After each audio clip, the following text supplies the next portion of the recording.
Hey, Jeff C., what's going on, brother? Good to see you. Jeff C., you've got two credits, my friend.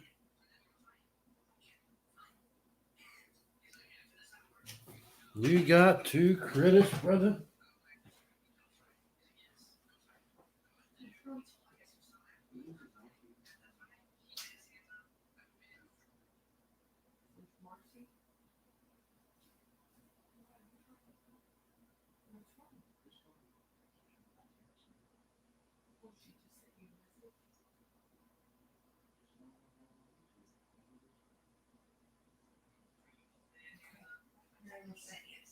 Okay. How's it going, everybody? We're getting set up here for Dollar Race Night.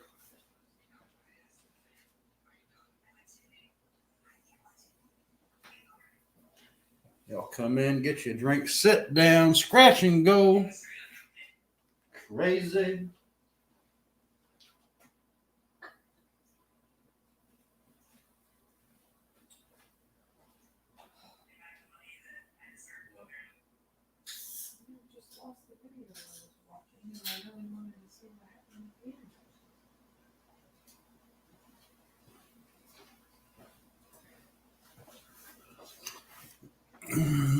Jeff Crumbler bait the hook. For everyone else gets here, I'd like to ask you for some prayers for Cynthia. Palawan is the hardest hit in the Philippines, and yours, it was over a level 4 typhoon. I didn't know that, Jeff. Yeah, definitely bedtime prayers for Cynthia. Is she okay?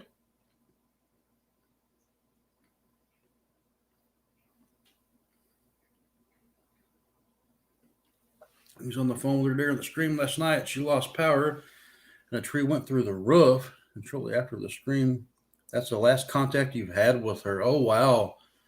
Dang, Jeff. That is not good news at all. Well, hopefully they can get cell towers back up and running. I'm guessing it hit those two, I'm assuming.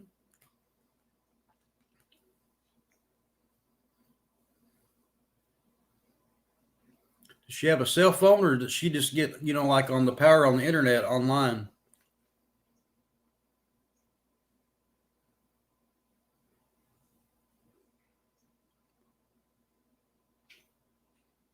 I've got a friend or two over there that may know her. I can maybe share their link.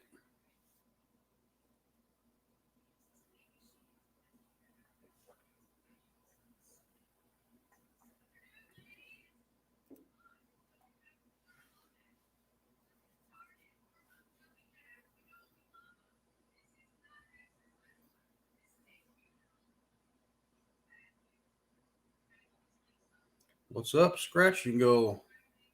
What's going on with you?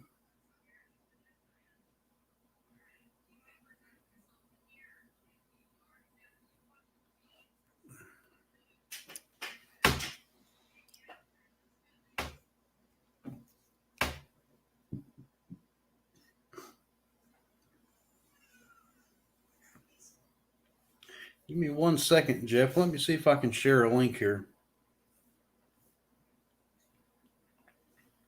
Maybe you'll get in touch with her. It's a long shot, but it's worth a try.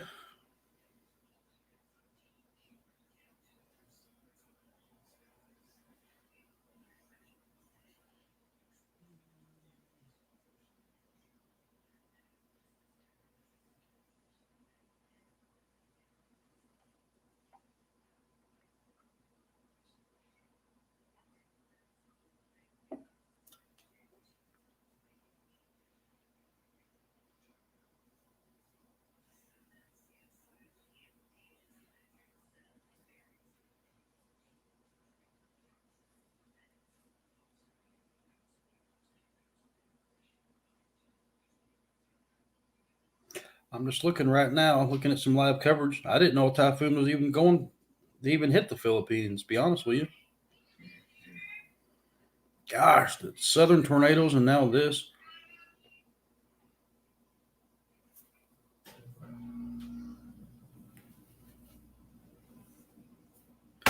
said it could be up to a week before the cell towers are back up.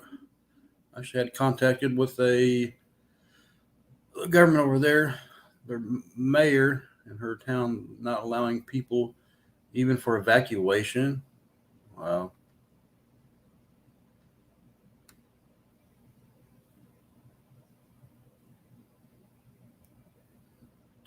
What's up, Still? Good to see you. Thanks for coming in.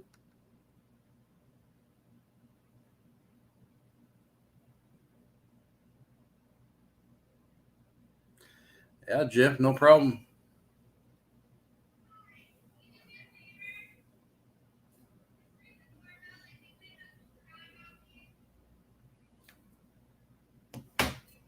Let me see. Give me 1 second. Let me try to find this channel. It'll be a contact over in Philippines. And Philippines. Give me 1 second.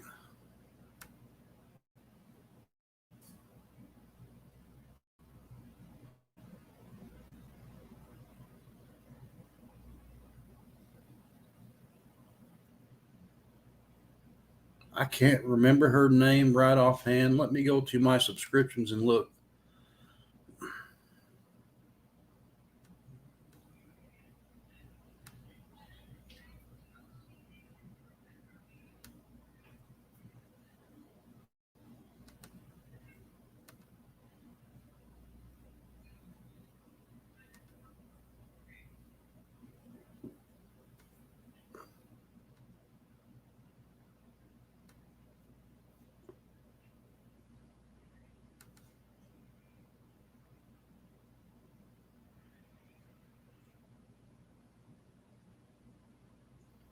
Let me just go ahead and share this. And once I get it, you can see it.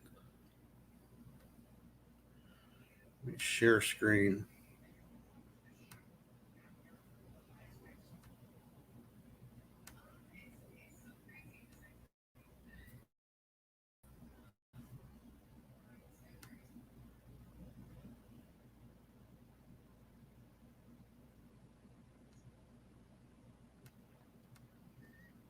All right, Jeff. Let me see if I can find her over there.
I'll find it in a second.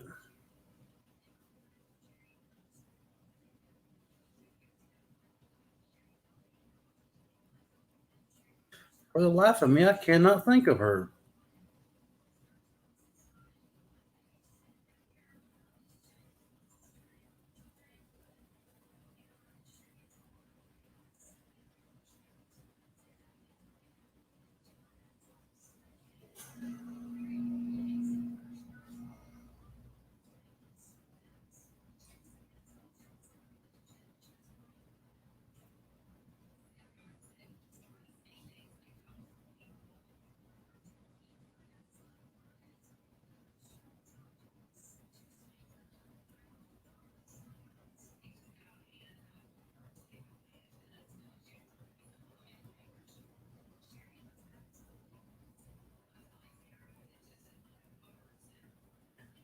She is from the Philippines. If I can't find it, I will try again later.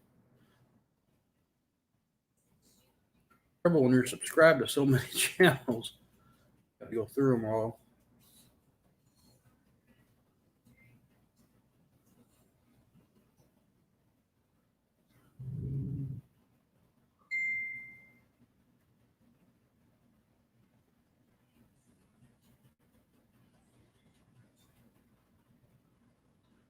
My buddy Dimebag Darren.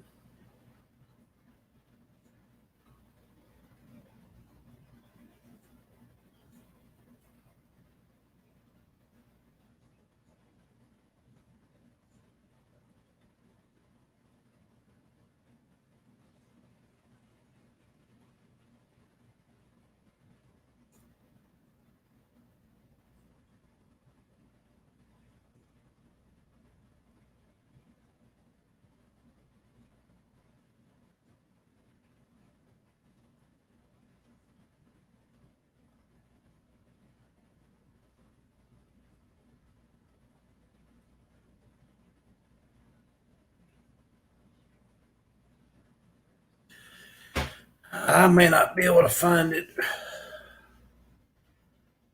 Or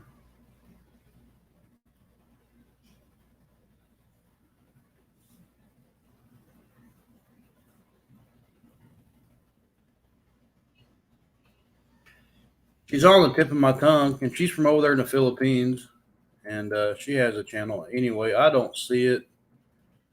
I might have missed it. I was trying to go through real quick.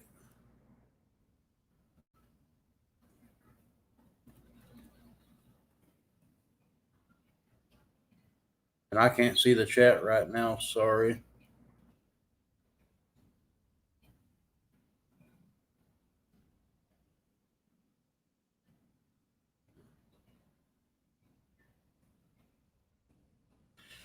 Yeah, I might have missed it when I went through real quick. Anyway.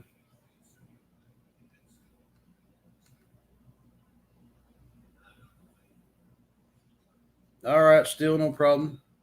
Hey, down the bayou, how's it going? Let me catch up with chat real quick.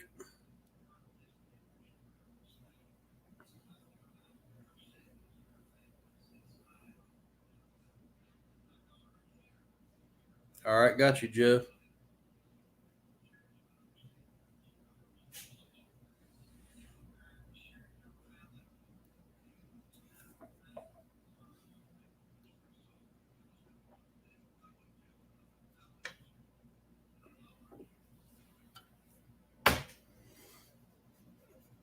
Well, hopefully you'll hear soon when they get the communication back up.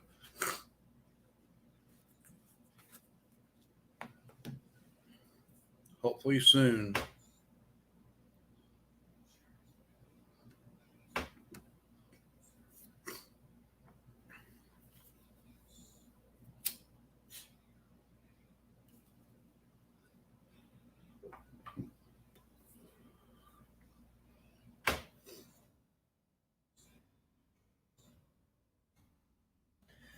Well, let's get 5 up to run the races.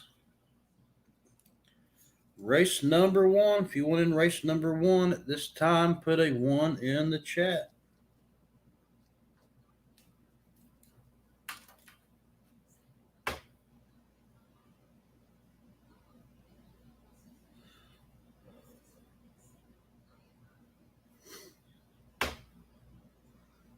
Oh, sorry, I was busy looking for Jeff. I ain't even got the races loaded up.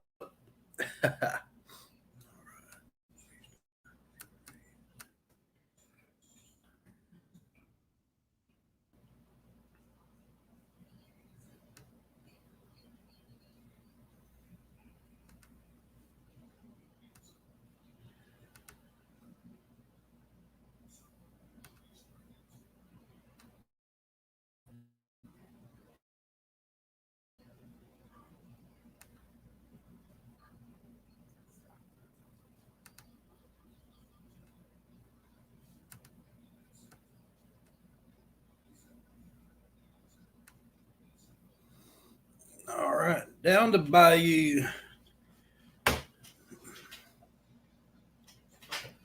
Down to Bayou. If you sent in, brother, let me know.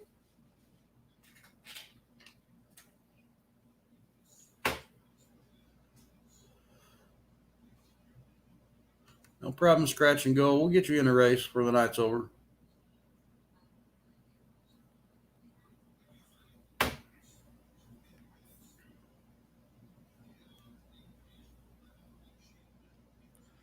All righty, got you down to Bayou. 5 credits.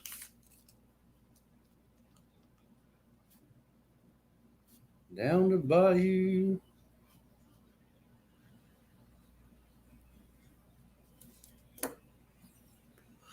I just got it. All right. So Jeff wants one for him and one for scratch and go.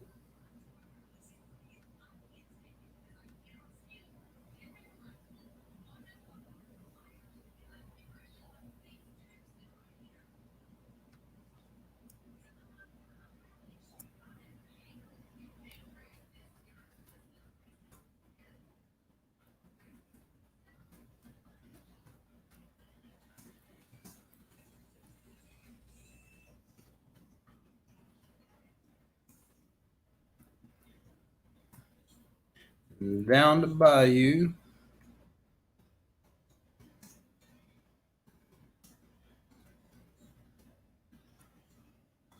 That gets us 3.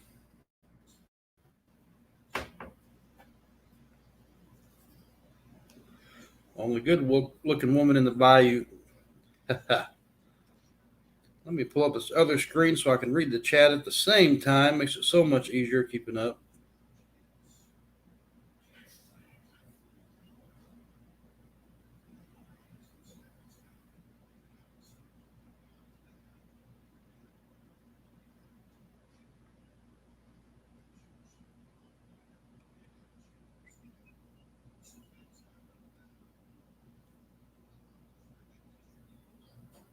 All right, down the Bayou. Gotcha. Any good looking woman in the Bayou? I'm looking for love in all the wrong places.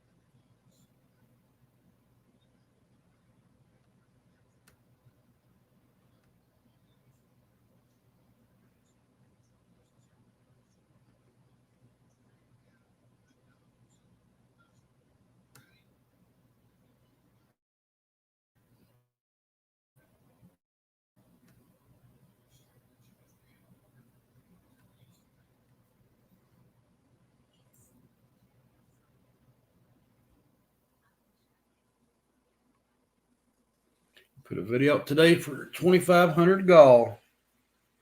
Oh, 15. I was going to say, man, he jumped up. 15K. Awesome. Way to go, man. Way to go. Scratch and go.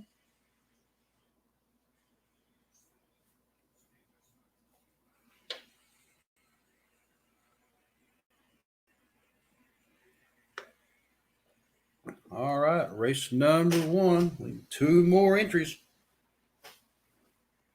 We got some 1 Grammys. We got some silver. Y'all see what's on the turntable. It'll be a fun night. Scratch and go. 1,500.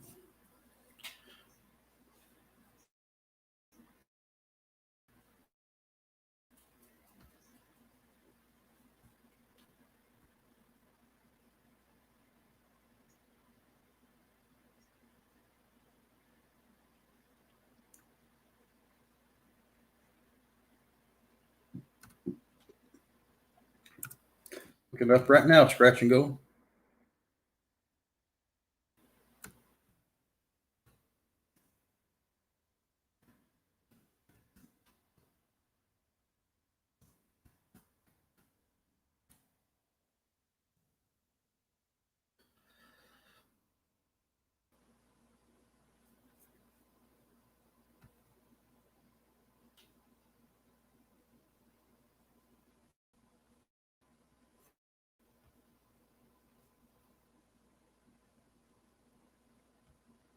All right. Found you. Short video. Yep.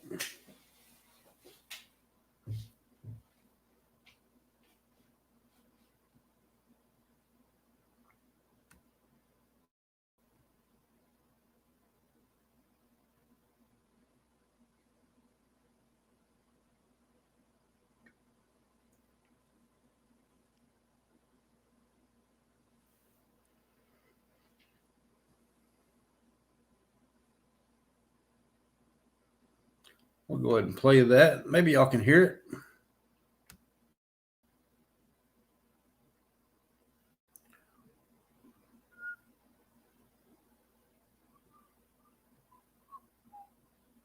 Good morning, everyone. I hope this video finds you well. Well, guys, it is time that I am doing a push for 1,500 subscribers giveaway. I'm still 220 away, I think. But I think we can get there. Sorry for the crudeness of this video. I don't have any editing skills, can't do intros, outros, or music. But I'd like to thank everybody who stops in for my chats, hangs out with me, you know, when I don't have much content. And for those who've been with me for a while and those who just started being with me. To my channel members. Scratch and Go, we're going to share you. And everyone that just, you know, I got you on the community tab, brother. Hangs out. It makes my day a lot of times. You know. But anyway, let's get back to the business at hand. I will be doing this giveaway. Once I hit 1,500, I will announce the date. This will be the comment video for that. If we have any other prizes added, those will be done to be determined how they're going to be given away. At this moment, this is my prize. I have no idea. I've been told it's called the Ellis Island half. I've been told it's the Liberty $50. Oops. There it is, the Statue of Liberty. Can y'all hear that? We trust 1986.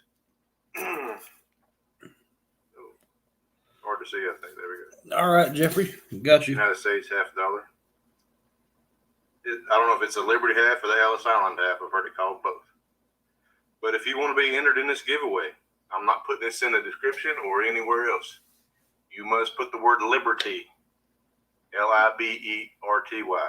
Liberty is in your comment, and you'll be entered in to win this coin. Guys, I appreciate all of you. And like I said, if I hit, I'm skeptical. If I hit the 1,500, we'll do the giveaway. If not, we won't. But this is my prize. I hope it's suitable for you guys, and I hope you have a good day.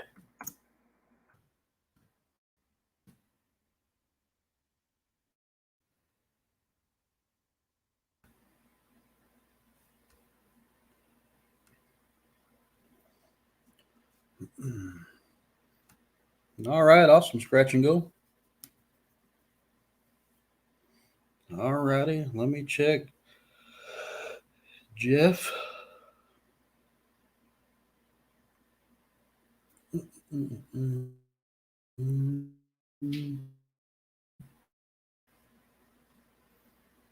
Be right back. Gotta go to the bathroom.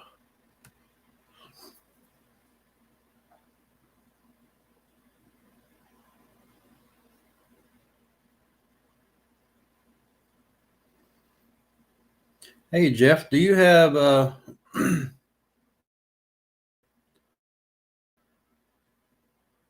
one second here.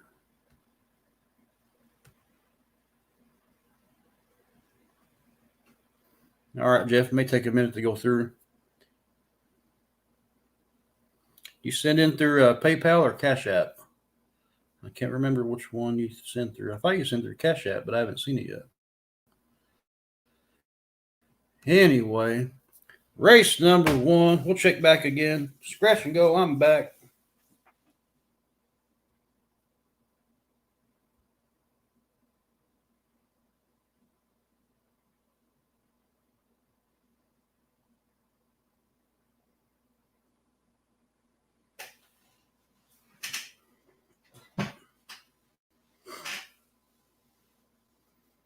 Cash App. All right, brother. I'm looking. Last one was down to Bayou for 5. Yours has not come through yet.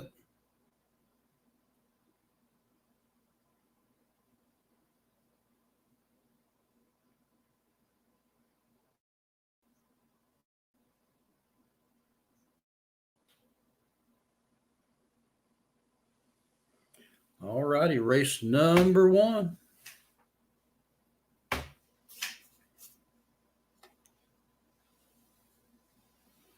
Mine at Bait the Hook. Yeah, down the Bayou, I got you. Was looking for Jeff's.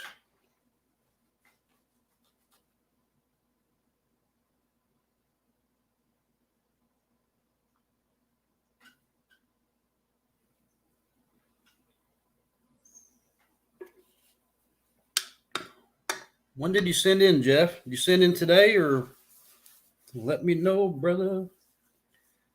Hey, Lisa. Lisa, you have 15 credits left.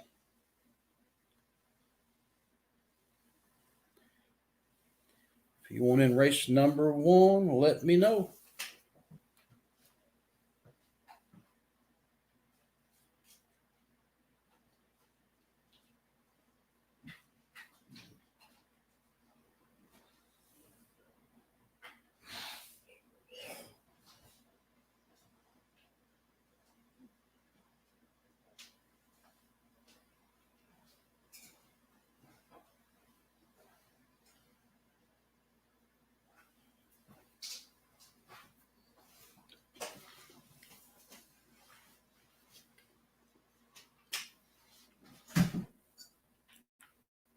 Mrs. M, you got the mail. Awesome. Glad you got it. I'll tell Miss Bait the Hook. She's a good mailer. All right, Lisa wants in. All right, Lisa.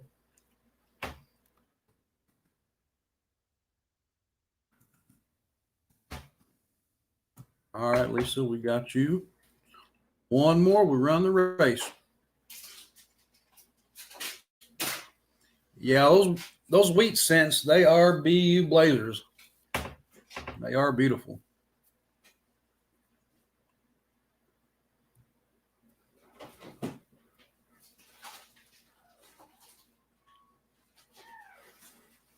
Where is Miss Kayla?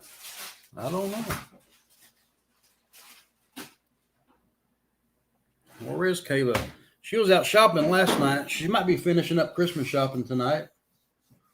You never know with Kayla. She's in and out.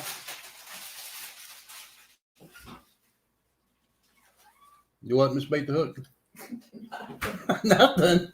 What are you doing? I'm the only woman who doesn't give a crap that you talk about other women. Oh, on my channel? I don't even care. Oh, yeah. You know Kayla fan number 1. I think so. You sent hers out too. I can't keep up. You got so many women in your life now. I've got a lot of women in my life now, Miss Bait the Hook says. Well, I tell you what, there's only one woman in my life, and that's Miss Bait the Hook. And today she had to go to Paducah, Kentucky to get by herself to get her eyes dilated for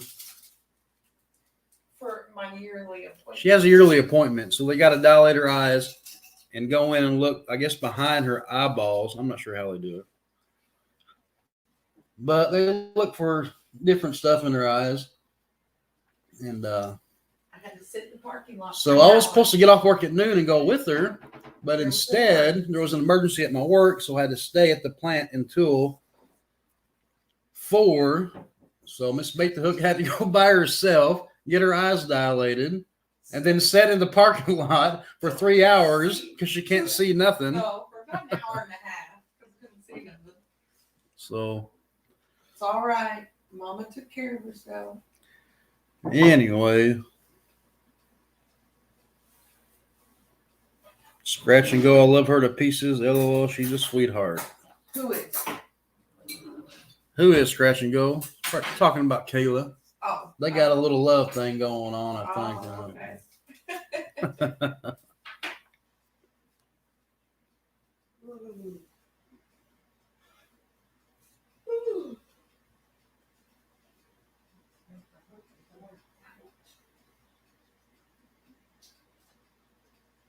Scratch and Go said Kayla. Lisa Will says, I agree, Scratch. Jeff said, for whatever reason, you're not in my transactions. Just let me know. Yeah, I haven't seen it yet, Jeff. And you sent it today, right? I guess a little while ago.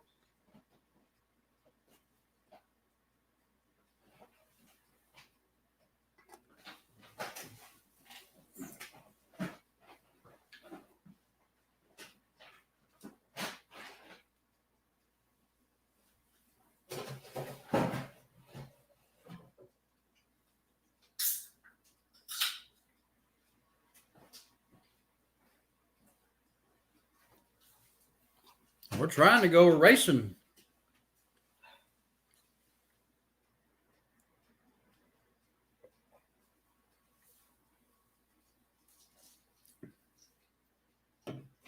I don't know, Jeff. We got to figure this out real quick. Jeff Humbler down to Bayou at 7:38. There it is, Jeff, at 8 p.m. Gotcha. Just come through notification. All right, Jeff. Got you for 6 more credits. Thank you, sir. Appreciate you. All right, Jeffrey. I guess it took a while to go through. There was some on PayPal the other night that took almost 10 minutes to come through.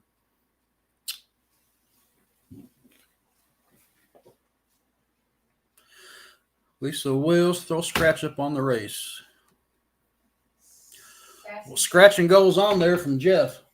Sassy Lisa. says she'll be on later. She has to go pick her mom up. Okay. So we got Jeff, scratch and go. Credit from Jeff, down the Bayou, and Lisa.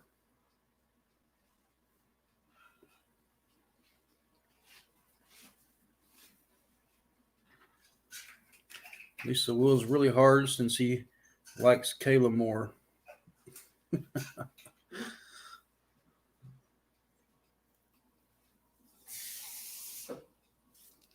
Y'all something else. I like hanging out with you guys and gals. We have fun in here.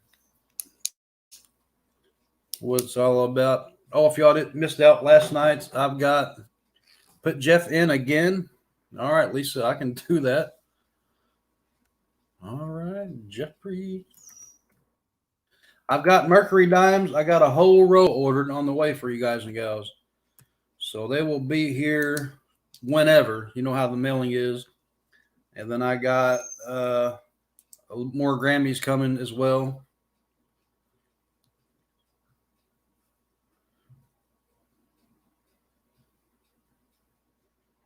Mr. TJP sent me the Grammys for tonight's race. All right, Lisa, we got Jeff in again for you. Can you go potty?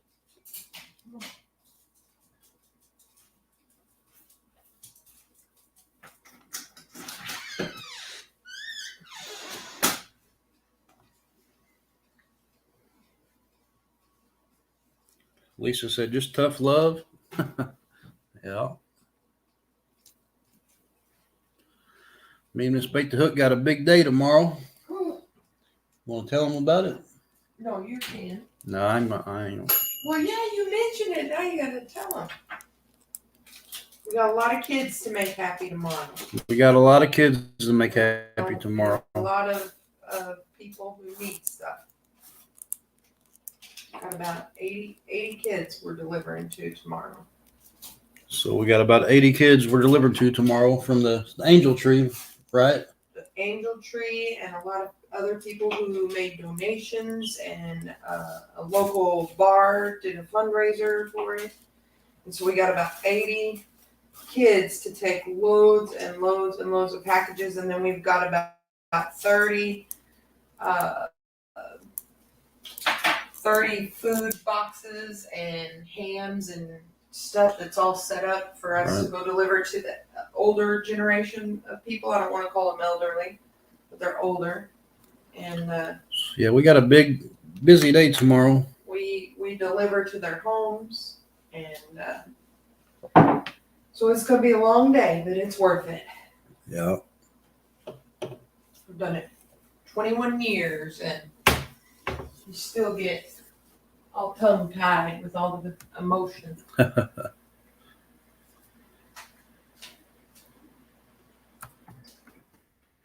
All right, we got 5. Let's run the race. Good luck, everybody.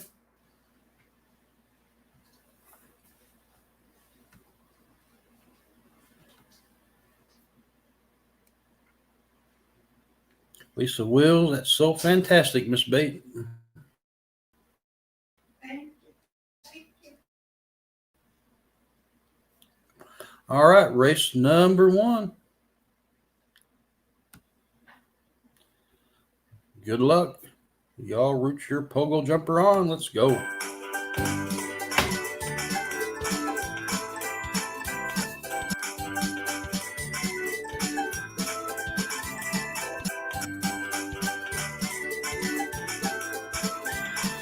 Lisa, I've got a riddle for Miss Bait the Hook in a minute. Yeah. Lisa?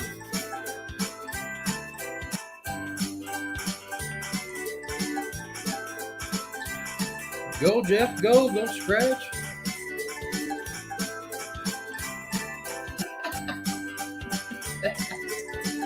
I have never seen your races. Oh my gosh. That's great. We got Jeff, Lisa down the bayou, scratch and go. Oh, there is like And a then 3. Who's coming in? Jeff again. Well, scratch and goes in the lead. Here comes Jeff. Down the bayou, scratch and goes way out front on Jeff's credit. Woo, woo. Good luck. I'll spam the Come chat. on, Lisa. I heard it helps. Oh, come on. Oh, no. I Oh, thought no. she was going to get on him. Uh-oh. Here comes Lisa. She's got 10 seconds. Yeah. She's got 10. Look. Usually 7, somebody will push you to the front. 6. Come on.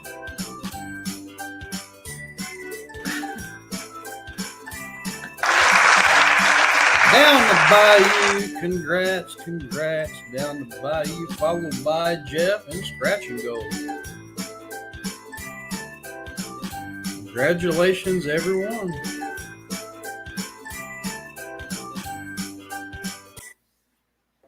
It was funny. All right. Congratulations, Down the Bayou, race number 1 winner.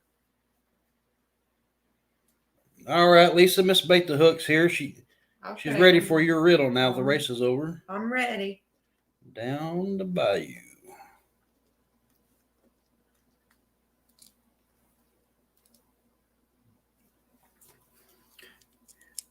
Hey, Nick, how's it going? Good to see you.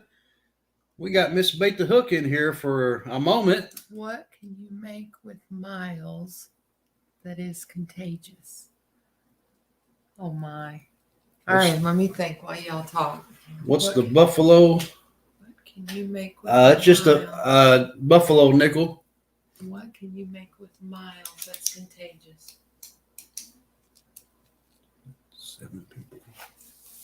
I ain't got a clue. You don't have a clue? I don't have a clue. What can you make with miles that is contagious?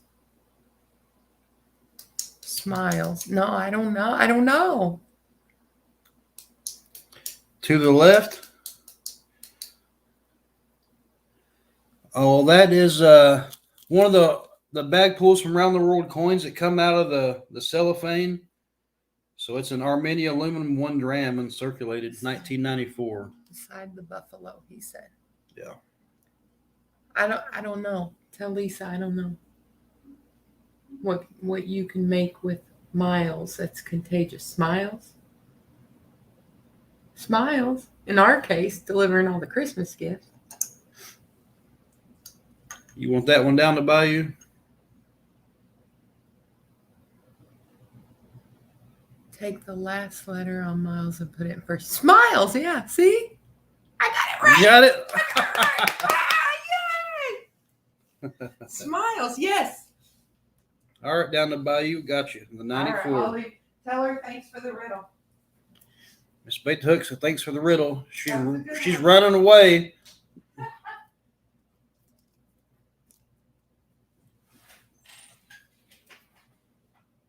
All right, way to go down the bayou. 1994 Armenia aluminum 1 dram.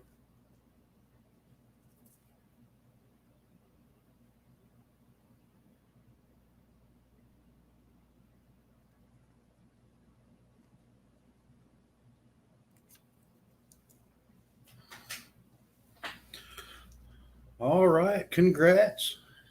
Down the bayou. That brings us to race number 2.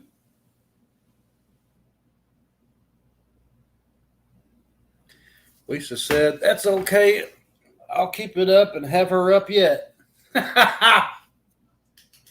you hear Lisa? She said she'll keep it up and have her up yet. All right, Lisa wants in race number 2. Let's pull another race up. Share screen down the bayou once in. And let's get that fancy dress.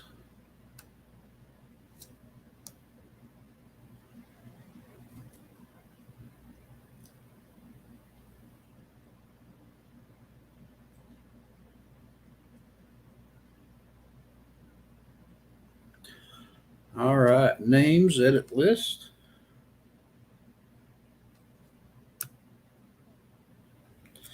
Miss Lisa.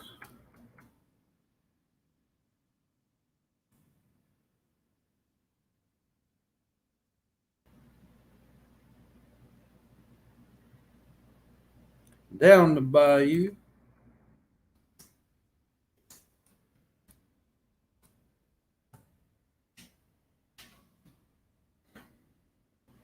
Jeffrey.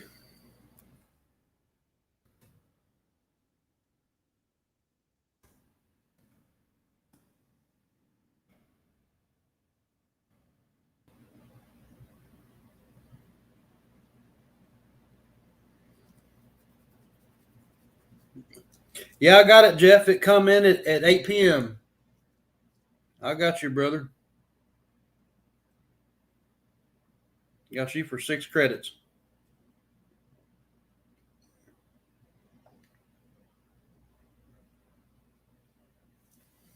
Nick says, I always try to get my wife up on the chat every now and then, at Lisa. Down the bayou, put scratch in. We can do it.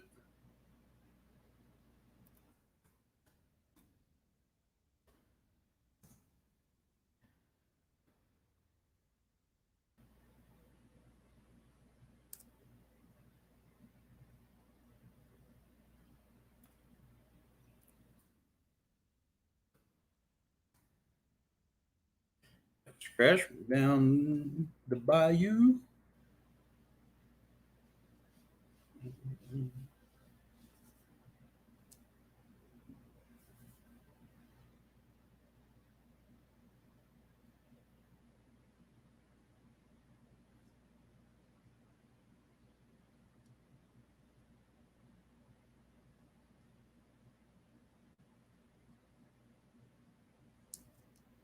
All right, down the bayou, got you. Scratch and go. We got Jeff C. and Lisa.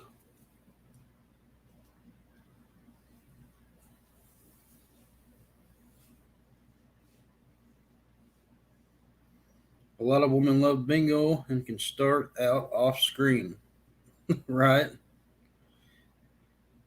Hey, Scott Jarvie, how's it going? Good to see you. I'm adding Miss Bate. What do you mean, Lisa?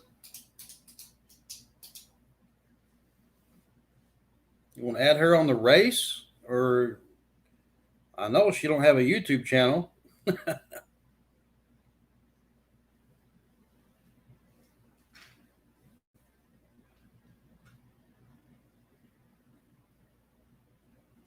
You're adding Miss Bate the hook to the race, Lisa. All right.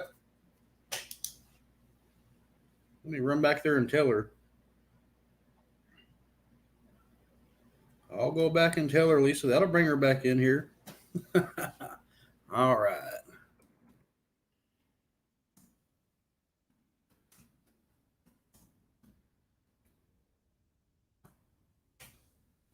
Y'all let Nick how we do this.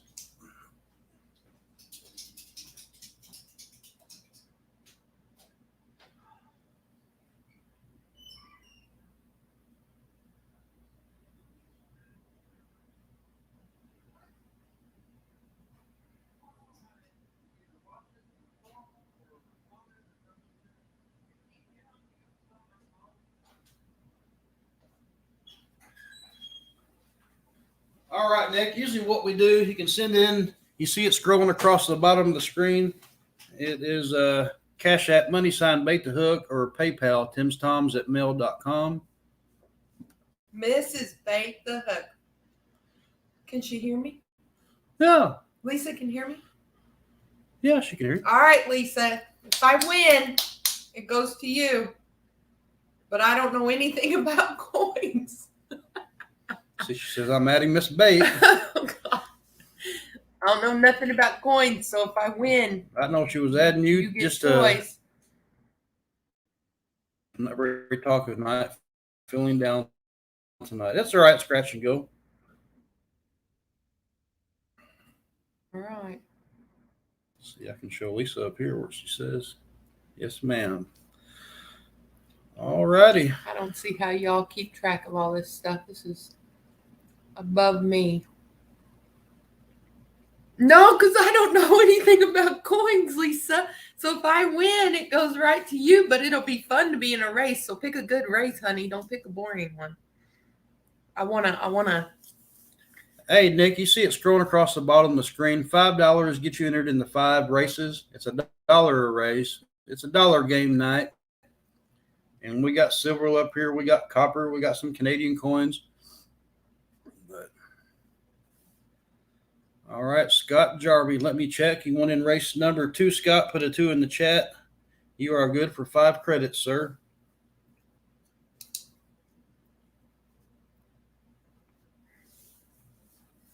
Then you can get him to pick you a great one. He'll just give it away. Hey, there's Tom, Mr. TJP. I got your mail, Tom. I did a shout-out video for you and Everyday Opportunity. Scott Jarvie wants in. All right, Scott, we'll get you in here. You did already. He wants in the second race. Yeah. Yeah, but I got to load him up on the race. Oh, see, I don't know anything about what I'm talking about. I am. See, we're totally sharing lost. 2 screens, so you go back over here. We got I don't know how you do this camera here and this anyway. it. Let's get in. Let's let Nick get in on me. Bait the hook. All right, down to Bayou. We can do that.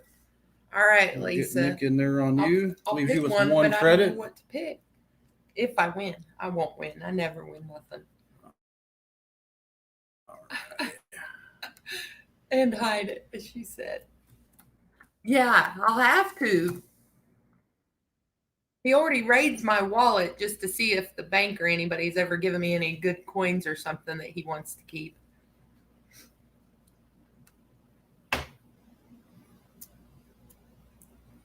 All right, Tom, good to see you. We're getting ready to run race number 2. We got enough out there to do the race and cover the cost and shipping. Let's go. What race are you doing? The fancy dress. Fancy dress. Okay, that's up my alley. Yeah, you'll think. Even though I never wear dresses. What is that? It's the fancy dress. All right, good luck, everybody. Let's go. Which one am I? The black thing there? That's a penguin. No, I'm a slump. I'm green. My favorite color. Come on, man, I'm slow. What is wrong with me? Come on. There we go. Come on. Let's go. Let's go. Come on.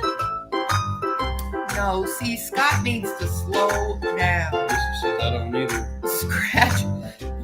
Who is this scratch person? Scratch and That's go kicking my crazy. butt. Look, I'm on him. Look there. I'm on him. Come on.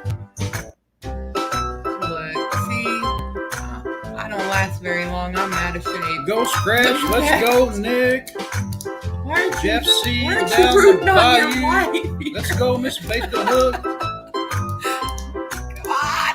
Lisa, get up there. Go, go, go. She says, go, Miss Bait. Read the Look chat. at her. She's in first.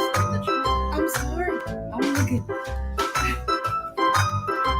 I can't read the chat because my eyes are still dilated. I can't see nothing. Well, I'm not doing very well. Come on, Lisa. Let's go. Oh, looks like the penguin dude's got it. Ain't nobody gonna catch up with him. Oh, no, wait. Lisa's coming. Come on, you got 3 seconds. 2 seconds. 1 second. She got it. She got it. Lisa. I think you were a close second. So, yeah, it was Lisa, Miss Bait the Hook, and followed Look by there. Jeff. Woohoo! Woohoo! Way to go, Lisa. That was fun. That was fun. Congrats, Lisa. You know the drill, Miss Lisa. Race number 2 winner, Woohoo. She done Lisa good. Wills. She cooked booty. She kicked booty. See, I can't even talk. I'm so tired. Yeah, Lisa's always in here. Now I'll pick for her. What does that mean? She want to pick a coin for you. Looks For like. me? No, Lisa, you got to pick one for you. She can't do that. That's too nice. Yeah.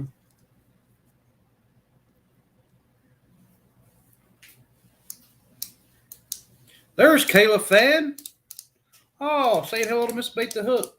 Keep Oh, chat God. going. I gotta go to the bathroom real quick. Oh, God. I don't know what to do or say. You can type in there and talk too. I wouldn't know what to say. But they can hear me. Why would I talk? Oh yeah, they can. Get out of here. I can run this thing. Hey, Kayla.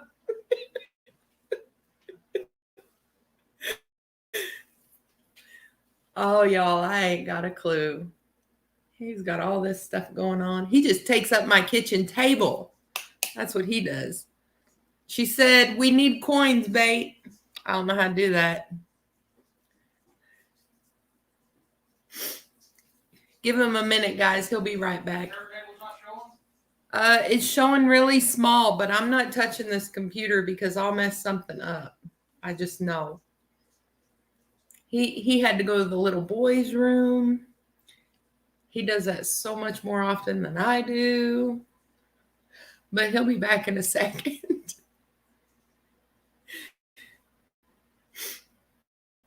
Oh my gosh. I'm scared. He talks to all y'all all the time. I ain't got a clue. I've got to be the most least jealous person with his time because I'm okay with him being in here. Did the fancy dress? Click the X there. Oh no, You I'm not can't see? touching your Okay. thing. That'll bring it up full screen. Sorry about that, guys and gals. I'm sorry. There you go. There you go. See, I don't know what I'm doing.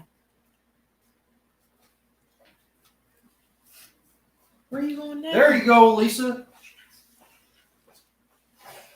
No, you won't. Now we can see what's going on. He came home with that little turntable. I was like, what is this? Another like Alexa box or something you talk into? He said, no, honey, it just turns. Yeah, we can hear you. How you doing? Jeff said. Nope, I'm not touching his thing. Y'all behave. I know this is set not made for children. I'm just kidding. All righty, Lisa, race number 2.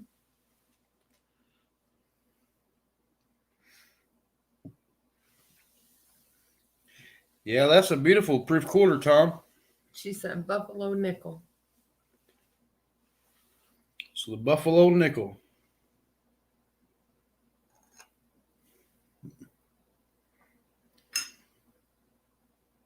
All righty, Lisa. That is coming to you. Congrats, Lisa. Lisa Wills got the Buffalo Nickel.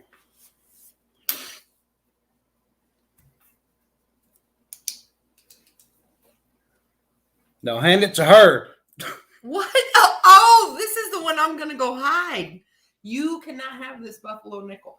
Lisa said you can't have it. I'm allowed to hide it. Okay. You leave my Buffalo Nickel alone. I'm going to go hide it. Okay. Stay out of my stuff. Lisa said, yeah. That's right. That's Okay. right. Us All girls right. have to stick together here. Thank you, Lisa. And I am going to go hide it. And you stay out of it. You want to say hi for a minute? I did. You I want to am. put a face to Miss Bait the Hook? No, I No? look like crap. I've been Okay. running all day in the rain, All picking right. up food, picking up packages, everything. Well, thank you, Lisa. Miss Bait the Hook. We'll cherish that. Thank you, Lisa. I'm going to go hide it.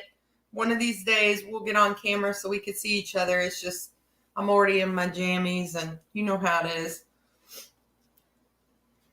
So that's from Lisa Yes. to Miss Bait the Hook, Buff Nickel. What'd you say, run? I am. I'm running. Give me a kiss. Mwah. All right. That's awesome, Lisa. You got her tuned in. That's neat. I'll come on after I get past tomorrow and all these deliveries and stuff. I'll come on the next time you go on. She said, absolutely, hun. Okay. Go hide my nickel though. All righty. Race number 3. If y'all want in race number 3, put a 3 in the chat. Get the pin to work here. Number 3. Thank you, Lisa. You keep working on her. We'll get her up here. Now, that one night I done 16 races, and it would be nice to have Miss Bait the Hook help me keep up with the pen and paper side of it. All right, Lisa, it tickles me. All righty. Yeah, thank you, Lisa. It tickles me too. She cracks me up. All righty, we'll share screen.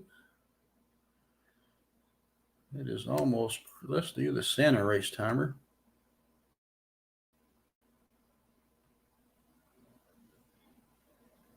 Did we run Nick out? Nicholas Molnar said, I'm out of here. All right, Lisa. Anybody else want in race number 3? Put a 3 in the chat. Y'all don't forget, we got, there's 1 Grammy Silvers over there. And we got some other stuff. I know y'all are looking. Scott Jarby wants in. All right, Scott.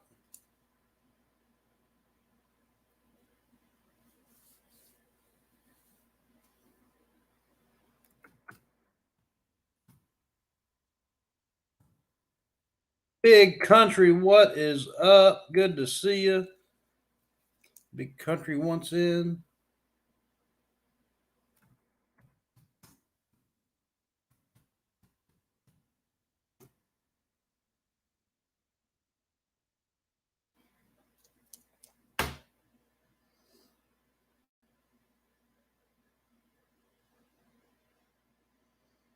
Hey, hey, Big Country.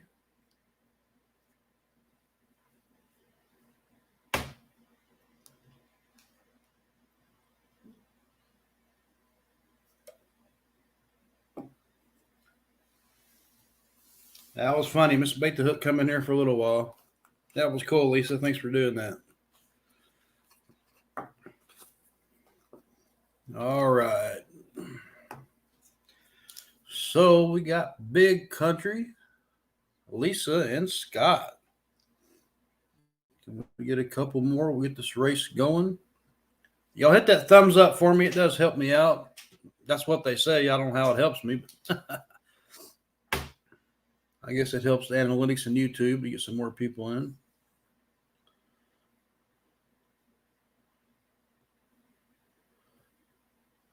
Deep breath, Big Country said. Yeah, long-winded. We're doing good, Big Country. We're cracking up, laughing, having a good time. Miss Bait the Hook took off running from her win. From Lisa, give her the Buffalo nickel.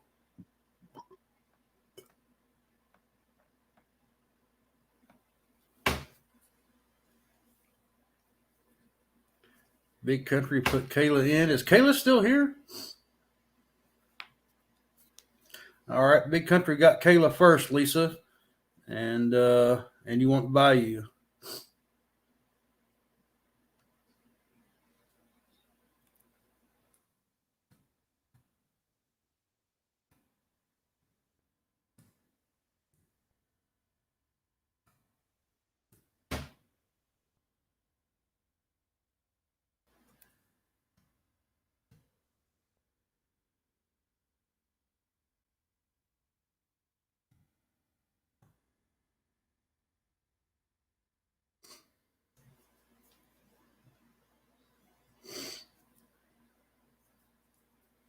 Kayla's still here. It's still taggable.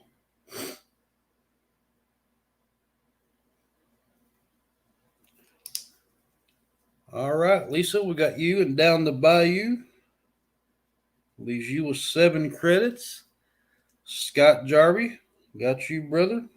Leaves you with 2. And Big Country and Kayla on Big Country.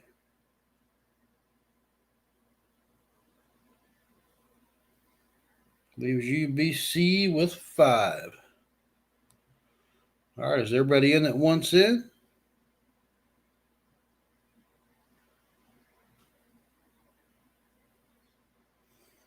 Do it quietly and add Miss Bate again.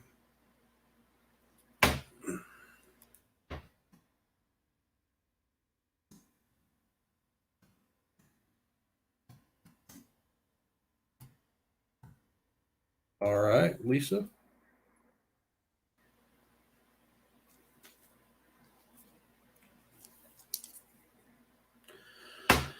All righty.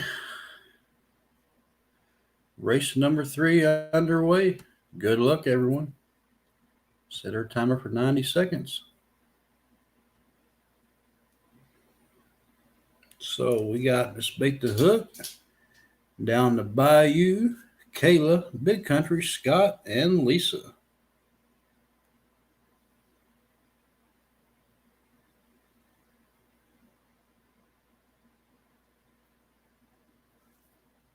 Scott, I got 2 showing, but no problem. I'll go ahead and give you another because I'm the world's worst.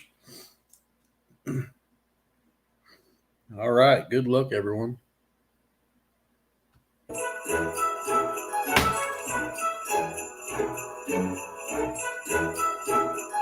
Let's go. Reach your Santa Claus on.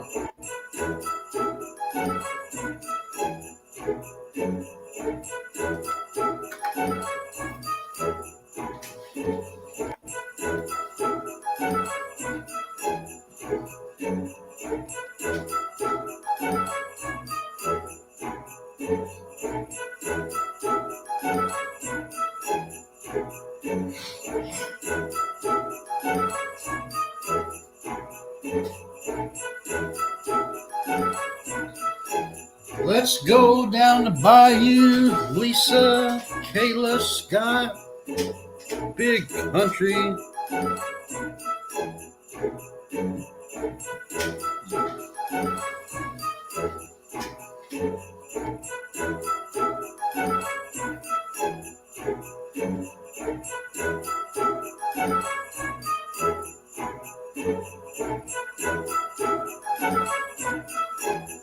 Yeah, I hear you, Big Country. That's why I like doing dollar game night.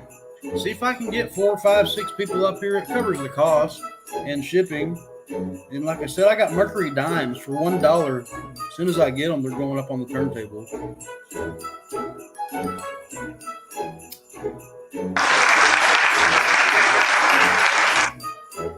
Woo, woo, Lisa, way to go, Lisa. Congratulations, Lisa, followed by Kayla and down to Bayou. Way to go. Congratulations, Lisa.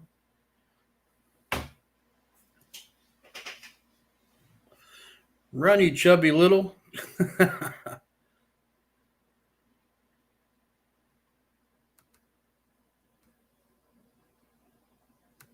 I can't wait till I get the roll of marked dimes in so I can put those up for you guys. And that's just more silver.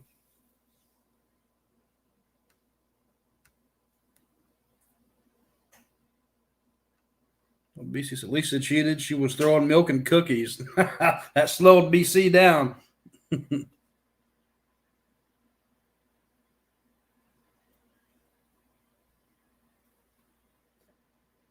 All right. Congrats, Lisa.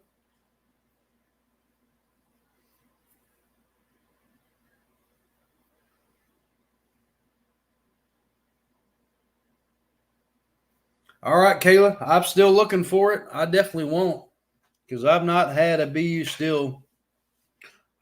This is the one I got right here. I'll show you. Lisa's going quarter. All right.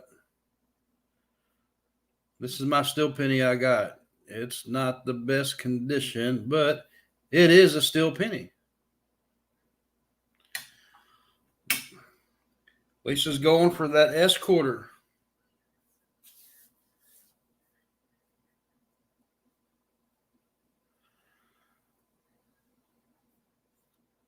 All right, Lisa. That is a Georgia.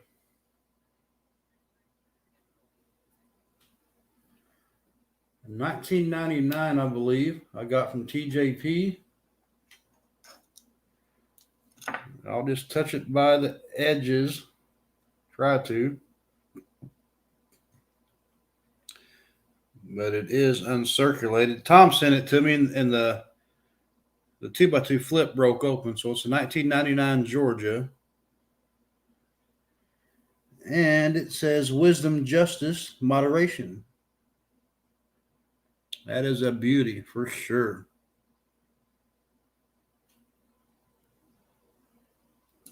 Yep, Kayla, Georgia's 1999. Way to go. It's clad. All right, Lisa. Race number 3 winner.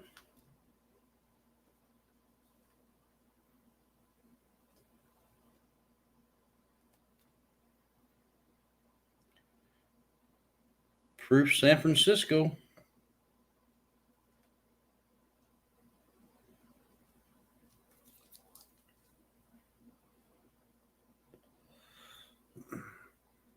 All right, let's see what else I can put up. I'll put this Toonie up here. I mean, this Looney. It is uncirculated 2020. It'll probably take up half of the dang turntable.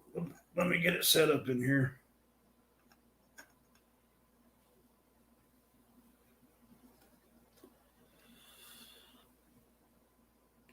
Now we're going the other way around and around, counterclockwise.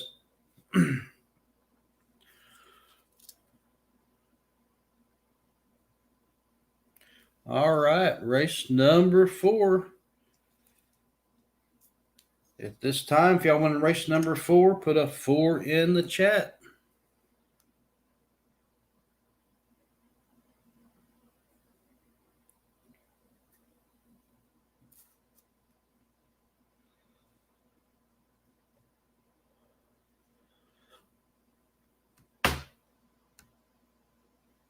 Let me share screen another race.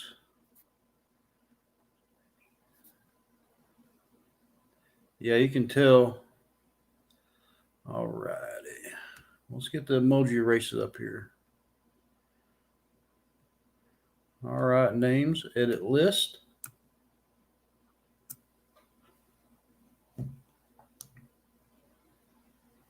And sorry, y'all, I'm the slowest at uploading here. All right, so we got Lisa. Why I hold that shift too long. Lisa. Scott. Big Country.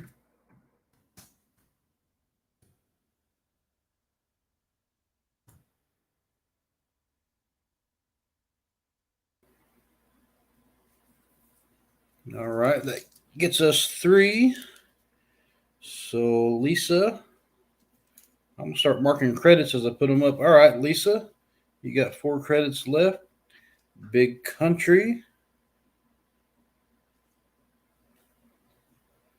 you got 4 credits left.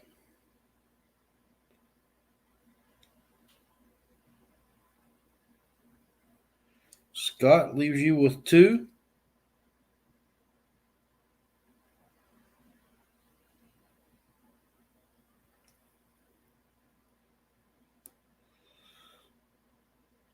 Big Country, you want Kayla in?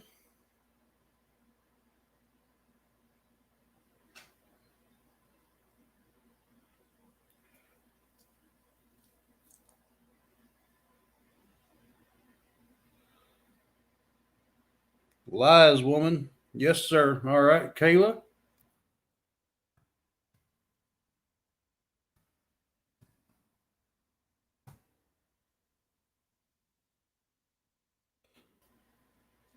All right, Big Country leaves you with 2. Let me know, Big Country, when you get that peace dollar. Big hugs, hun. All righty. That's 1, 2, 3, 4. We need 1 more. Put Jeff in.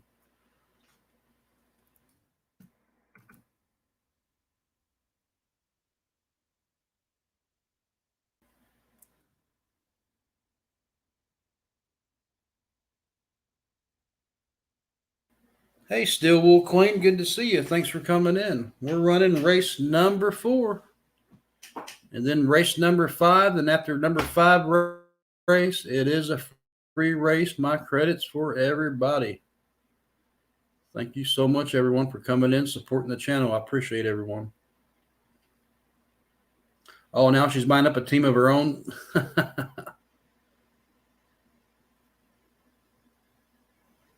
I'm doing good, Stillwool Queen. Thanks for asking. I'm doing a lot better.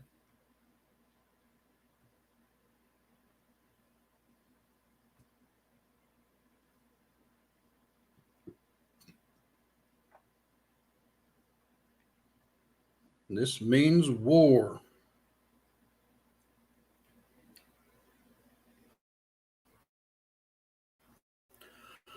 All right, looks like we got our 5 minimum to run the race.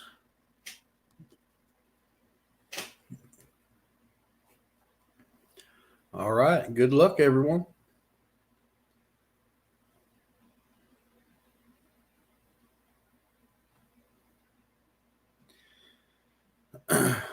Let's go. Oh, but you're sharing.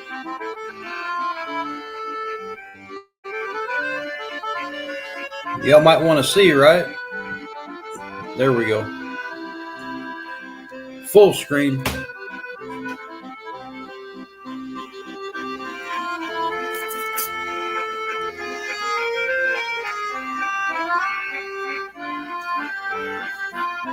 Good luck all.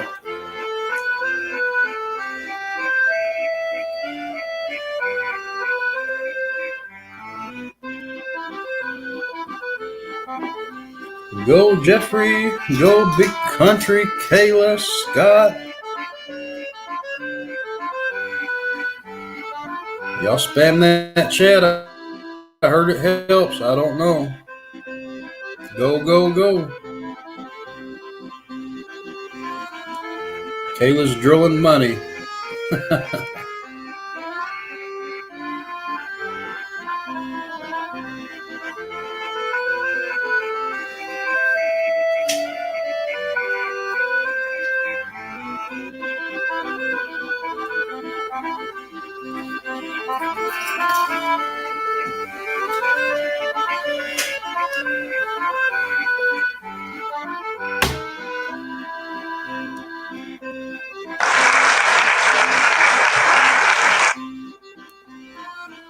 Lisa, race number 4 winner. That is 3 in a row. Lisa is hot tonight. So we got Lisa followed by Scott and Jeffrey.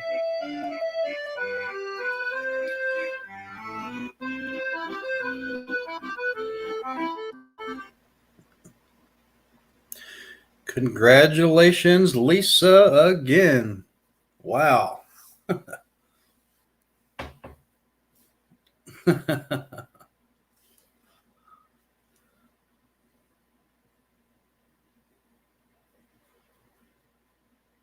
Woo, woo.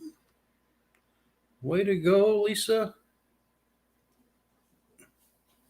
Cheater. It's rigged.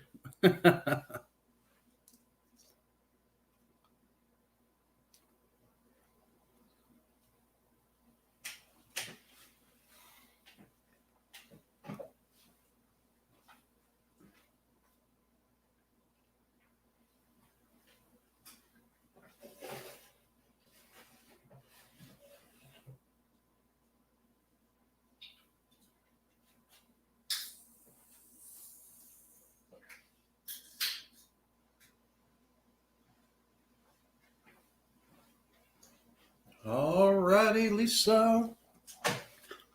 I'm going for the 10th ounce silver.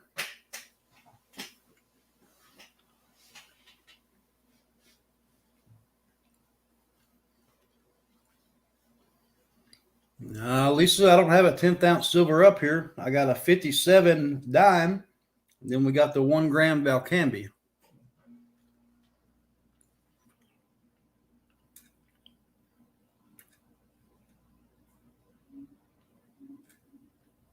She delusional bait the hook. She meant the loony. I guess. I don't know.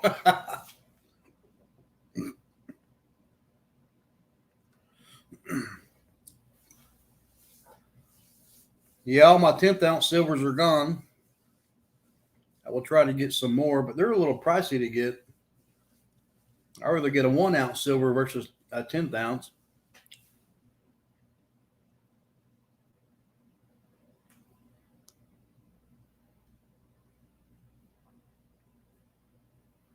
In between the penny and the 5 cent. Oh, you want that Grammy?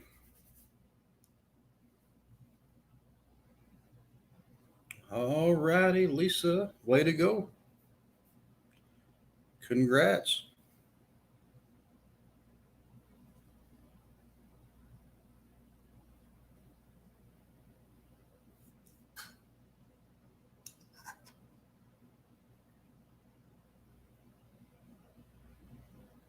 That there, Lisa. The Valcambi 1 gram silver.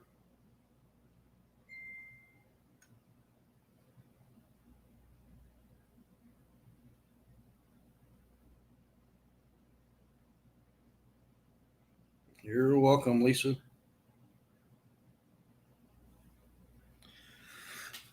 Lisa got the 1 Grammy.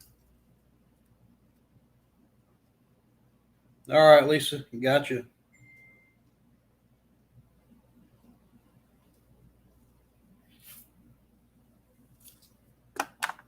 Awesome, Lisa. Way to go. We got another 1 gram silver we'll put up here.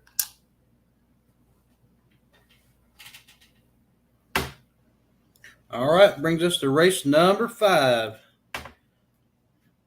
Going race number 5, put a 5 in the chat.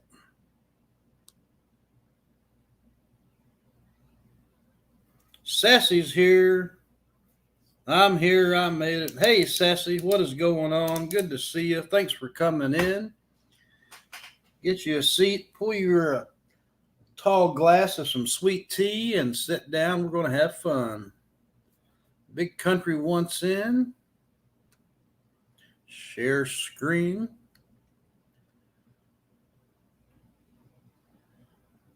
I'm about to pull up some more races. We got the Leprechaun. All right, names, edit list.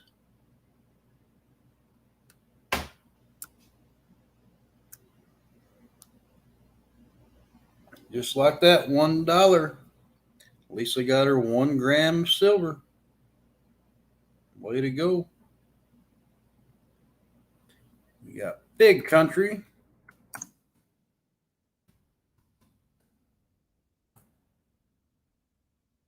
Lisa.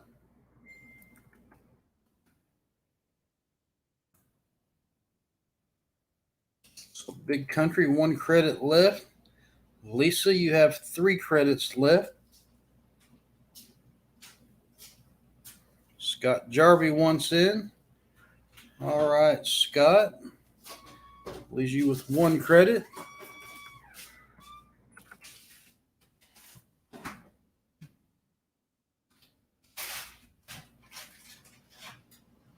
All right, let me get back to chat here and see what's going on.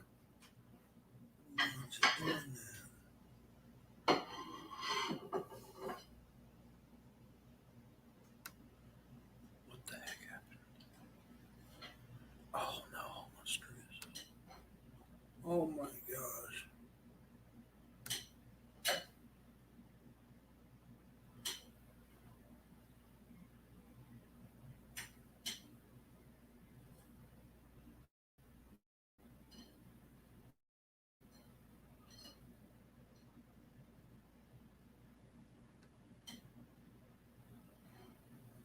Yelling what I've done, I just about deleted the screen.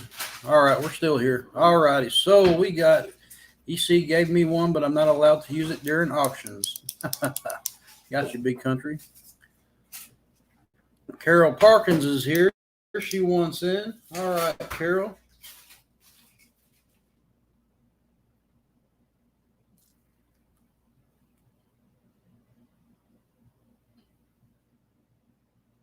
Leaves you with 8 credits, Carol. Hey, Still, how's it going?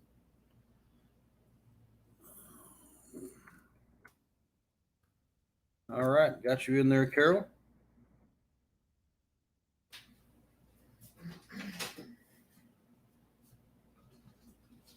Well, someone tell Lisa I'm not talking to her. All right. Lisa, Big Country is not talking to you. Y'all crack me up.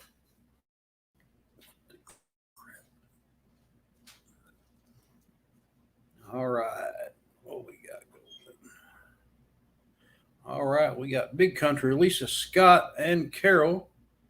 If y'all have not sent in credits yet, now would be a good time to do so. We need one more to get our 5 minimum. Lisa says, I'm hurting from laughing right now.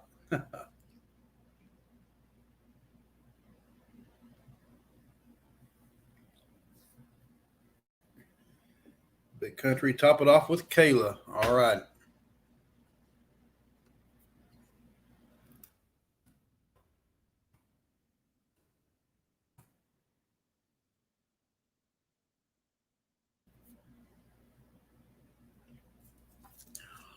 All right. Good luck, Big Country, Lisa, Scott, and Carol, and Kayla. Set our timer for 90 seconds.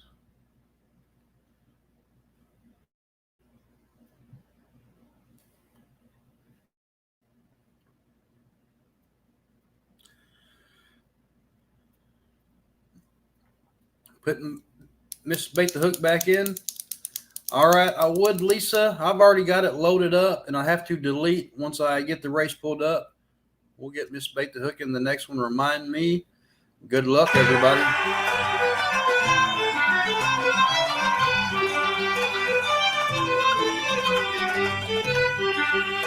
Sassy, I will check.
Go, Carol. Gosh, it's so loud, isn't it?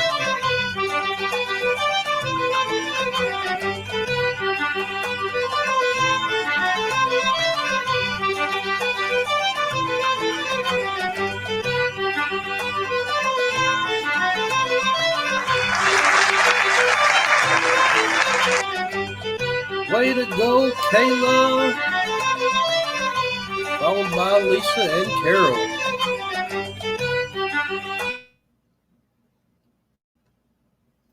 Congratulations, Kayla.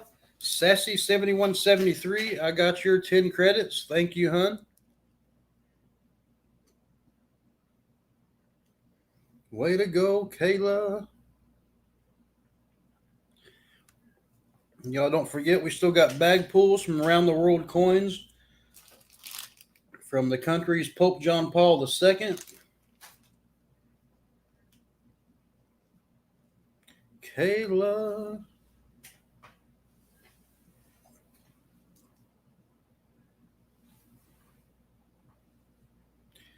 Kayla wants the loonie.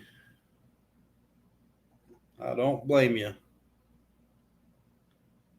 And that one is uncirculated. I got that from Found It Buried.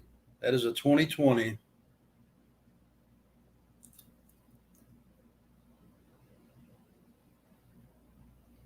Congrats, Kayla. The 2020 loonie.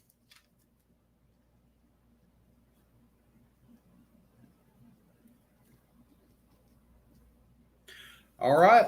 That brings us to race number 6. And this one I got credits covered. Thank you for all the donations. Race number 6, put a 6 in the chat.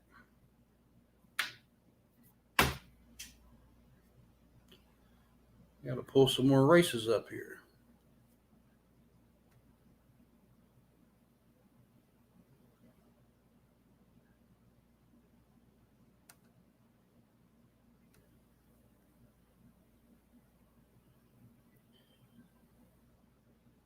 Every 6th race is a free race.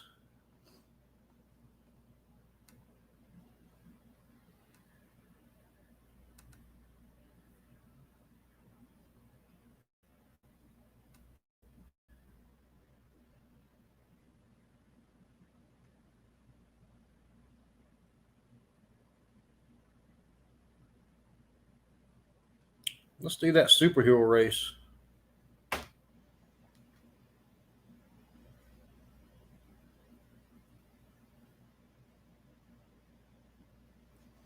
All right. They're still good to see you.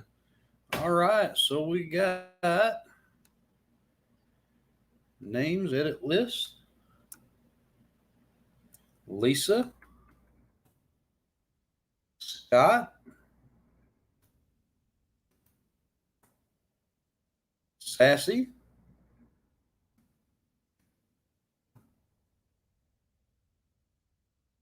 Steel Wool Queen.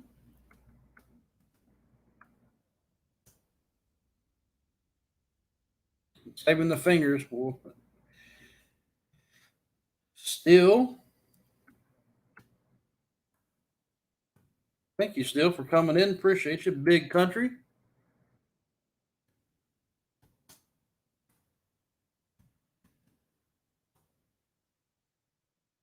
Kayla. Kayla fan number 1.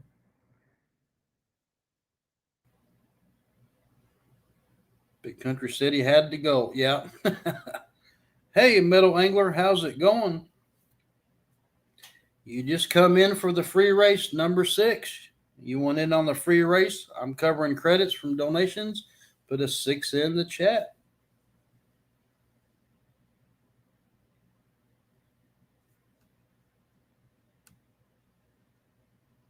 You walked in at the right time.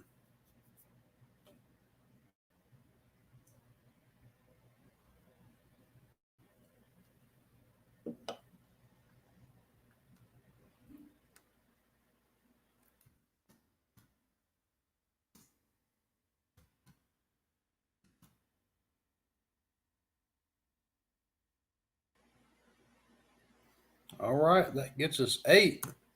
Man, that would be nice. We could get 8 in during the donation races. All righty, who we got? Carol.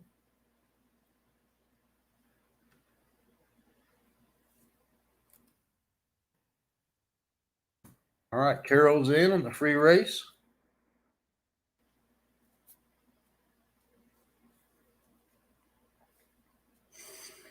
All right, is everybody in that wants in? I'll set a timer for 30 seconds, then we'll run the race.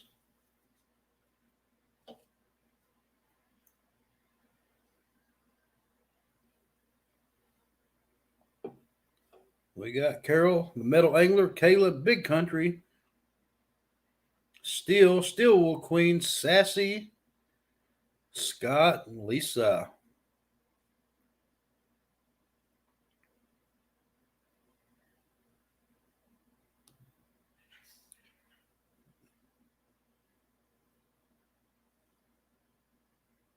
Y'all get that troll out of here. Thank you, Steel Wool Queen.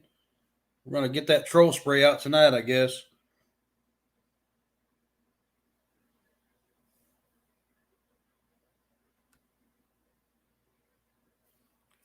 Get that smack-a-troll going on.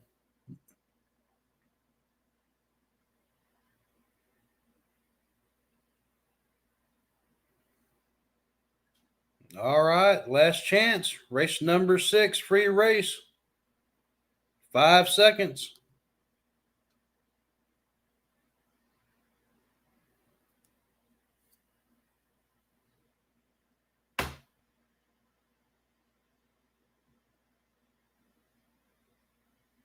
All right, good luck, everyone.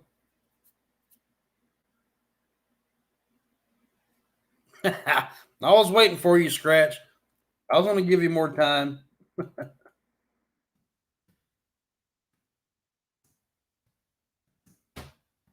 All right, we're going to run it. Good luck, everyone.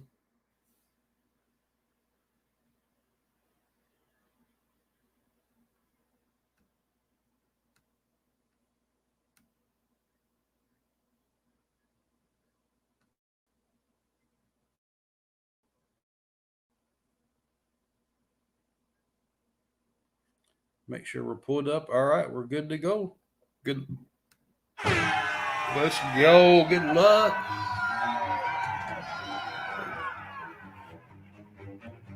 Y'all spam that chat. I don't mind y'all spamming the chat. It does help. Y'all make sure you hit that thumbs up for me.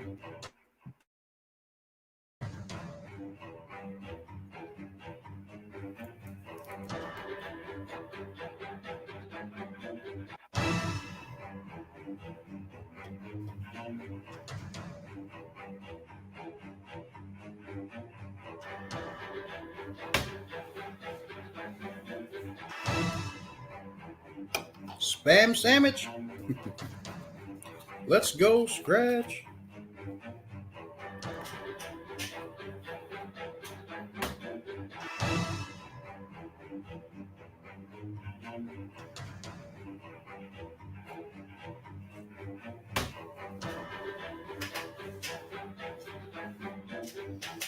All right, Lisa, welcome to the Mod Squad.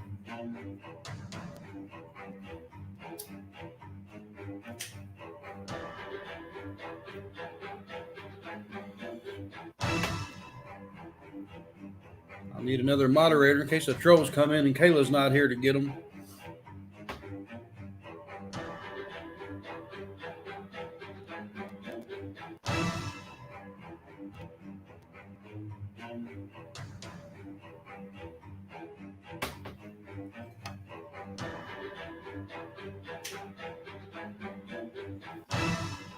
Oh, who's it going to be? Scratching goals out front. Sassy.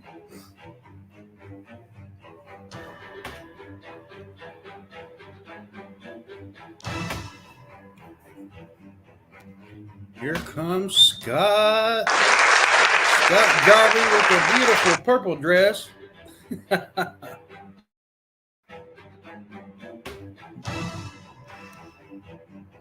Scott followed by Sassy, then Meadow Angler.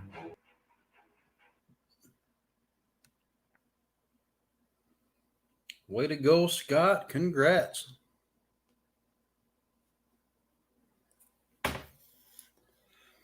Race number 6 winner, Scott.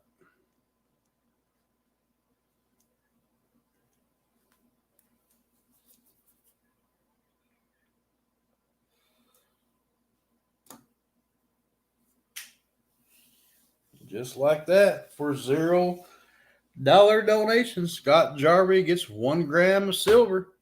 All right, let me know, Scott.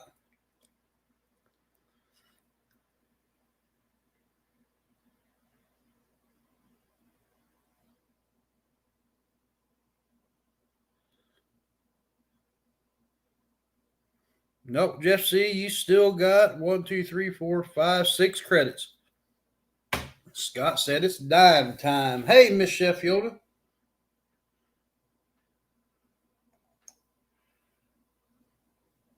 What do you got there? 1957 Roosevelt. Congrats, Scott. Congrats. I got to run and help Jeff beat the hook. Thanks again. All right. All right, Jeff. We'll be over there shortly. I'll make sure I do a channel share for you. All right, Scott. 1957 Rosie.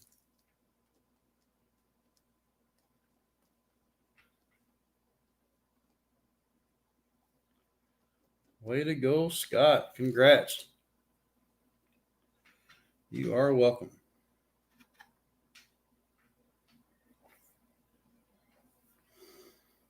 All right, brings us to race number 7.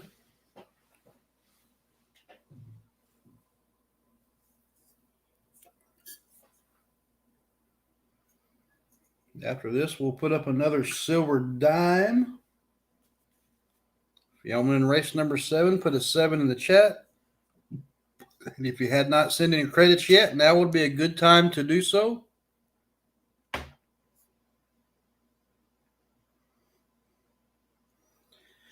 Carol wants in. All right, let me share the screen again and get another race pulled up.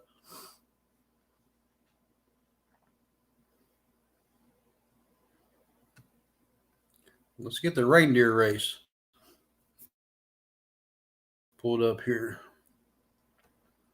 All right, names, edit list. Last time we done this one, Rudolph took off at the finish line, so we got Carol.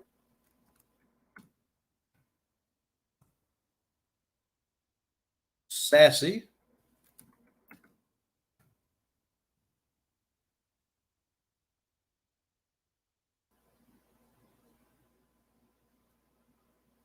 Bait the hook. Who got the proof quarter?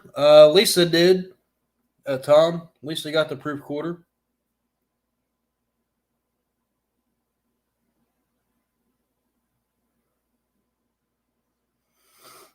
So Big Country wants in.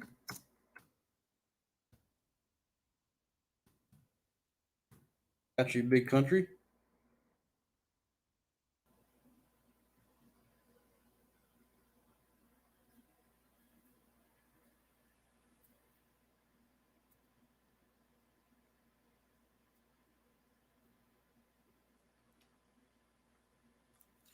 All right, yes, Big Country, your last credit. Carol leaves you with 7 credits.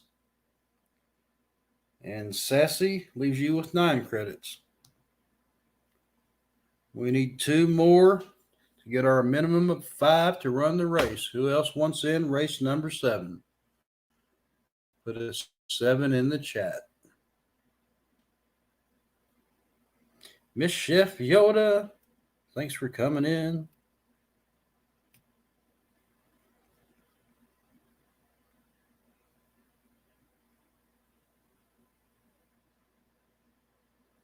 Tom, all right, got to go. Watching the new Spider-Man movie that came out. All right, Tom, thanks for coming in. Appreciate you, and thank you for the donations from EC Stream. Give back to me. I appreciate it so much. No problem, Miss Chef Yoda. Also got all right, no problem.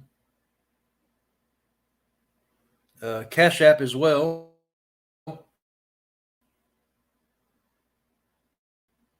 Cash App is preferred. You can see it scrolling across the bottom of the screen there. It's money sign Bait the Hook. And you can do a round robin if you want to as well with someone. All right, so who we got? Carol, Sassy, and Big Country. We need 2 more.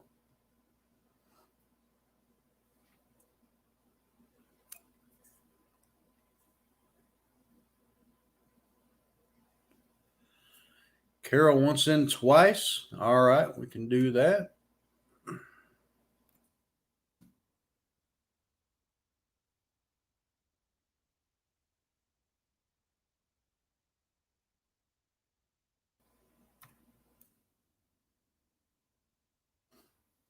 All right, that gets us 4. 1 more.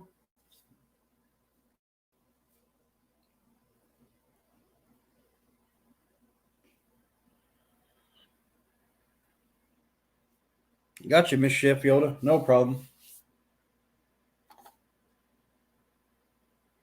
All right, Big Country.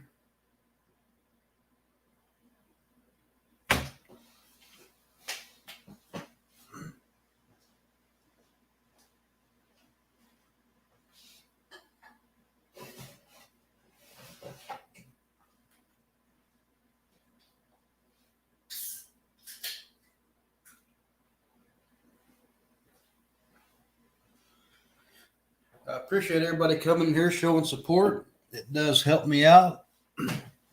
We're trying to get my watch time up to 4,000 hours. If y'all can run my playlist at night, it does help me get watch time. No problem, Big Country. We'll be waiting for you.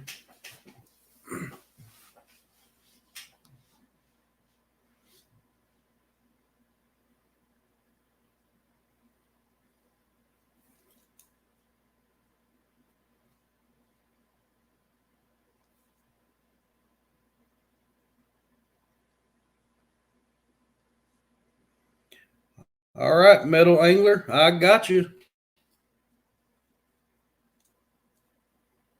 Got you for 5 credits. Thank you so much. Metal Angler 1 cent, number 7.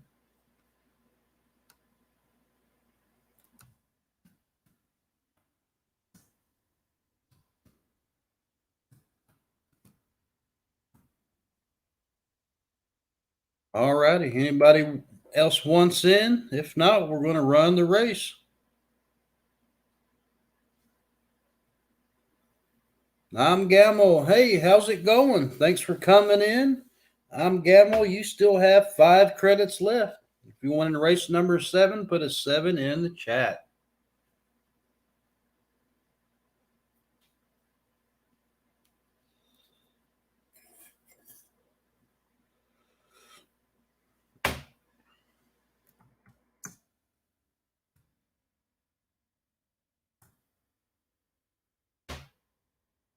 All right, got you. I'm Gamble.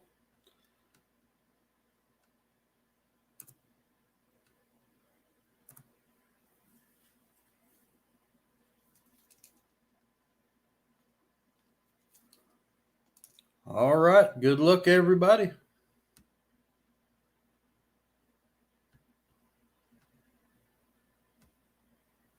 All right, let's go. Good luck.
Metal Angler all the way to the finish line.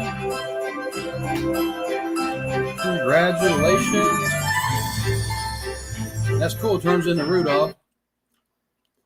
Followed by Sassy and Carol.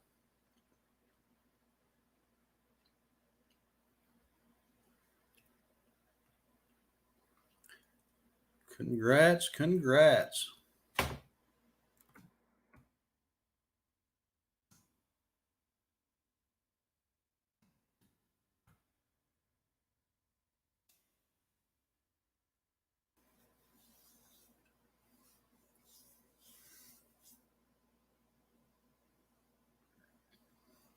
All right, Metal Angler race number 7 winner.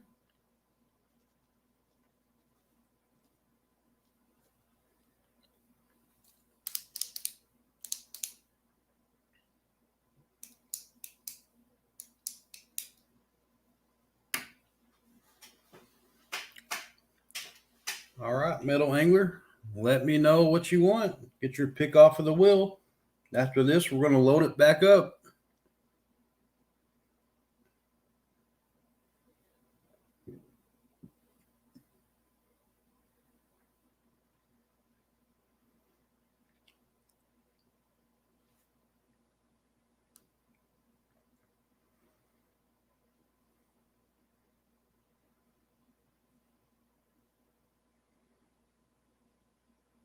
Woot woot, Metal Angler, congratulations.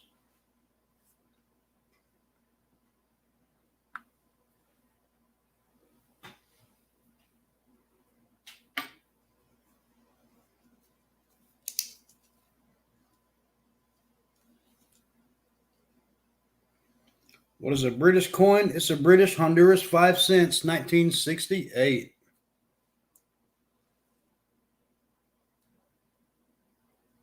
Surprised no one's picked that one yet. And it is in very good condition.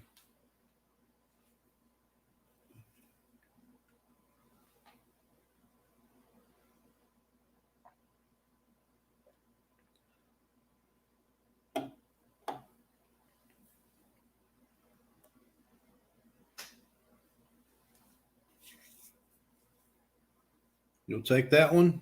Good choice.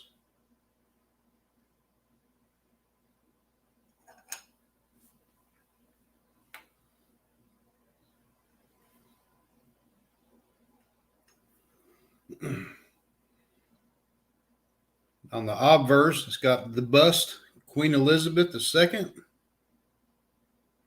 Way to go, Metal Angler.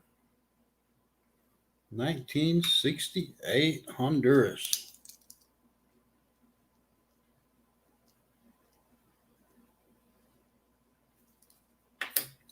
All right, give me 1 second. We're going to load the wheel back up.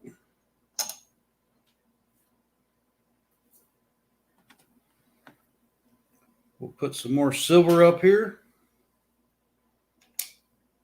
Some 1 gram Valcambi Sussy Barb.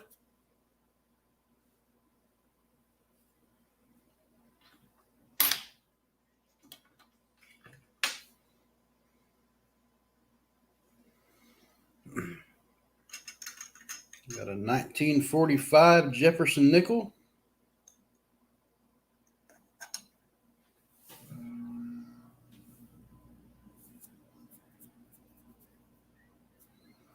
And don't forget, we still got bag pulls from St. John Paul.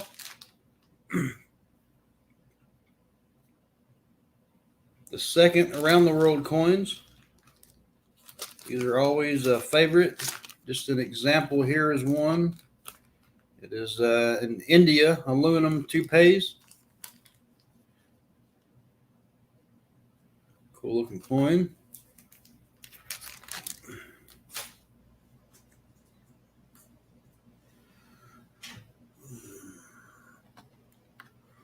We'll put up another silver dime. This one's a 1956.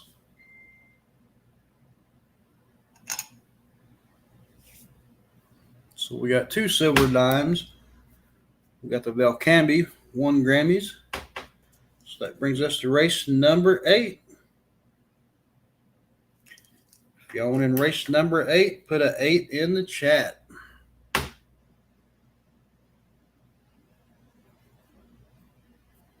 Y'all don't forget, we got that 54 SBU uncirculated wheat penny. And that's probably the pick off the table right there. It's a blazer. Evil Lenny. All right, let's share the next race up. Hold on, Miss Chef Yoda. I will come back and look at your comment. 1 second.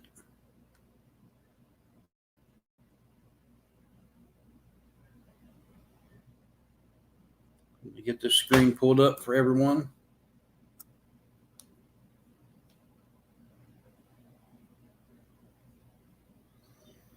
All right, Evil Lenny once in. All right, Evil. Leaves you with 9 credits.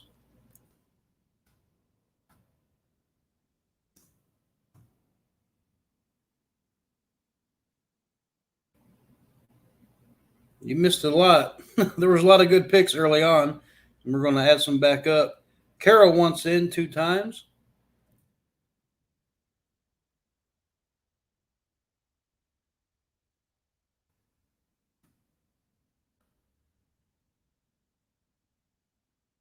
All right, Aunt Carol, we got you twice. Leaves you with 5 credits. Metal Angler leaves you with 3 credits.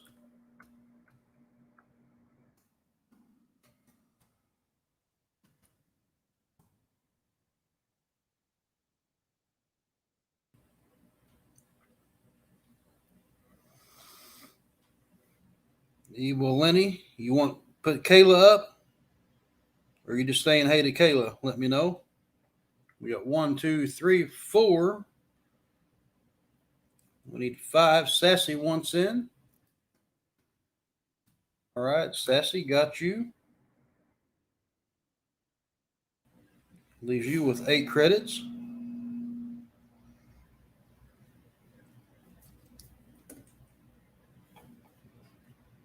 He's just saying, hey, yeah, I thought so. Some people do that when I, ask for put 8 in the chat for race and they'll put someone's name. So I'm just making sure.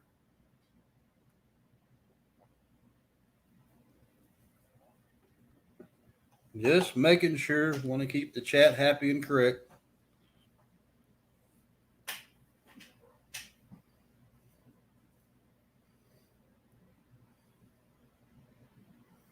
All right, that gets our 5 minimum. All right, good luck, everyone.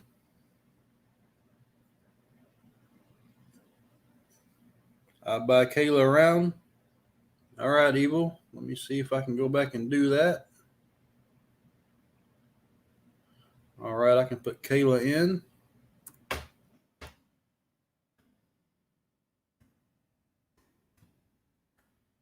Evil's not so evil. All right, Evil Lenny leaves you with 8 credits. Is everybody in that wants in? I believe so. We'll set our timer for 90 seconds, a minute and a half. All right, good luck, everyone.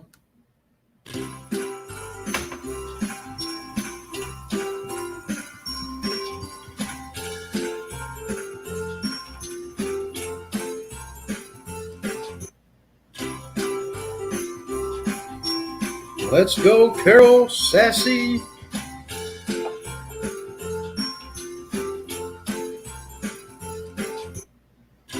Mush, y'all spam that chat. Root your sled dog on. It helps. Push them to the front. The more comments, the better.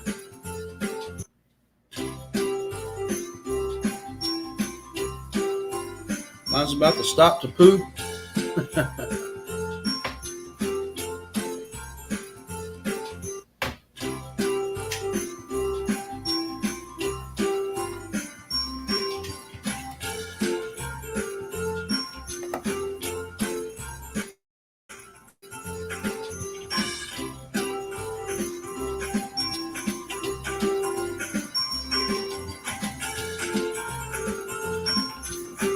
Yeah, you don't want the yellow snow.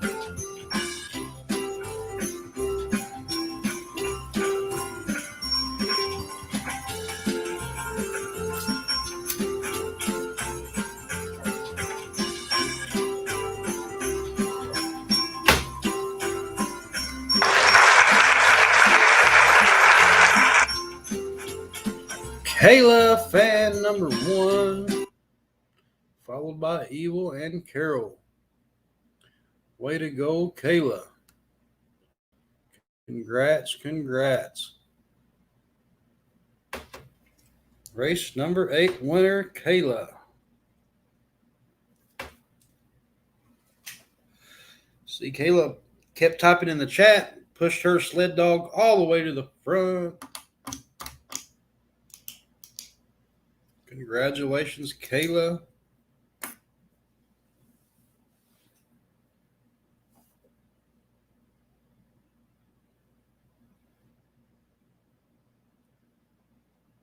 Kelly, you know the drill.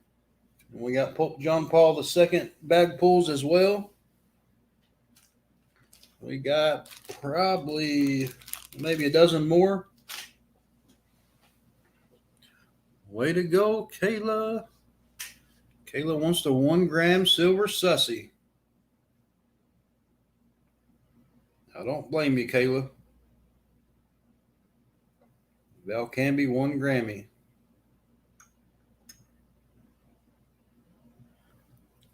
Awesome, Kayla. Good pickup. And just like that, Kayla got 1 gram of silver.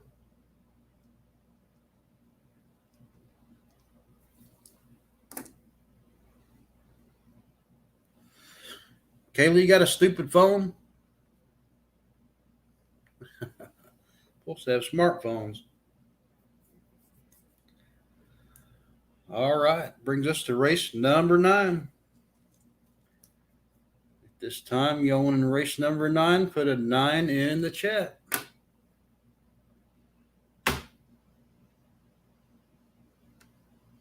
I got to share some more races. I know it's not Thanksgiving, but I like that race. We haven't done that one in a while. We'll do the Cupid race.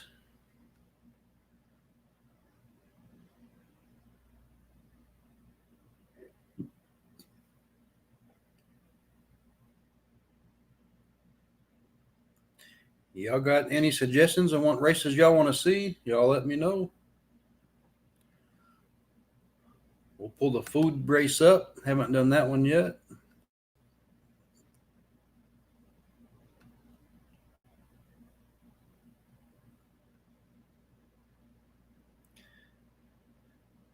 Mrs. M, you still got 1 credit, Mrs. M, just letting you know. So share screen.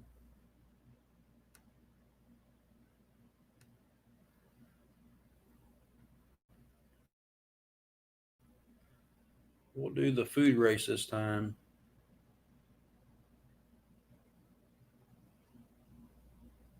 All right, edit list. Let me go back to chat and see who all we got. We got Aunt Carol once in 2 times.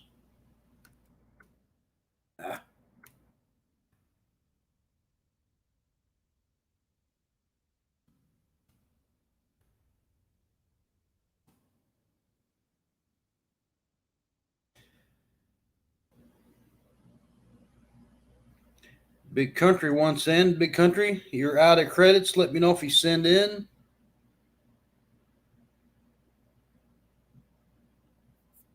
Mrs. M once in.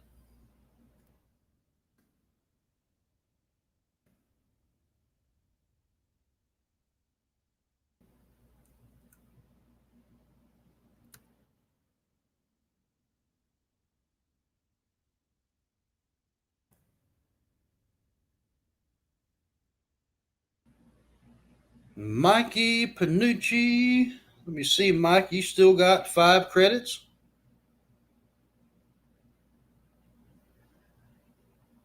Evil once in. All right, got you, Evil. Let me run down the credit list before we get too far. So we got Carol once in twice. Leaves you with 3 credits left, Carol.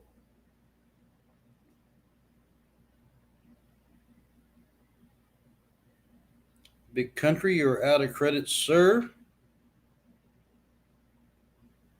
Yes, you do. We got you in. Your last credit, Mrs. M.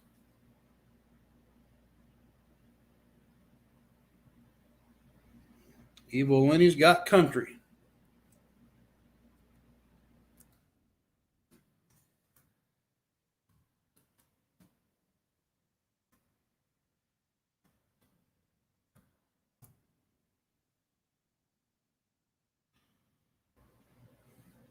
All right, Evil Winnie.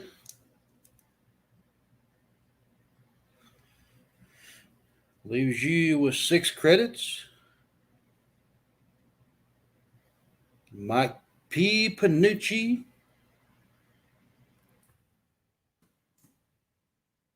All right, got you, Mike. Leaves you with 4. Metal Angler.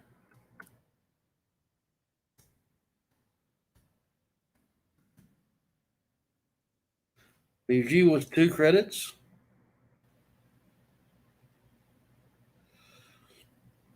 All right, Evil. I got Big Country in on you.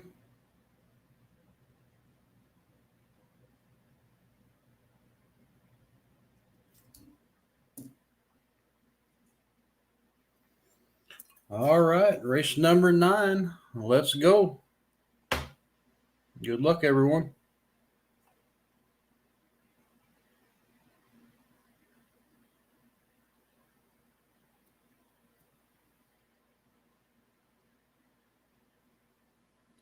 All right, let's go.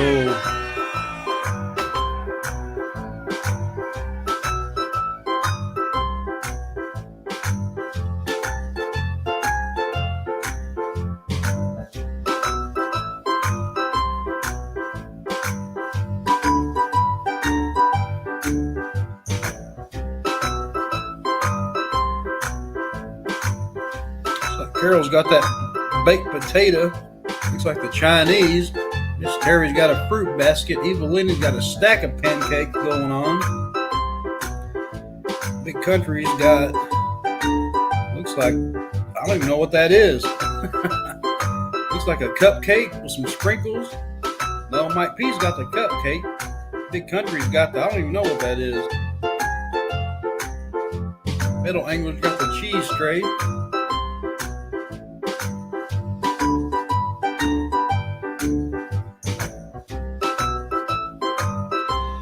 Let's go. Y'all spam that chat.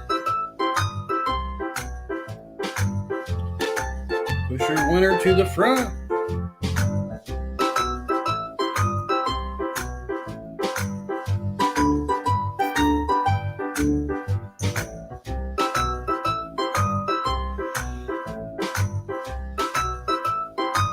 You're welcome, Miss Terry Lee Mercer. Yeah, they are beautiful.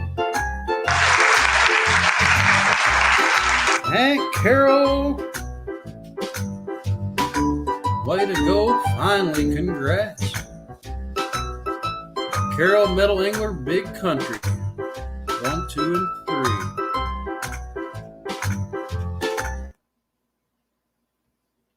Congratulations, Aunt Carol. You get your pick off of the turntable. Let me know. Finally, number 9 winner.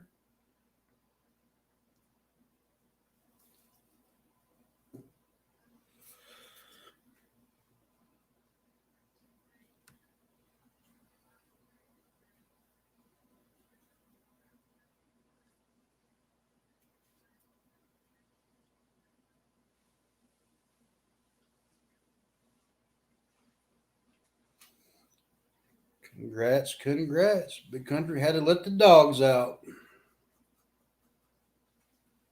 Thank you very much, Evelyn. The silver bar.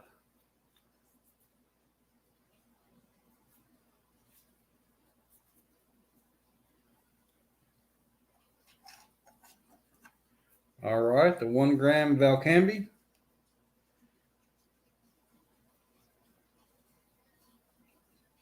Way to go. All right, Carol, we got you. The 1 gram silver bar.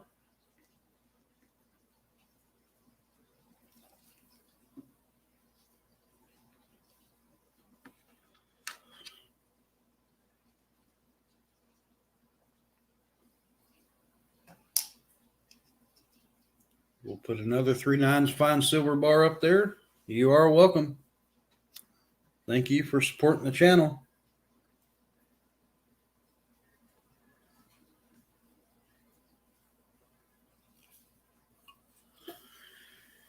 Yeah, those 1 Grammys are awesome. Mrs. M, really don't know. Really can't put a number on how many races, but we're going to be going for a little while longer. So if you want to send in, I can keep your credits. So this will be race number 10. If you have not sent in credits yet, now would be a good time to do so. Race number 10. If y'all want race number 10, put a 10 in the chat.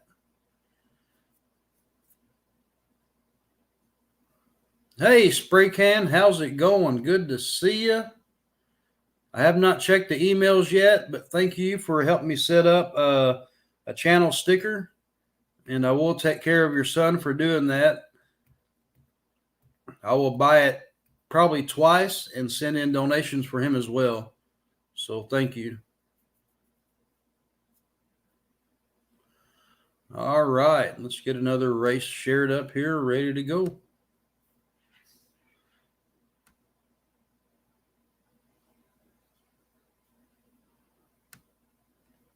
Let's get that Cupid's race up here.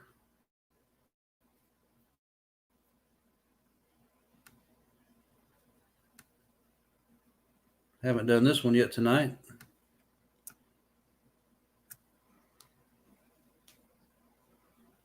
All righty, who I wanted in? Stassi.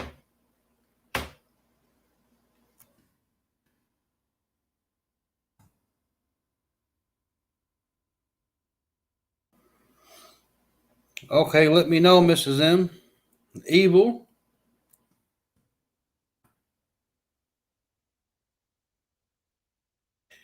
Big Country, did you send any credits? Let me know and I will check.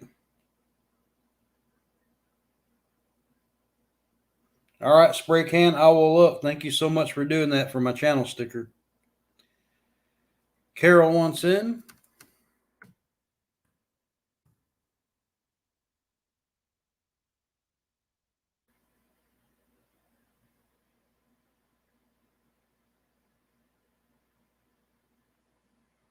Thank you, Stillwell Queen, for doing that. We getting this troll spray out going on. All right, Mrs. M sent. I trust you. I won't even take the time out to look. So we got Mrs. M.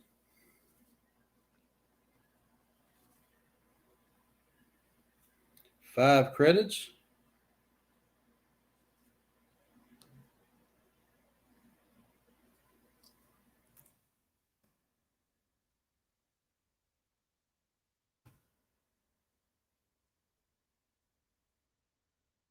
All right, PayPal. All righty, I will check. All right, who else wants in race number 10? We got Sassy Evil Carol and Mrs. M. Anybody else wants in race number 10? Put a 10 in the chat. Hey, Billy P, how's it going? Good to see you. Thanks for coming in. Fix yourself a drink, have a seat, and we're going to have some fun tonight.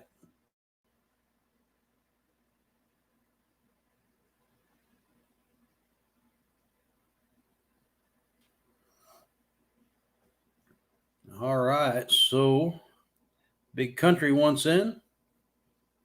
Got you, Big Country.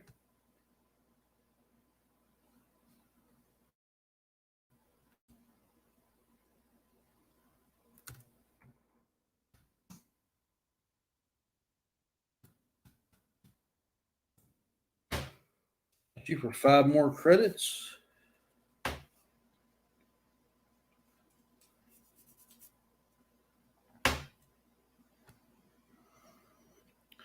All righty, so let me run down the credit list real quick.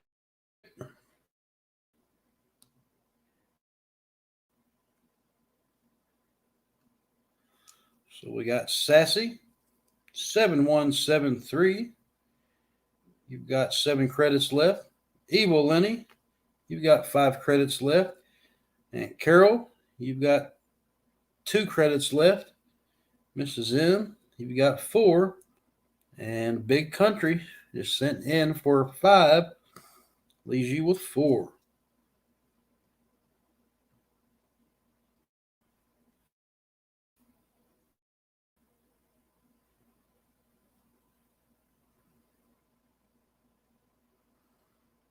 And I am correct, right?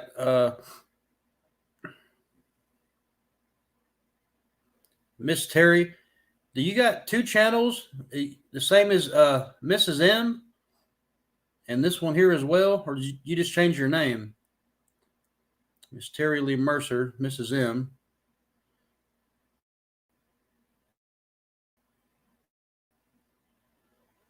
What did Billy say?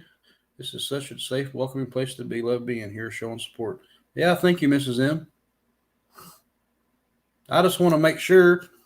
I know it's you, Terry. Why aren't you monetized? Well, we're waiting on it, Mike Panucci.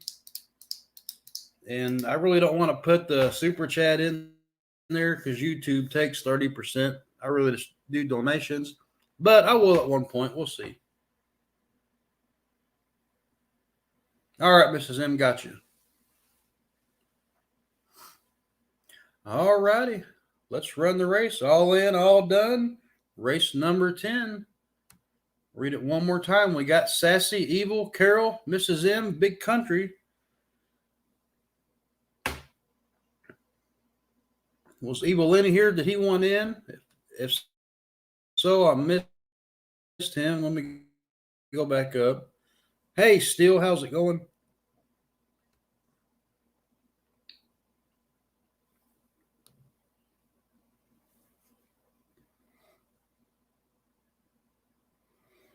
All right, I believe that is it. Nope, I missed Evil.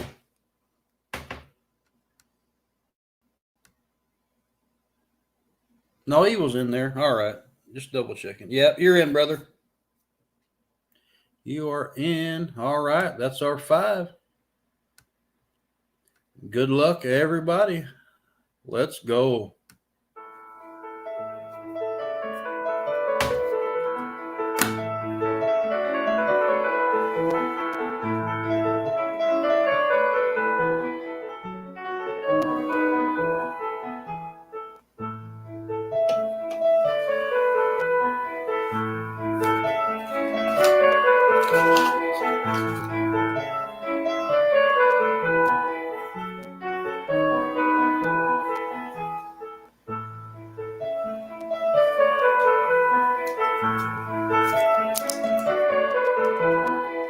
Good luck, everyone.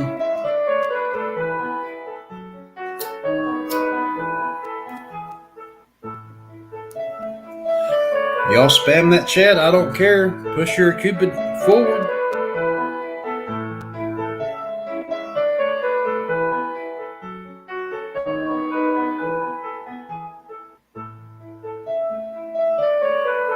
You're welcome, Metal Angler. No problem. I like hanging out with you guys. I know I said it. I've got a full roll of Mercury dimes on the way. We're going to put those up on Dollar Game Night.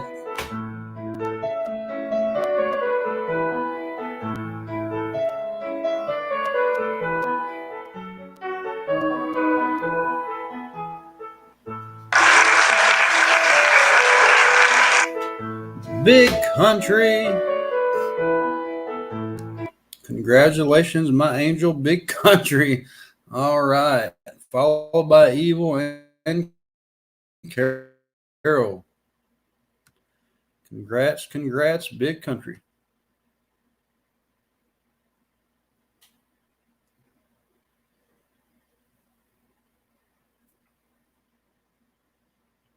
All right, Big Country, you know the drill. Race number 10 winner. And looks like that will bring us to our next free race.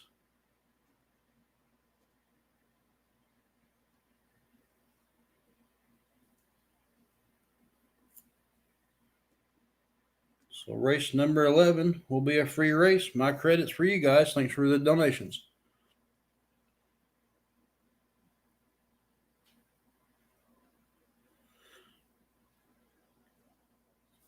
Carol said, I went to sleep.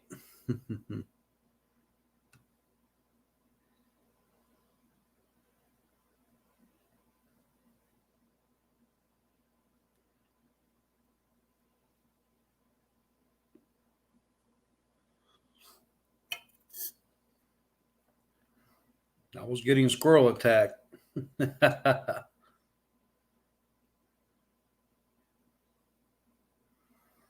Way to go, Big Country. Quit scaring everybody with that eyeball.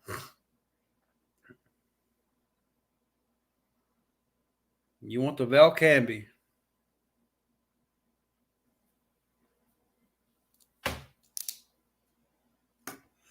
I bet you do, Big Country. Way to go. All right, Big Country. That is coming to you, my friend.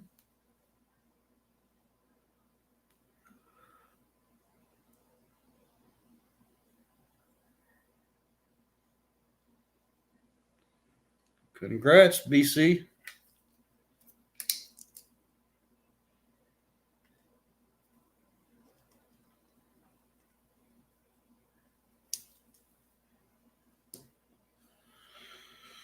All right, y'all hold up. I ain't even said race number 11 yet.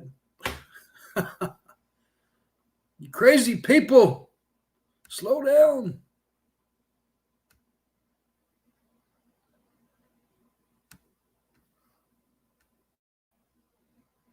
All right, y'all wanted my credit race? This is on me. Thanks for all the donations tonight. I appreciate everybody. If y'all want to send in to help support the shipping and handling and postage, that is welcome too. All right, so who we got? Race number 11. Put 11 in the chat. We got Carol. Thank you, Carol. Sassy.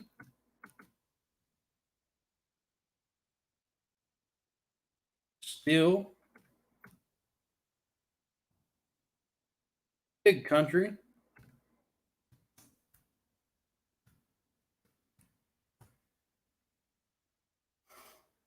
Mrs. M.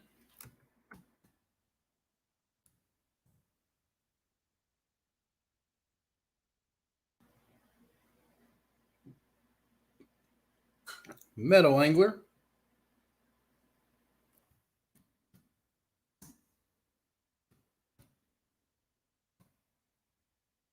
Got you, Meadow Angler. Thank you, ma'am. Steel Wool Queen.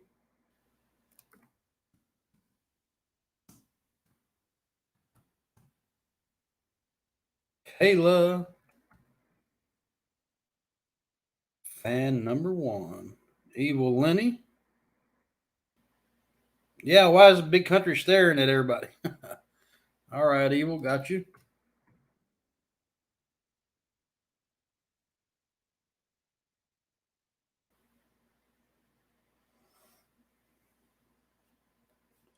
All right, who we got? Evil Lenny, Kayla Fan number 1, Steel Wool Queen, Metal Angler, Mrs. M, Big Country, Still in Ya,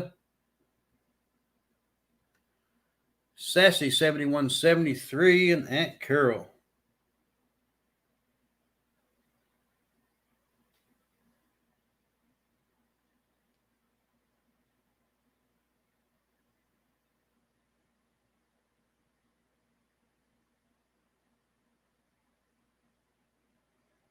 Yeah, Chad, you are all out of credits, my brother.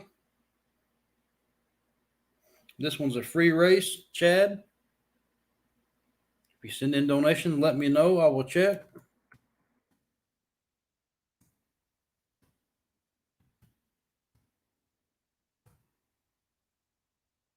Got you, Chad. All righty. Is everybody in that wants in? Chad, Evil, Kayla, Stillwool Queen, Metal Angler, Mrs. M, Big Country, Still in You, Sassy, and Aunt Carol. All right. Good luck, everybody.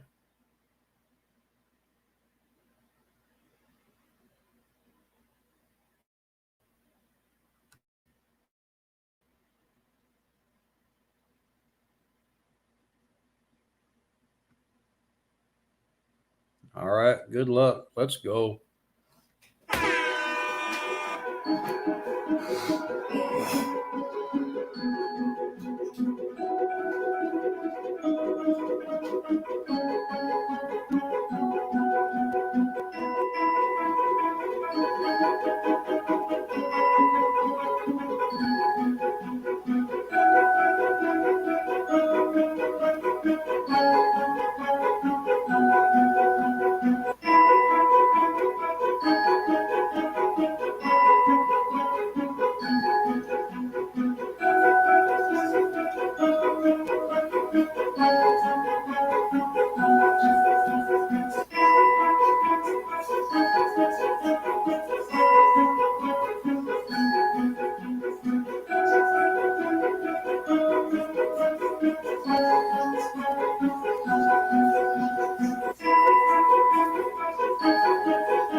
Mrs. M way up front. Just like Big Country said, he has more fun in here for $1 than a scratch off ticket. Chad Brookman. Way to go, Chad. Make sure you send me an email, Chad, with your mailing address along with your screen name. I'm not sure if I've got a wallet started for you, but send me an email, Chad. timstoms@mail.com. Congrats, Chad.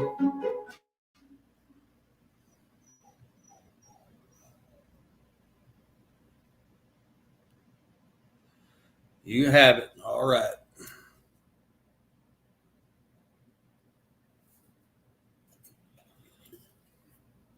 Thought I did, but I've got 50 people to keep up with, so it helps me keep up, brother. All right, Chad, my brother.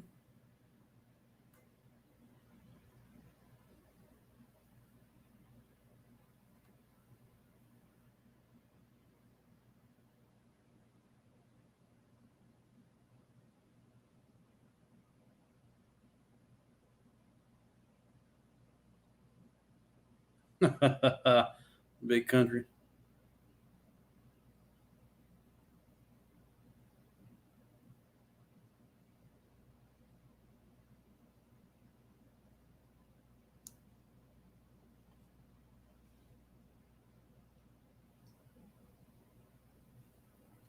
Congrats, Chad.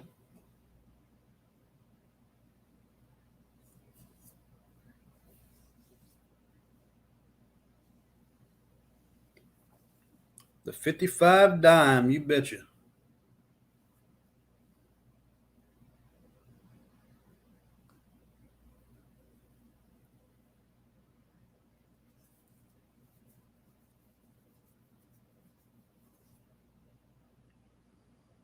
Oh, let me get to come around again.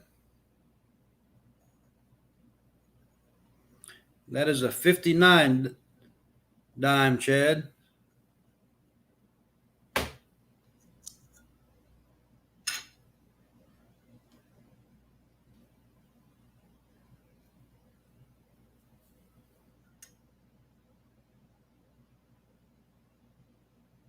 Looks like a 5. I got you, brother. So, Chad, race number 11 winner.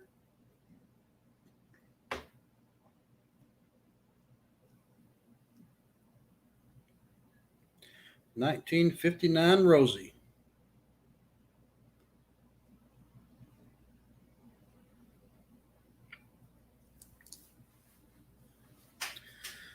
Way to go, Chad. Congrats. Just like that, the free race.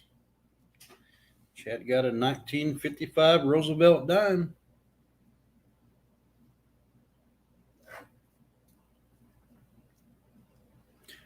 All right, that brings race number 11. Or no, race number 12. Sorry. If you want to race number 12, put a 12 in the chat.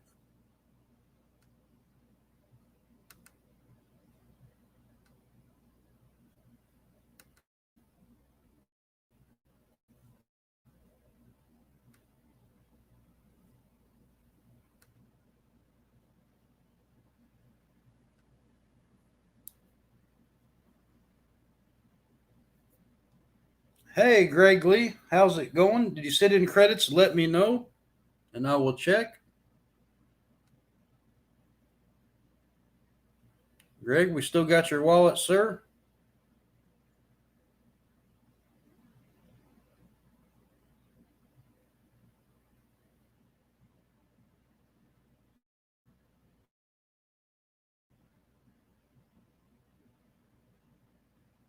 All right, let me pull up the names and edit the list.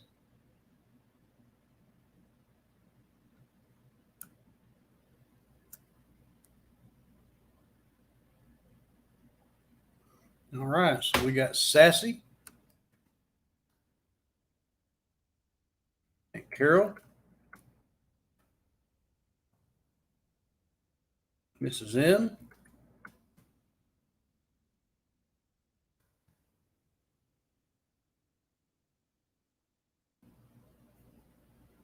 Greg Lee. Let me know you send in Big Country.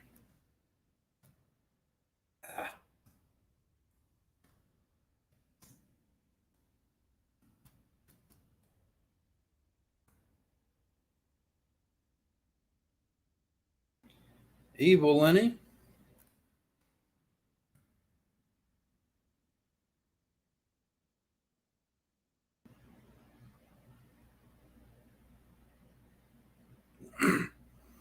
All right, if you have not done so yet, now would be a good time to send in your credits. Greg Lee, let me know. PayPal is preferred. Money sign bait the hook. It's scrolling across the bottom of the screen.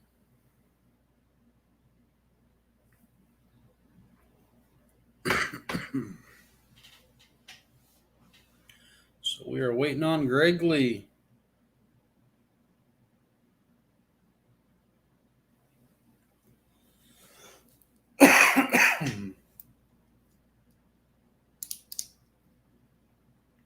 Hey, Santa Claus, North Pole, Canada. How's it going? Good to see you, Santa Claus.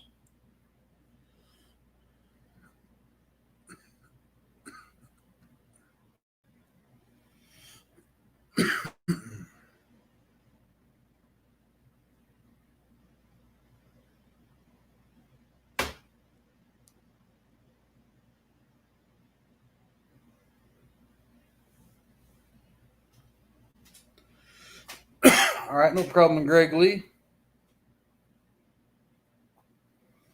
All right, Chad sent 10 credits in PayPal. Let me check real quick for you, brother.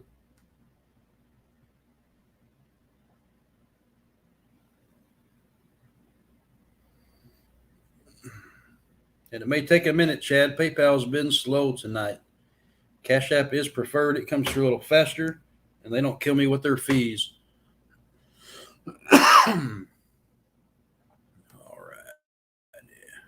All right, Chad.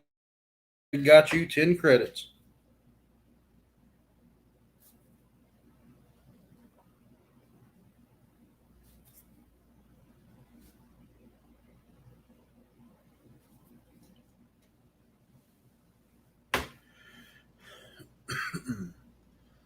All righty.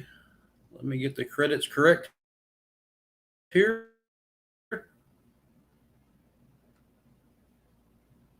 So we got Sassy. Leaves you with 6 credits. Carol. Leaves you with 1 credit. Mrs. M. Leaves you with 3 credits. Big Country. Leaves you with 3. And Evil Lenny leaves you with 4 credits. We got 1, 2, 3, 4, 5.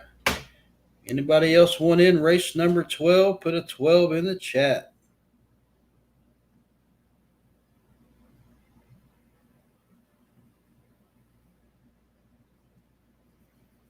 That's fine, Mike. I'm not worried about the 3%.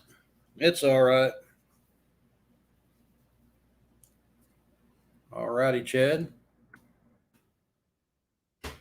Leaves you with 9 credits, sir.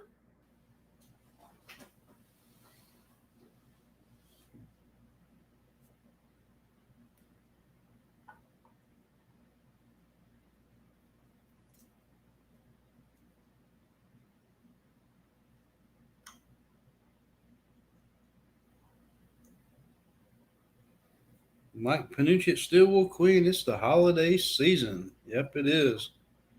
We'll add that to the table.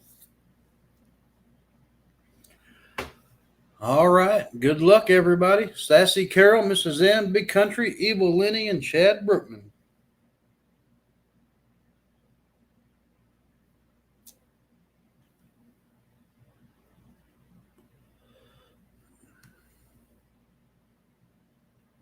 All right. Set our timer for 90 seconds.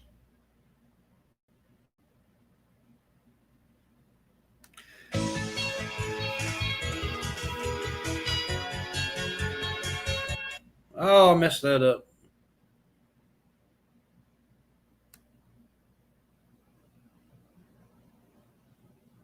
All right, looks like this is going to be a quick race because I can't go back and change the time. I apologize. A 10-second race shootout. Let's go, everybody. Good luck.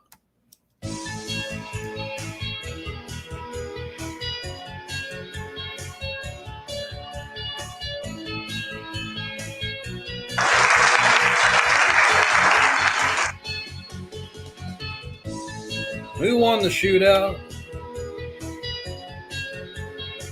Ooh, it was a close one. Evil Lenny won, followed by Chad and Sassy.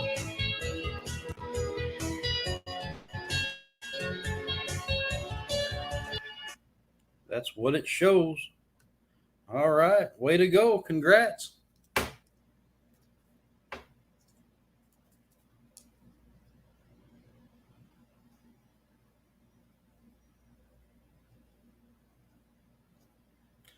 Way to go, Evil.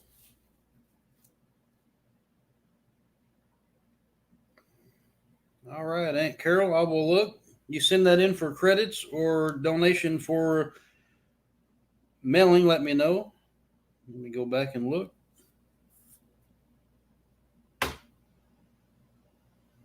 That's why I got 3 kids.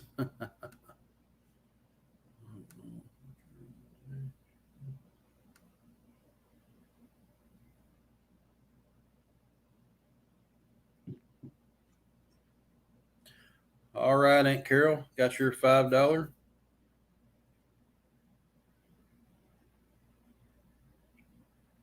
For mailing. Okay, awesome, Aunt Carol. Thank you so much. You don't know how much that does help. When I mail out, sometimes 50 mailers goes out at once, and it's a lot. I do appreciate that. It does help with the stream. Thank you so much.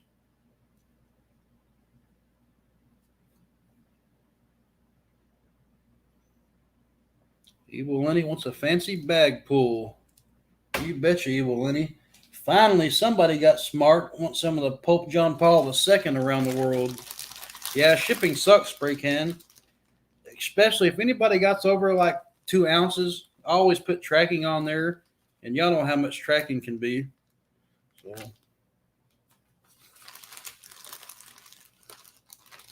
most of the time, I can usually just put a stamp on and tape the crap out of the envelope, the letter envelope.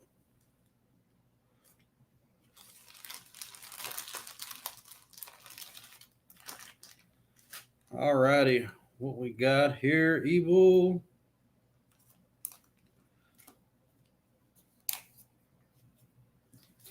Looks like we got, let me mark this name out so I don't get copyright. A Poland Brass, uncirculated, Zlatzik. I can't even pronounce that, but it is Poland. And that's a beautiful one. 1989.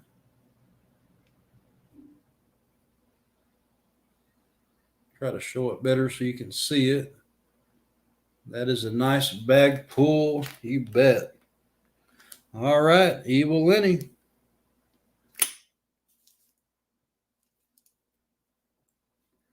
The Poland Brass 10.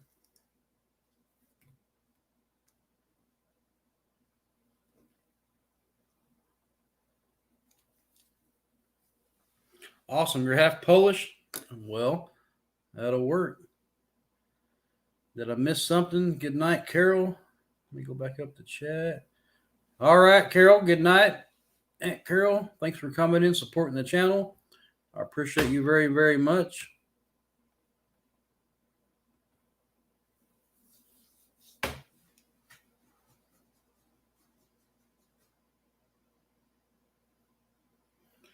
All right. That brings us to race number 13.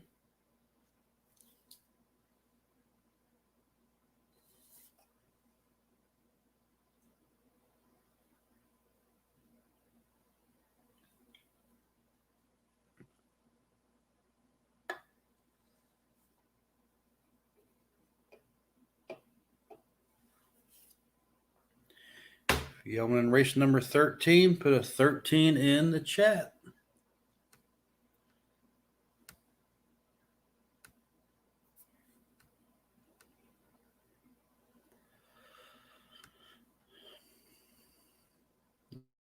All right, let's pull this funny clown. Let's see who's going to get dressed funny tonight for the clown race.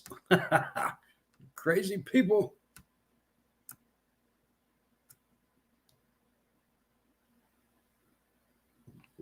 All right, we got Evil in it.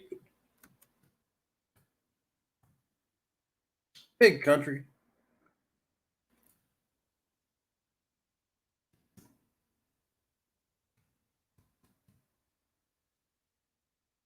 Sassy. 7173. Meadow Angler.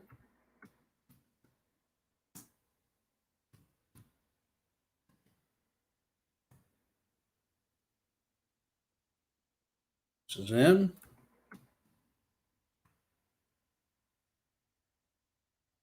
All right, we got Evil, Big Country, Sassy, Meadow Angler, and Mrs. M so far. So let me get the credits correct. All right, Evil Lenny, you got 3 credits. Big Country, you've got 2 credits left. Sassy, you've got 4.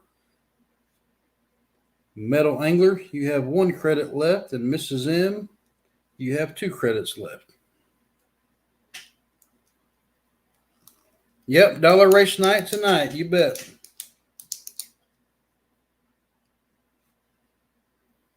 You send in a dollar spray can and let me know.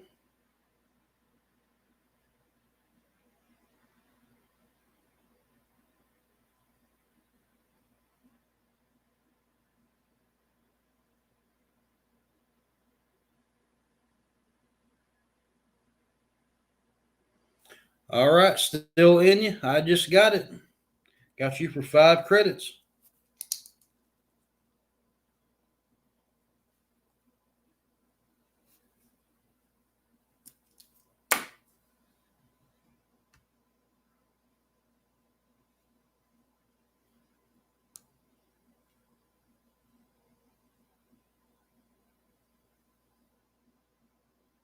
Why is it so blurry? What's blurry? Oh, putting the credits in here, y'all really can't see them. That's because I share it, both screens. Spray can coins sent Cash App. All right.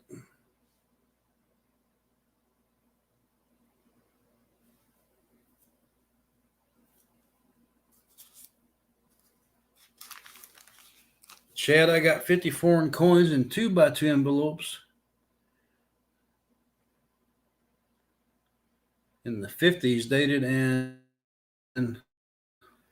well, that's cool. Well, I don't know why you couldn't read your name on the last race. I don't know.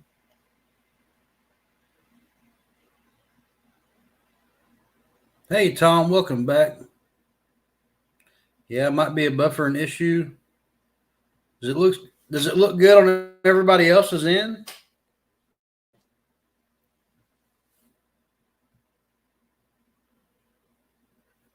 All right, spray can. We'll wait. Sometimes Cash App takes a little bit.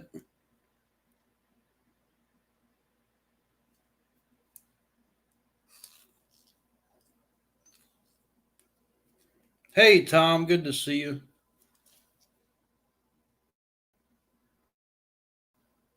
Yeah, you might want to refresh the screen and make sure you're in live chat instead of top chat.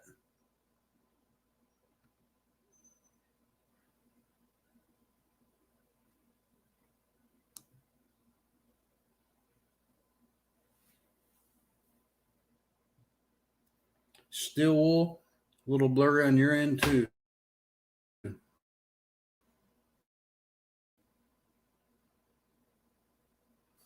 Well, you might want to refresh. All right, spray can. Let me look.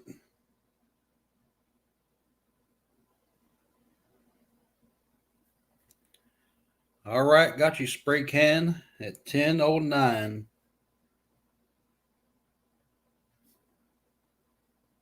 Spray can coins, 5 credits. I got you, brother. Yeah, sometimes it takes a minute or two to get through. All right, spray can. You won in race number 13.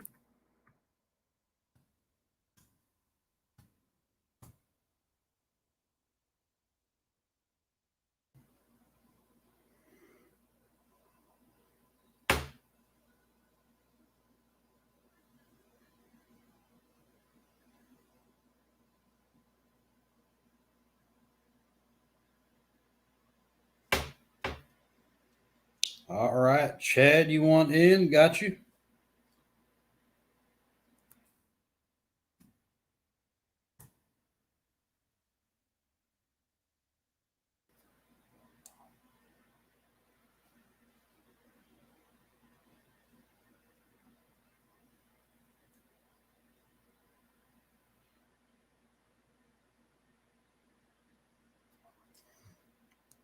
All right, is everybody in race number 13? I believe we're all in, all done. Got you, Chad. Chad, you got 8 credits left. If I'm wrong, correct me, please. Then we got Spray Can. You got 4 credits left. Mrs. M, you got 1 credit left. Metal Angler, you got 1 credit. Ma'am, Sassy, 7173, you got 4. Big Country, you've got 2 left. And Evil.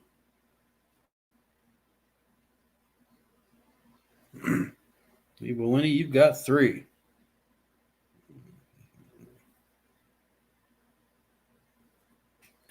All right. Well, we'll make sure it's not blurry. Here we go. Good luck, everybody.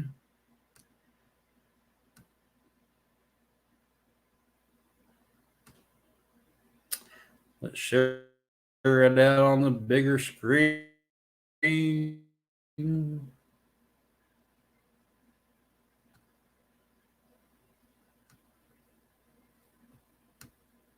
All right, let's go. Good luck, everybody.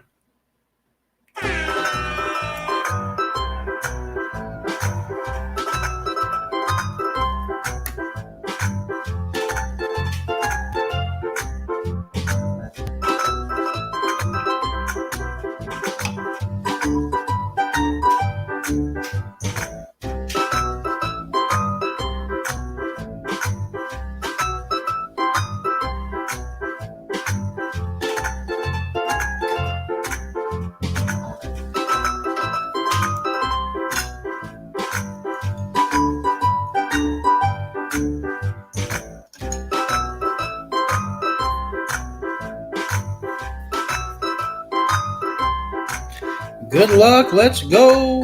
Go, go, go. Y'all spam the chat. Push your clown to the front.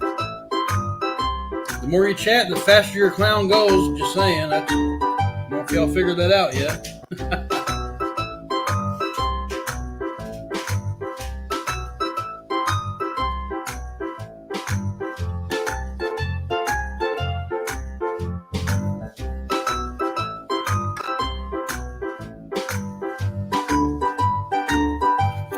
Evil up front.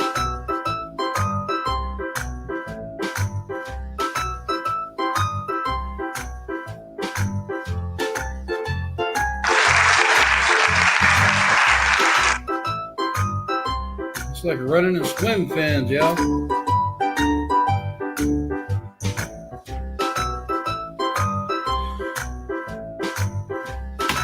Spray Can Coins, way to go, followed by Chad and Sassy.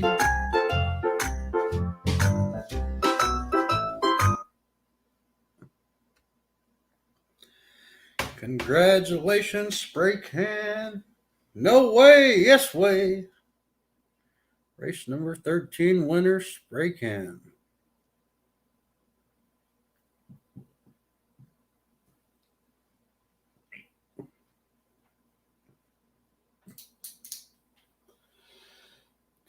Congrats, Spray Can. Get your pick off the table, or you can get Pope John the Paul uncirculated around the world coins. World coin, you betcha.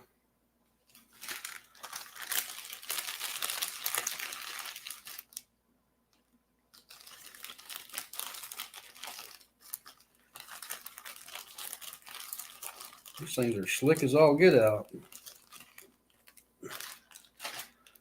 All right, what do we got? Ooh.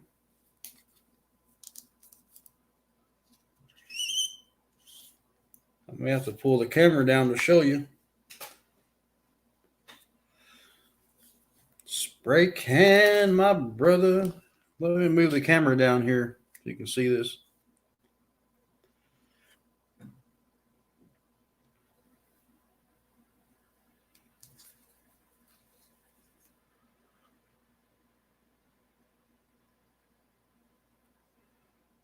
Let me back it up just a little bit. Focus in.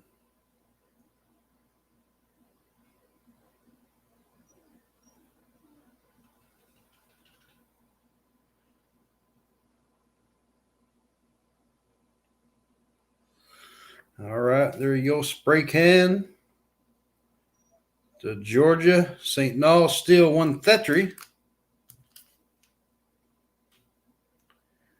Isn't that a beaut? Try to show you the obverse, but it's hard to get around.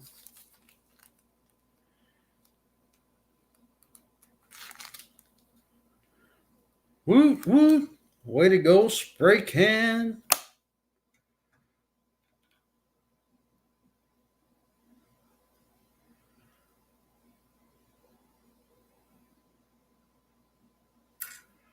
Now we gotta get it focused back up. Move the light from blinding everything.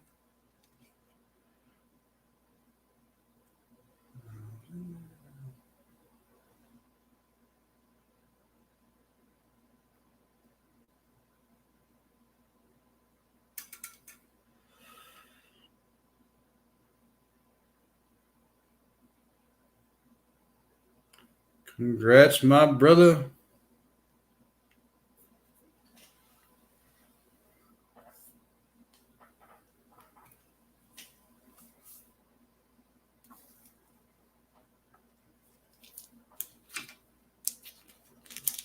Get your rope down here. All right, the Georgia.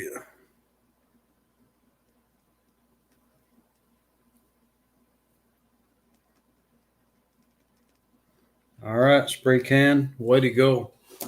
Congrats, congrats. Now if I get this camera set back up right. You know it's a good one to move stuff around. All right, let's see here.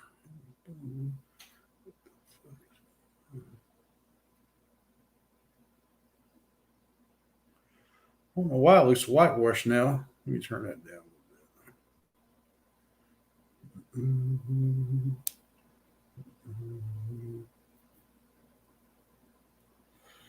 bit. All right, that brings us to race number 14. If y'all want to race number 14, put a 14 in the chat. Gosh, that's so bright. That silver just blinds you.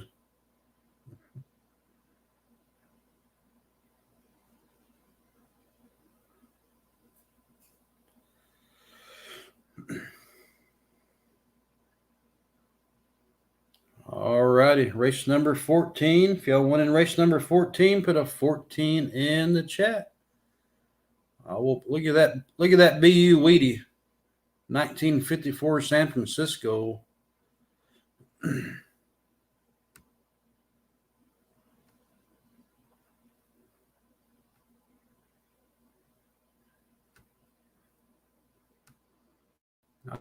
All right, let's get on the water. You all ready to do some motor boating? Out there in the open, motor boating. All right, who we got?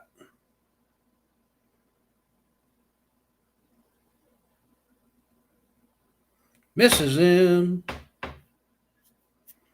Give my remaining spots to Stillwell Queen and Kayla and Greg Lee for me. All right, spray can. My moderators, help me out, please, with that. So we got Mrs. M.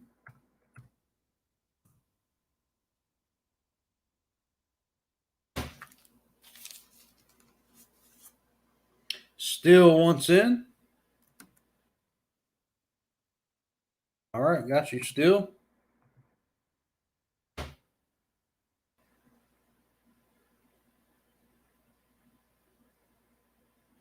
All right, spray can. You got 4 credits left, so we'll put up Stillwell Queen, Kayla, and Greg Lee.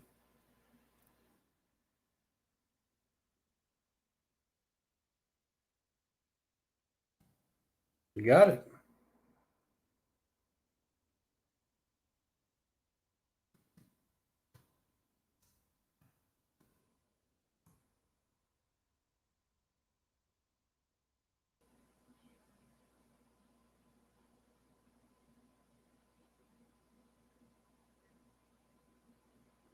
And spray can, that leaves you with 1 credit left. You want to put somebody else?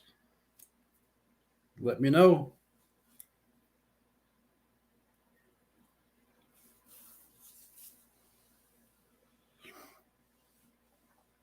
Yep, so nice of Spray Can.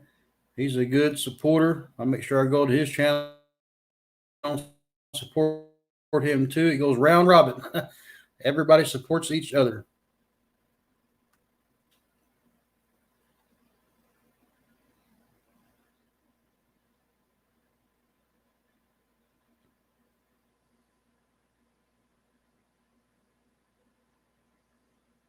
So I'll just pick one more for Spray Can. Merry Christmas.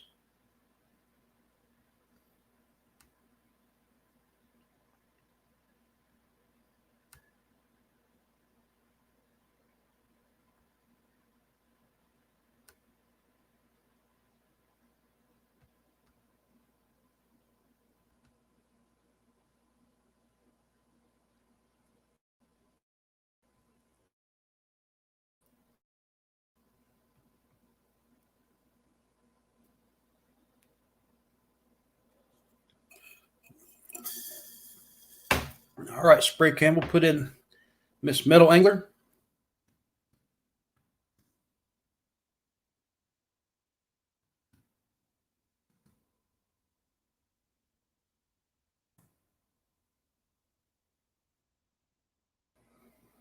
All right, let's see who we got. Sassy, he's still got 4.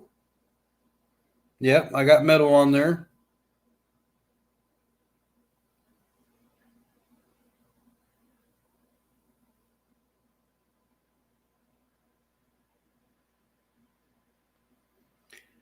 Sassy, you still in here? I can put you up.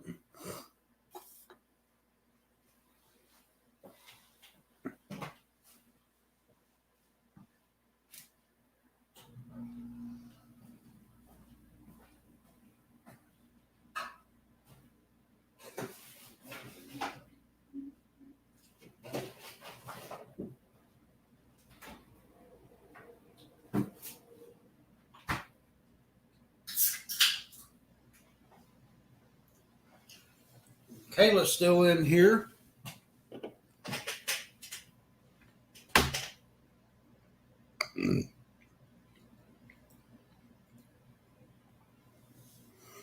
All right. That gets us enough to run the race. I appreciate you, Spray Can, my brother.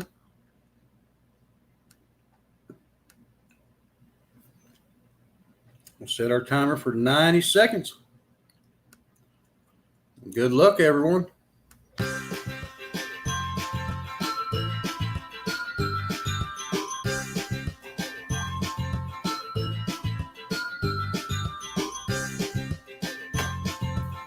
All right, let's go.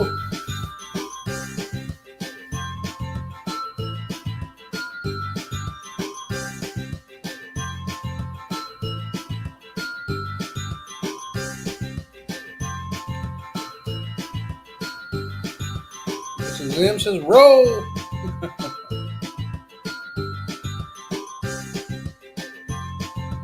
I think Mrs. M got this one. She is spamming the chat. We'll see how it goes. It's weird. Sometimes I don't know. Let's go, Mrs. M. Zoom, zoom. Kayla's got a Mazda.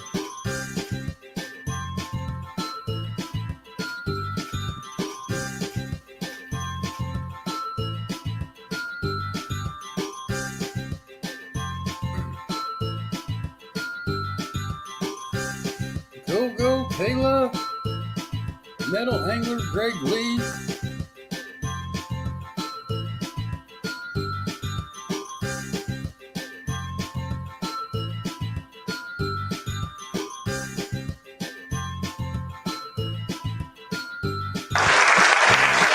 that weird how that works? Stillwell Queen typed in the chat at last, and there she goes to the finish line. Stillwell Queen, congrats, Race number 14 winner.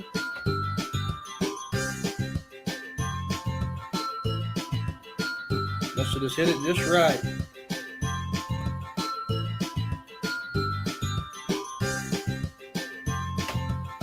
Congratulations, Steel Wool Queen, and Merry Christmas.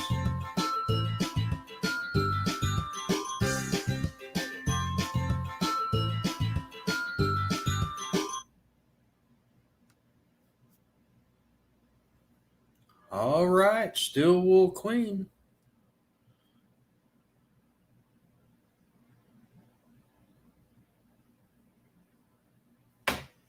You get your pick off the turntable. Congrats, congrats.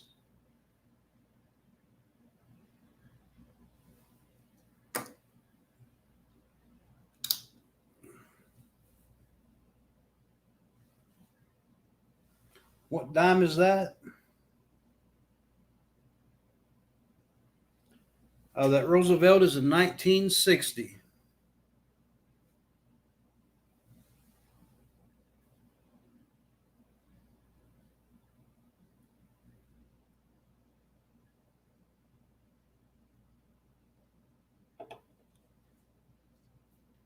That is a silver dime.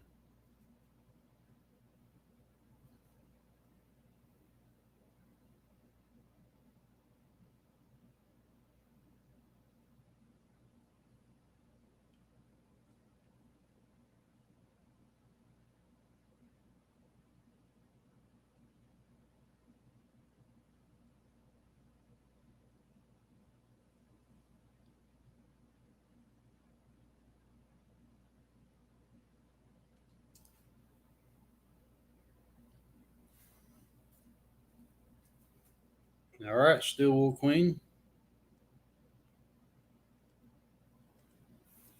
1960 dime, you bet.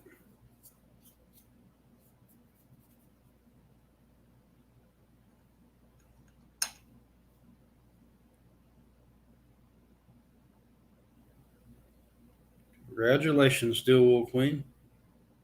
1960 Rosie, silver dime.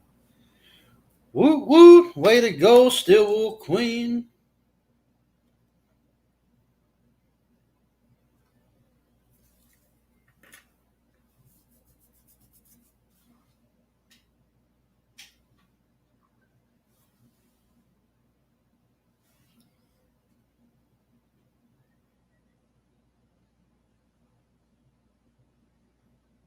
$1965, the year I was born, Gregley said.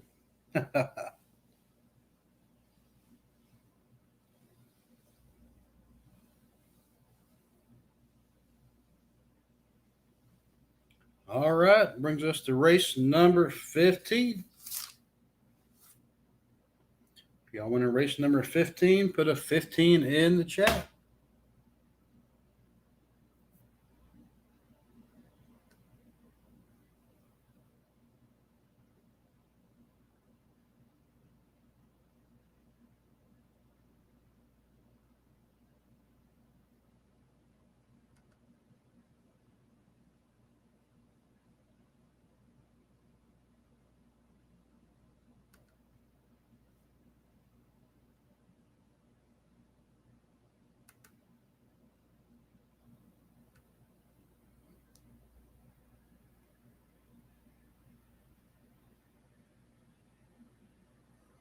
Mom was the one that called me Terry Lee. She must be thinking of me.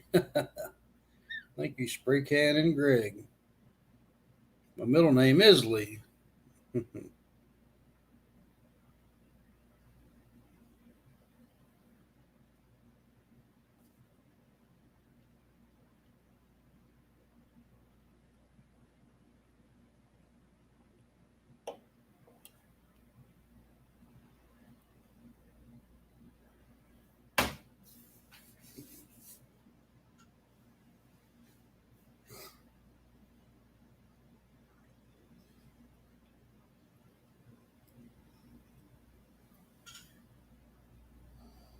All righty.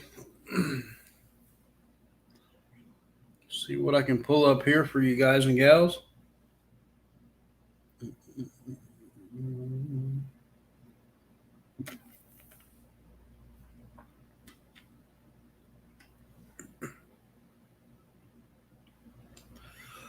Get another 1 Grammy in here.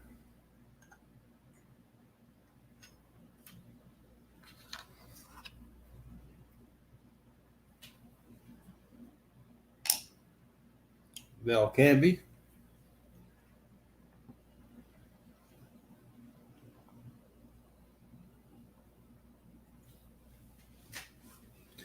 David Lee's my brother's name.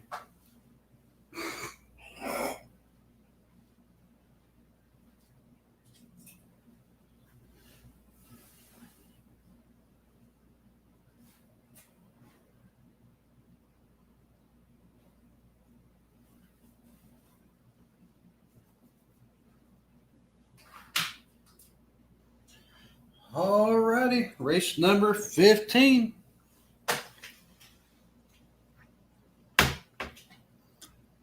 All right, Chad might want to refresh.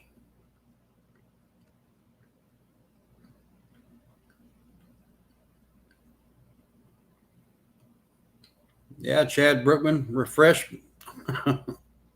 He's still rowing his boat.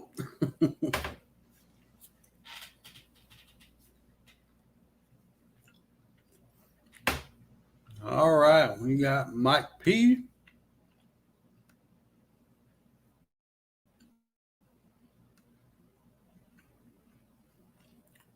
Woohoo, let's go.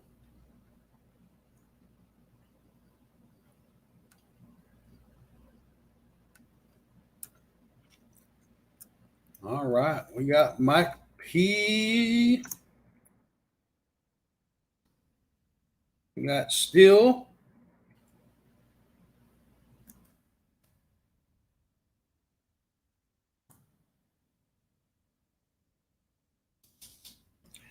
All right, Mikey Panucci.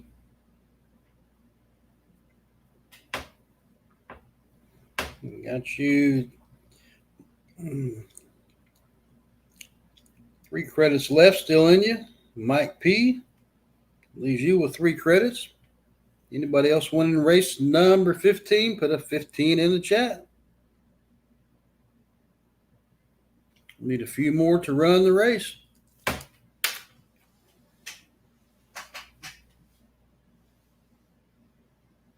I left and thought it was to enter something when I returned. All right, Chad, we got you. Leaves you with 7 credits.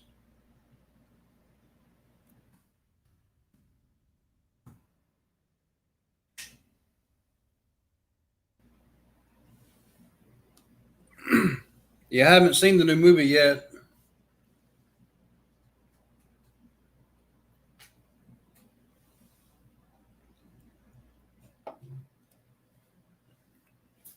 We may do, if y'all want a 1 ounce silver, we can probably do 10 spots. Well, no, since there's so many in here, we can probably do 5 spots, 10 a spot. But we'll get to there. Don't send any credits yet. After this race, we'll see if we can give away a 1 ounce silver for donation race. Silver Shark, what is going on? Good to see you, Silver Shark. I still have your wallet.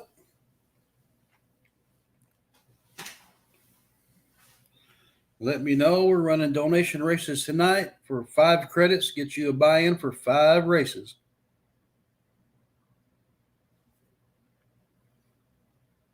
Yeah, Silver Shark. It's been a while since I've seen you. Silver Shark. Thanks for coming in. Don't forget, Silver Shark, I still got your wallet.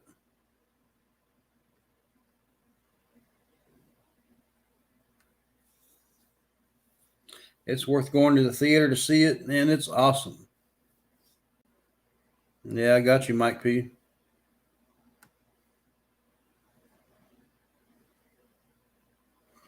All right, we're at race number 15. Put a 15 in the chat. We got some BU 54S wheat pennies. We got some old Jefferson nickels. We got some 1 gram Valcambys. Y'all let me know if you want in race number 15.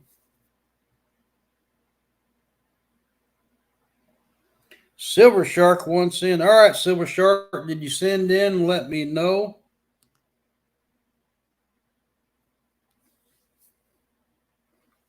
If you send your credits in, that would be a good time to do so. Let me know if you send in through PayPal or Cash App. Cash App is preferred.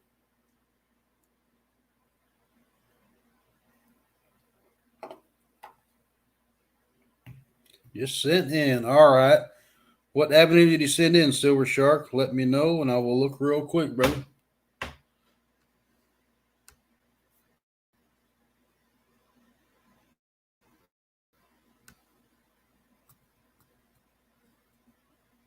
Silver Shark, your wallet has to go. You got some silver in there. I know you got a Grammy in your wallet. Let's look here real quick. All right, got you. LG initial, Silver Shark. Got you for 5 credits.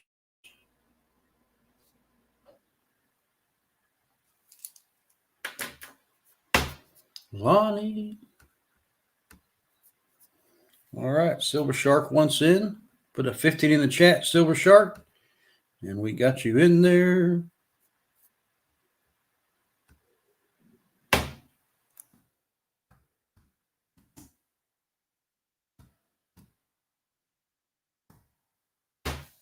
All right, so we got Mike Panucci, still in you, Chad, and Silver Shark. We need one more.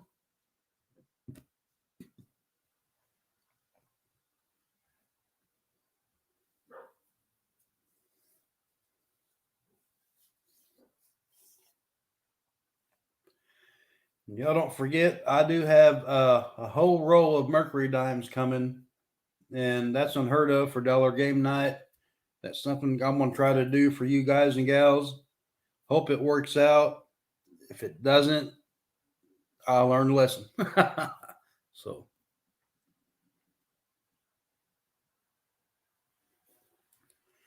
Steel Wool Queen.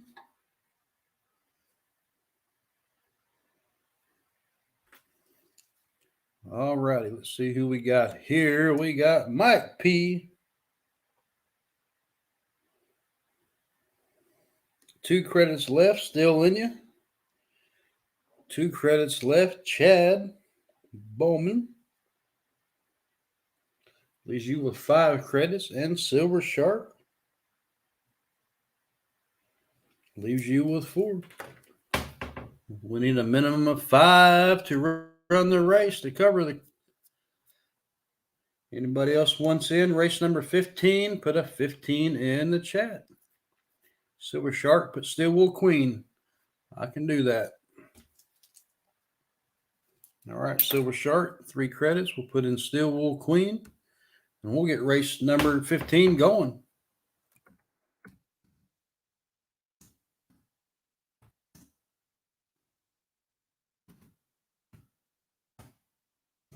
All right, let me double check, make sure no one else wants in. Steel Wool Queen says thanks to Silver Shark. All right, awesome. Let's run the race. Set our timer for 90 seconds. Steel Wool Queen, Silver Shark, Chad, still in you, Mike P. Good luck, everybody. Let's go.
Still, my brother from another mother. Congrats. Race number 15 winner. It was followed by Silver Shark and Steel Wolf Queen. A close race. Way to go, Steel. You know the drill, brother. You get your pick off the turntable. After this, we'll load it back up.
You want the silver piece.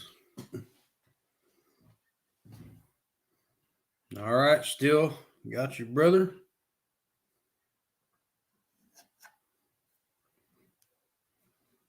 $1 Val Canby, Sussy. That's a way to go, Still. Make sure you send me an email, still in you, still. timstoms@mail.com. Send me your address there in New Jersey along with your screen name.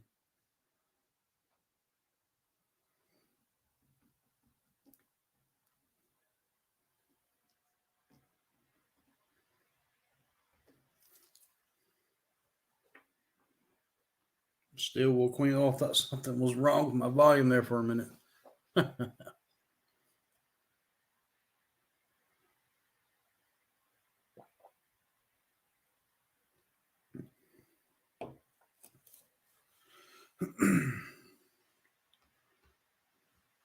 All right, let me load the wheel back up with some silver. We'll get to race number 16.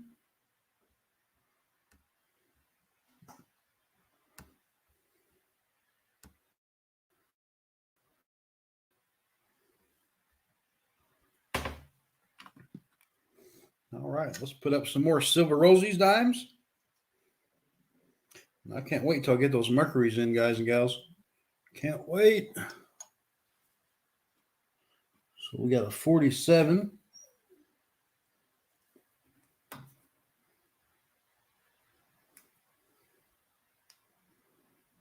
Put up some more of the silver bars, Grammys. And if anybody's interested in 1 ounce silver for $10 a spot, 5 spots, let me know. Yeah, I know you can't see. There you go. Let me try to get this back where y'all can see better. Holy moly.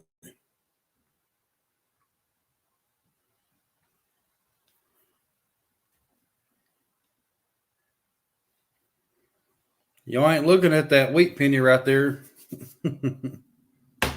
And that Jefferson nickel. Oh, all right. Y'all want to race number 16? Put a 16 in the chat.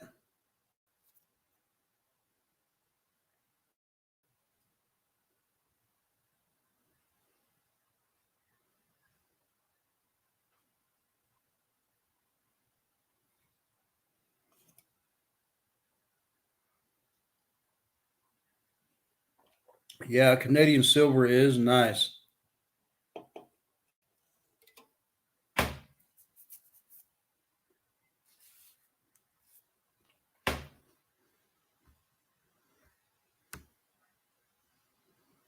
All right, Chad wants in.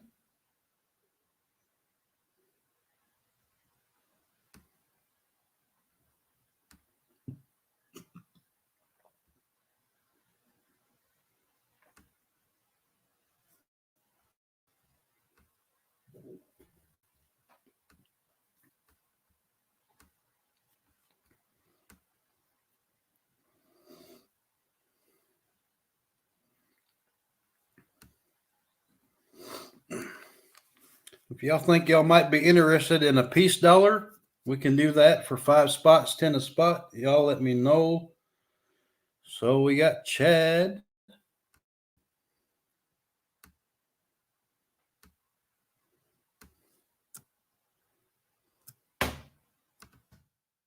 Y'all can get more than 1 spots on the peace dollar if you want. All right, Chad, got you. Still in you once in.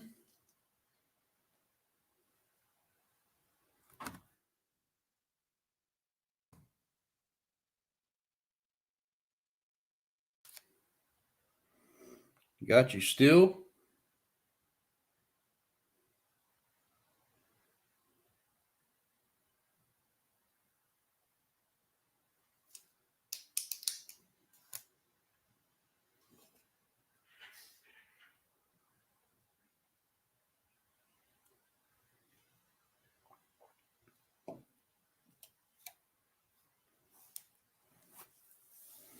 All right, so we got Chad and still. We need 3 more to run the race.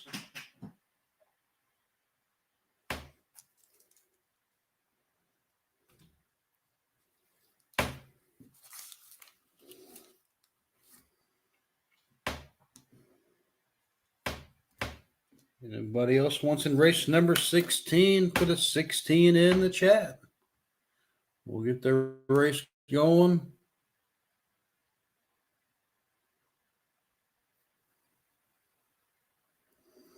Put your email, please. All right, Kaylee, you still in here? Can you share my email? If not, I can do so. Mike P wants in. All right, Mike.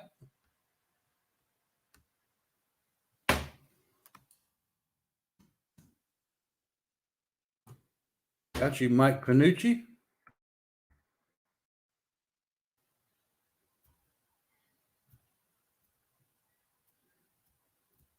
Thank you, Stillwell Queen.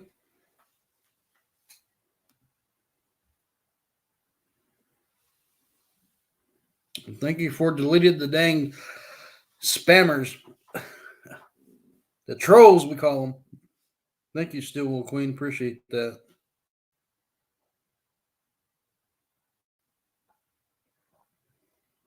All righty. We got. You're welcome. Thank you so much, Stillwell.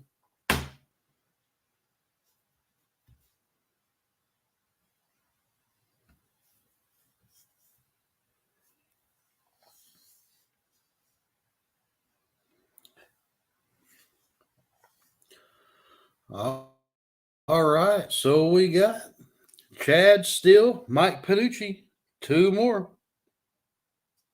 They all got reported. Awesome. Thank you for doing that. Stillwell Queen.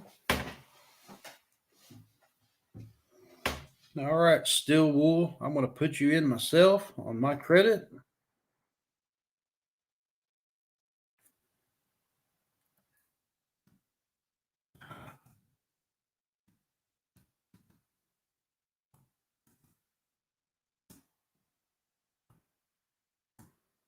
All right, Stillwell. Thanks for being an awesome moderator.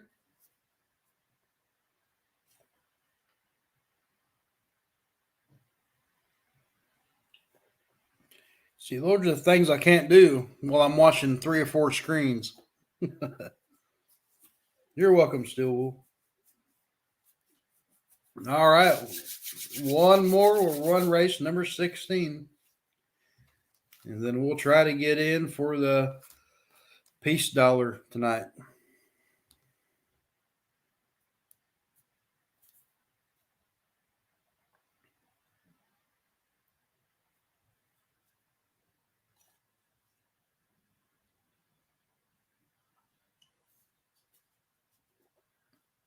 Well,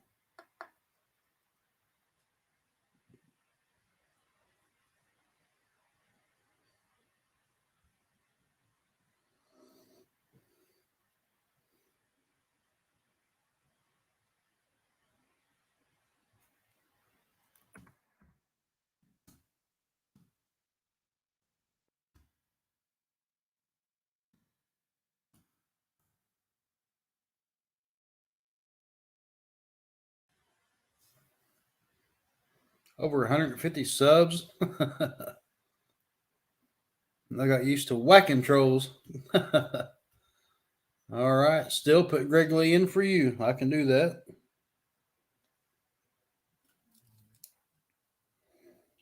Still any? That's your last credit for Greg Lee.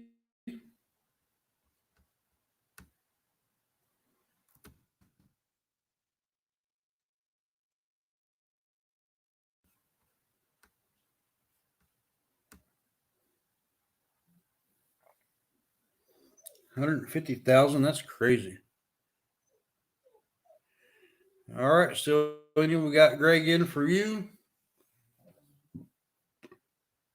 That gets our 5. Let's race. Good luck, everyone.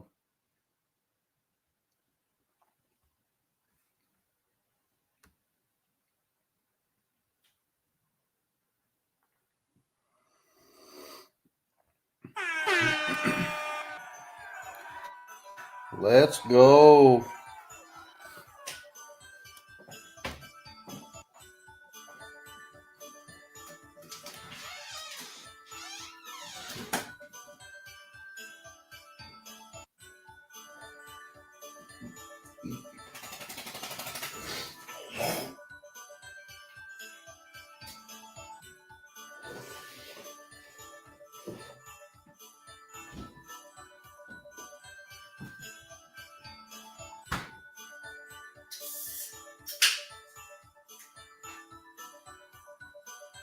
Go, go, go. Still Wool, Greg Lee. Still in ya. Mike Panucci.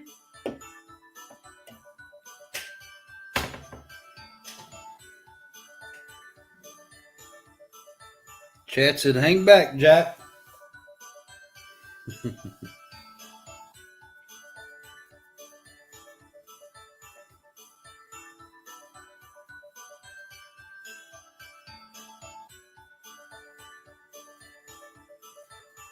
Chad's in the lead, followed by Still. Greg third. Still Wool's going to the front. Here comes Mike P. Here comes Greg.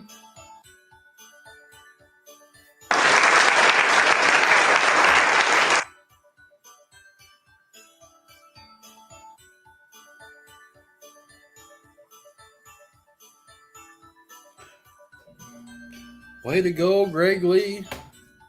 Race number 16 winner. Woo, woo. Congrats, Greg. Awesome sauce. Way to go.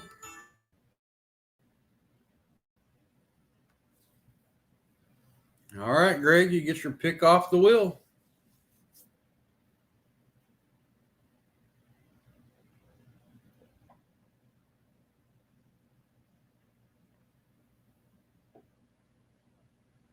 You're welcome, Greg Lee. We'll put this in your wallet. Good night, Still. Thanks for coming in.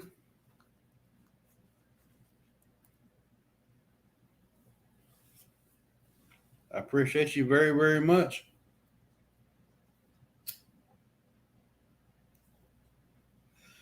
I thought you guys and gals, I couldn't do this. I appreciate all the donations and the mailing donation support. Canadian coin, please. All right. We got you, Greg Lee.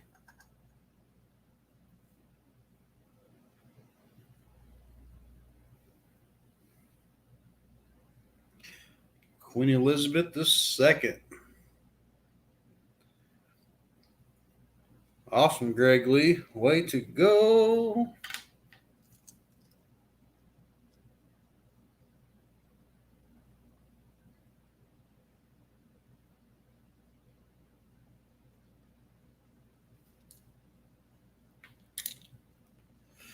You're welcome, Greg. Those Canadian coins, they go quick. Everybody loves Canada coins.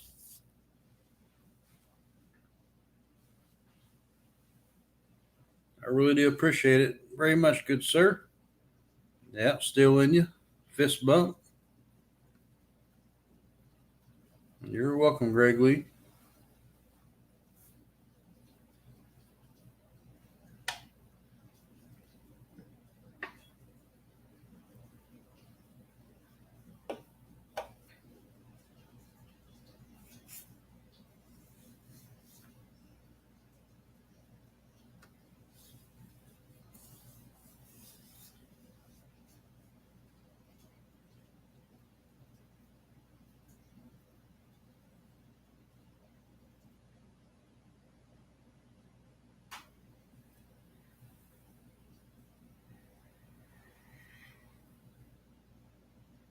Well, it is 11 p.m. my time. I guess I've run my allotted time for tonight. Is there anybody live we can share the link to? We can go over there and give them a bait the hook raid. Y'all check and see if anybody's live tonight. Share the link and we'll run over there real quick. Muscle Shells, let's have fun. The fun is all over, Muscle Shells. Midnight here, Steel Queen.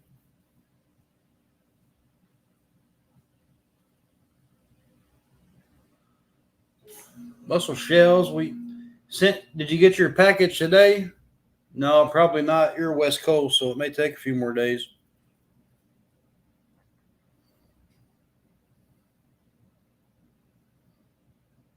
Mikey P.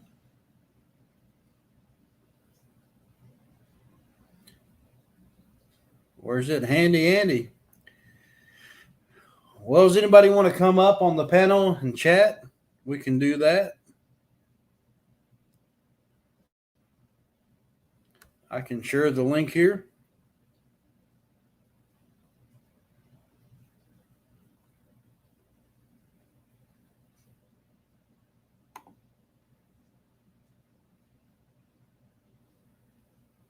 But as far as game night, we did 16 races and a lot of silver going out tonight. Congrats to everybody.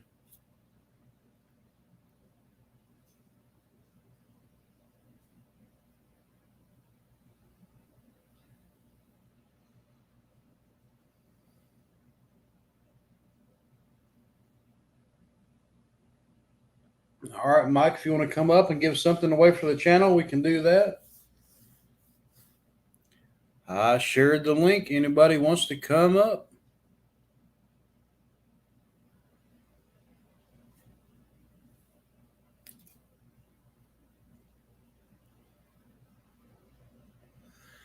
I can't believe that 1954 SBU penny is still on the turntable. That is insane.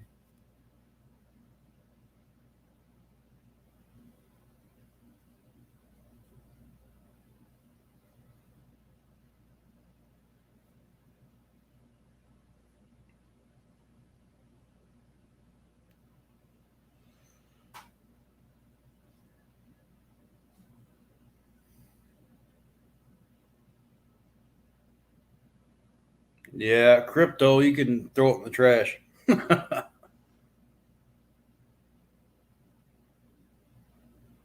Yeah, I hear you, Stillwell.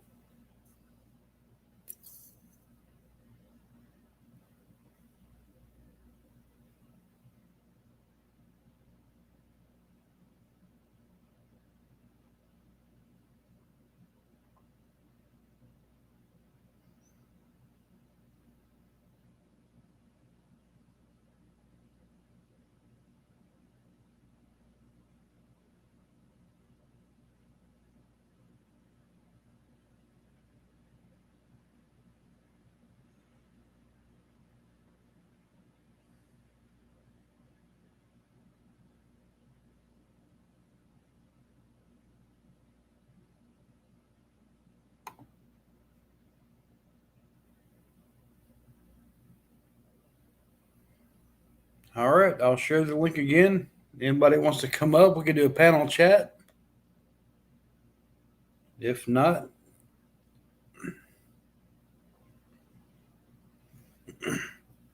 will I be on tomorrow? Yes, I should be on tomorrow. We got 23 boxes to give away for the Angel Kids, and we got to deliver, I don't know how many other boxes, food boxes, and we got to deliver Christmas presents to the Angel Tree. And I should be able to go live tomorrow night. We should be done. We should be done by sundown. I would think so.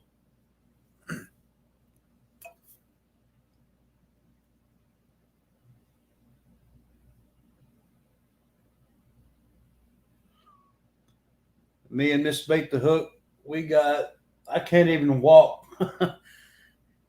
through the foyer. We got boxes stacked everywhere. We're going to deliver tomorrow.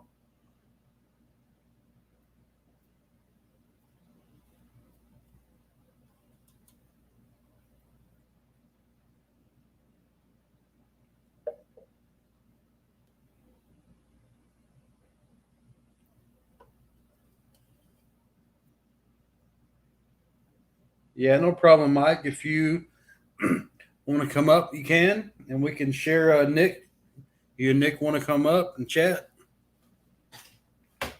Up to you guys.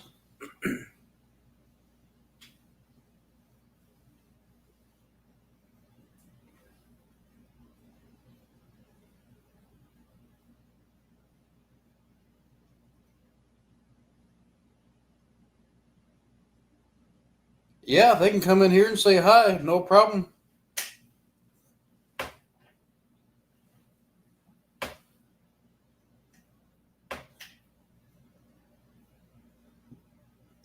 Yeah, I would like to see them.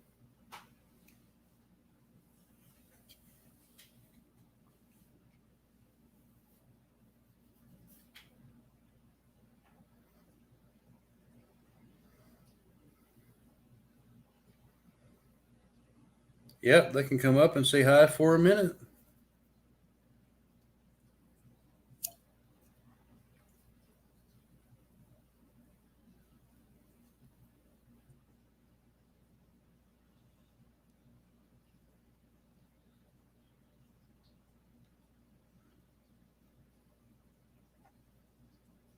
I shared the StreamYard link. Anybody wants to come up?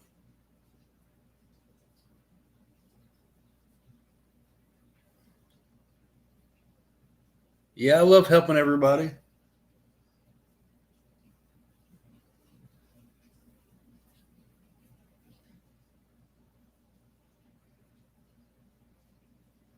Not a problem, Stillwool.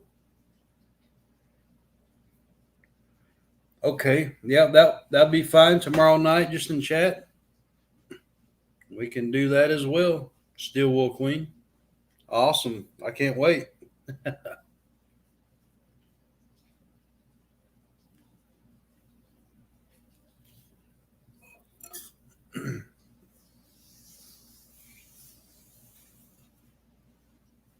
Yep, not a problem, Stillwool.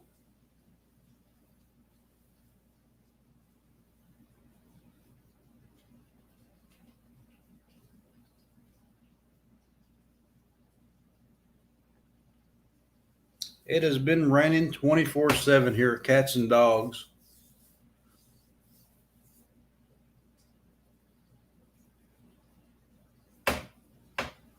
Yeah, that's fine. No, they don't have to come up on the panel. Just in chat will be fine as well.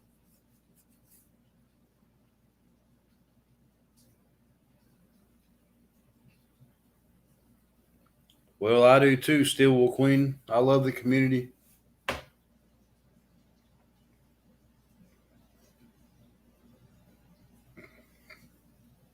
Now, if we can just keep Miss Bait the Hook up in here chatting, we'll be doing good. She had a good time tonight.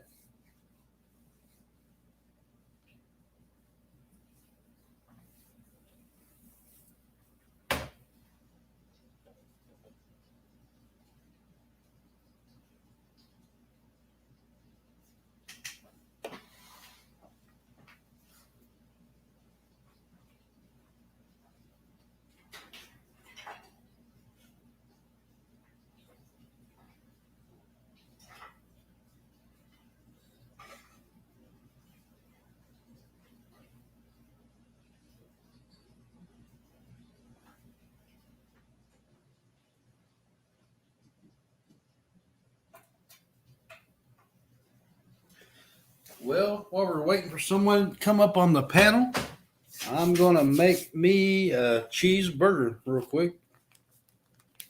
Low carb, though. No bread, no bun.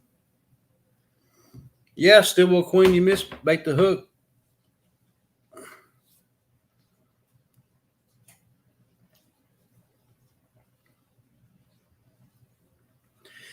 Yeah, Lisa kept her in tune for a little bit.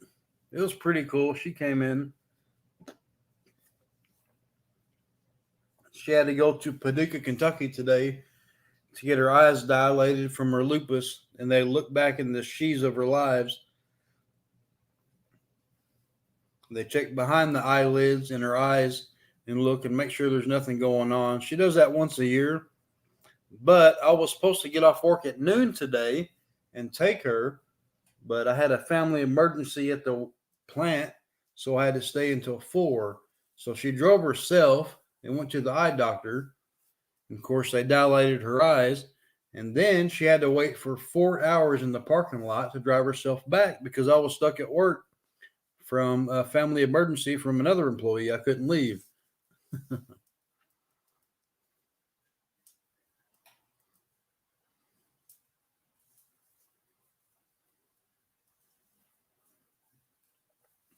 So she came to the stream for a little bit. Her eyes were dilated. She really couldn't see, but she did have a good time with Lisa. And it was pretty cool to get Miss Bait the Hook in here for a little bit. You have to go back and watch it. Still.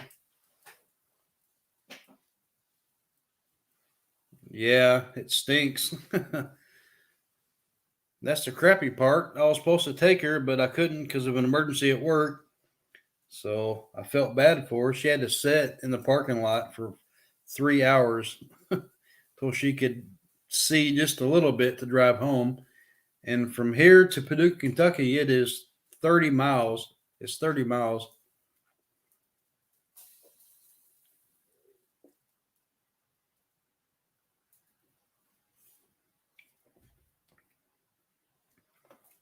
And then had to go through all that in Mayfield, Kentucky. All that tornado damage down south happened last Friday. Oh, it's just a mess.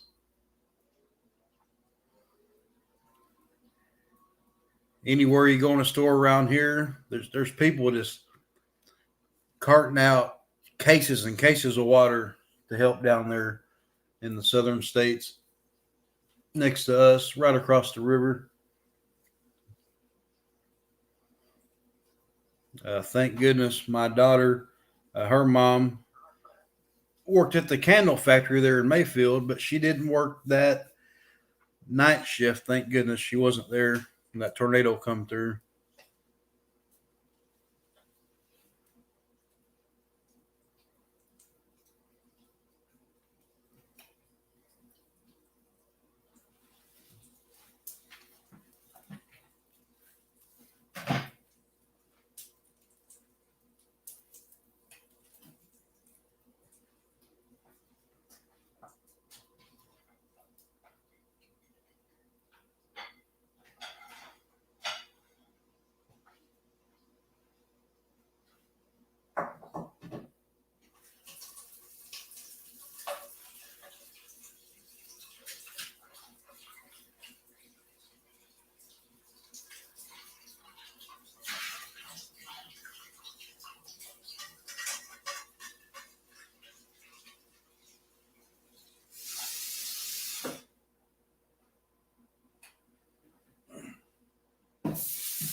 Yeah, the outpouring of community support is so strong. But here's what's going to happen now. The National Weather Service, of course, they did of course, you get a severe thunderstorm watch, a tornado watch, and then you get a tornado warning. Well, this time they happen to give not just a tornado warning, they give a tornado that was very bad on the ground coming to communities. So they did an emergency tornado. So that's where it gets bad. And then now a lot of people have PSD, or is it post-traumatic stress syndrome? So now all the news outlets, when we're predicting severe storms, it just has to change. So now they're saying that so they don't have to put out tornado warning, and they use strong wordage from the Mayfield tornado that come through close to our town.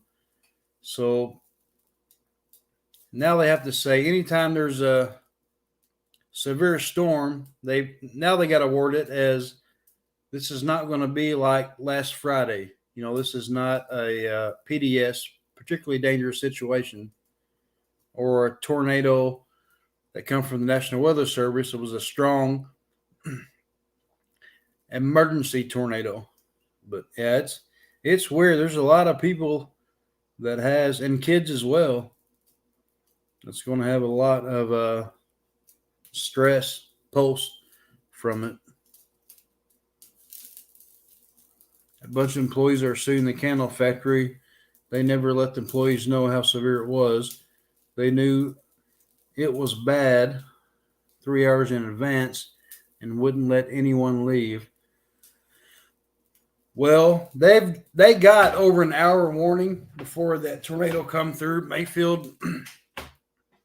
And yes, I understand they wouldn't let anybody leave, but I follow the radar closely. I know when the National Weather Service issues a tornado emergency, and it usually don't happen, maybe one time a year. A lot of years, they don't even have it. So if they issued a tornado emergency, I wouldn't care. I would leave,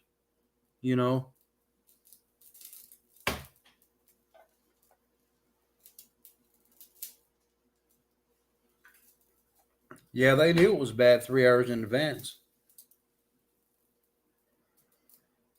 But, that comes to, you're running a company, so a lot of businesses don't shut down, in case there's a severe weather outbreak.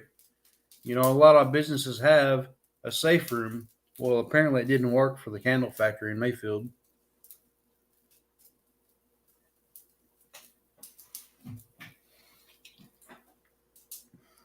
But yeah, that is an issue to bring up. The same thing in Illinois, north of us, from Amazon. Amazon had 8-inch concrete walls caved in on two sides. How do you draw the line to say, all right, you can leave or you got to stay? Most businesses have a safe place to go to during a tornado, but this tornado was unlike any other. It was a strong EF4, close to an EF5. So the only place to be safe would be underground.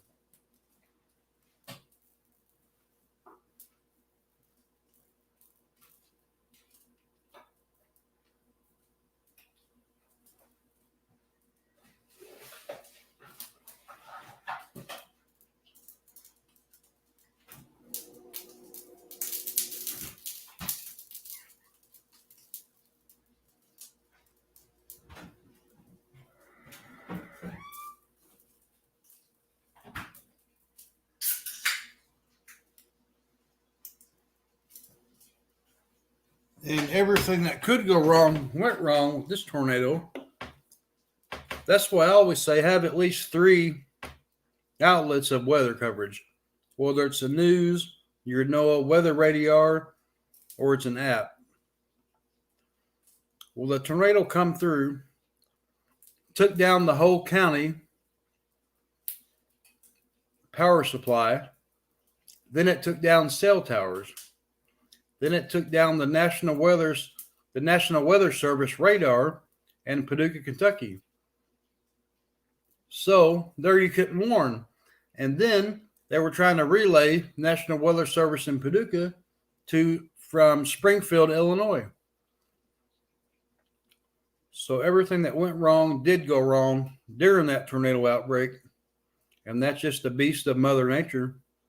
Very sad, though.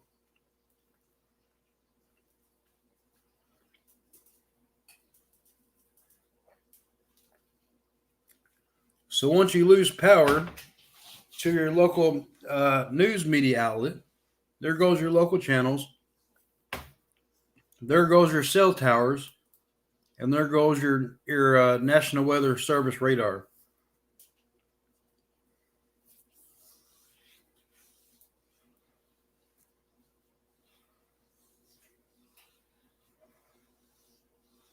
So that's why it's important to have at least 3 or more outlets to get your weather information from.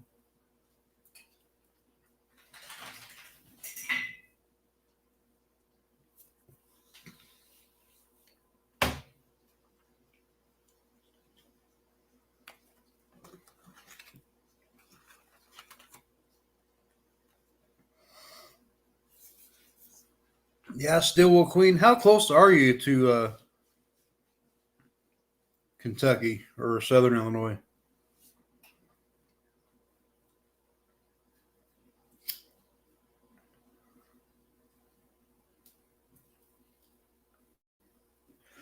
Yeah, that's pretty sad.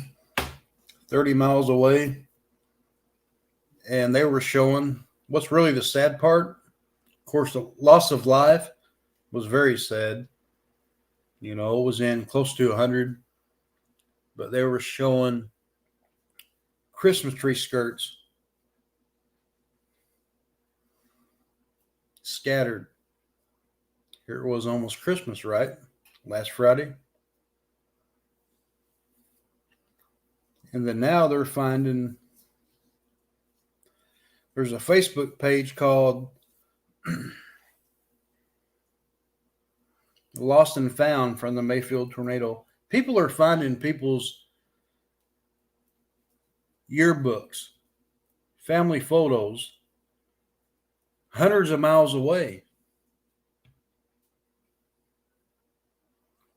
And then people are saying, we got a safe. You know, a safe weighs 200 pounds.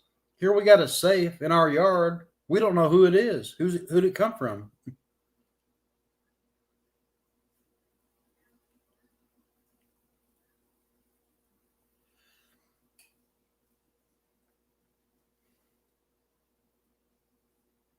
In this one incident, people, their house was totally destroyed. They were in a basement, a storm shelter in the basement. They come out, their house was gone. Nothing was left. It was just blown away. Foundation left, nothing. And they can't even find their car. They don't even know where their car is. That's just crazy. I'm 8 hours away from Mayfield and 8 hours from St. Louis, Missouri.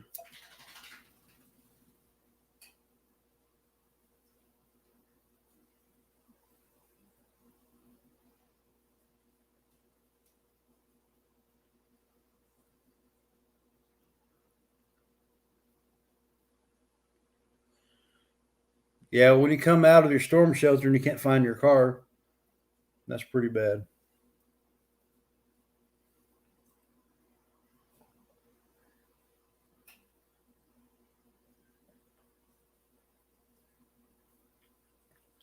But they had warning in time. Amazon said they're going to do everything they can do to help. And in fact, the governor put it on Amazon and said, you be in this community and help support, since lives were lost at the Amazon building. So I don't know.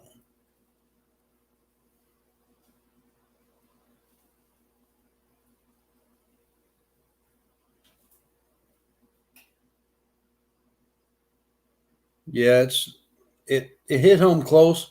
Me and Miss Bait the Hook, we're looking at a tornado shelter since it was 30 miles away, and we got a quote for $5,000, which is not bad. We can get an in-ground shelter done, but they got above ground shelters, and Miss Bait the Hook wants one of those because they're a little cheaper. And I'm like, this EF4, close to EF5 tornado, above ground, negative, not going to have it because they just bolt it down on the concrete slab.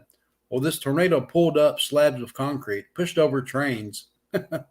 So if your car is gone and floats down in the air and hits an above ground shelter,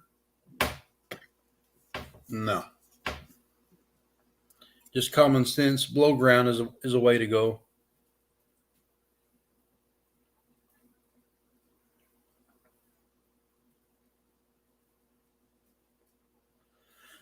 No, East St. Louis, Illinois. All right. Yeah, you must be further north because I'm way south in the very tip of Illinois.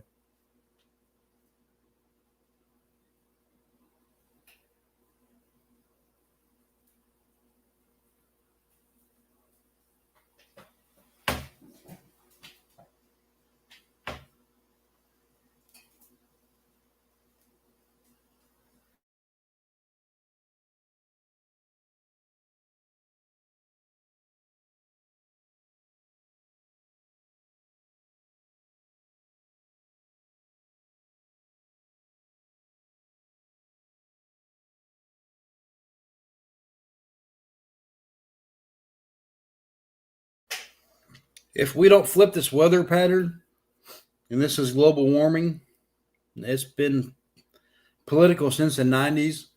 If we don't flip going from supposedly winter now, if we keep the warm coming out of the Gulf of Mexico, coming into the southern states, it's not good because during the winter time, you want the cold air, you want the Arctic air. Well, if that's not going to happen this year, then there will be more outbreaks. That's coming from a meteorologist perspective.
Let me see if I can share this phone call to you guys. Give me 1 second.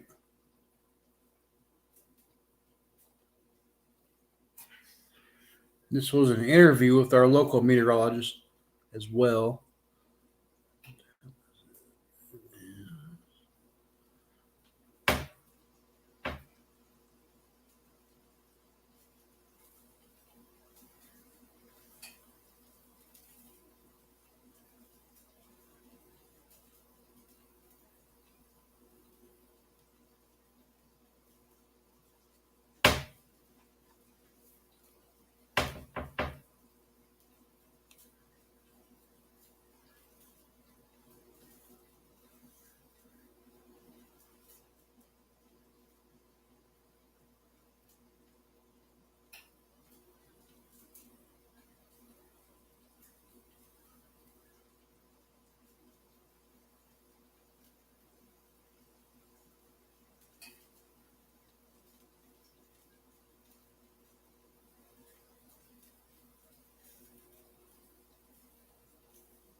Bo Dodson of Massac County, who followed the storm, as we did, on Friday evening as it tore through our region. Good morning, Bo. How are you doing? Good morning. I'm doing okay. Thank you for asking. Yes. Can y'all hear that? I spoke with you on Thursday last week regarding this storm system, and at that time there was still a chance that that cap would stay in place. And then on Friday morning when we spoke, we were advised that the cap would likely break and kind of take us from there. We were all mesmerized watching this unfold, and many of us just still in awe of what's happened in the region and the devastation. So take us through Friday. So Friday was one of those days where it was warm, it became humid. We actually had record dew points in the area. Dew point is a measure of moisture, and dew point is one ingredient when it comes to severe thunderstorms. And we had very strong wind chills aloft. So just about every storm that formed had some rotation with it. Not all of them had tornadoes, but we could see they were rotating as a storm. The storm that hit our area mainly came out of Little Rock. Early afternoon, a shower formed south of Little Rock, and then it moved northeast. It became tornadic in northeast Arkansas. And then the tornado was on the ground into the Missouri Boot Hill, where several towns were hit very hard, and then into northwest Tennessee, where a number of areas were hit hard as well. And then it crossed into Kentucky. There was some discussion that it may have briefly, for 4 or 5 miles, lifted in northwest Tennessee. We're waiting on the storm surveys from the Weather Service.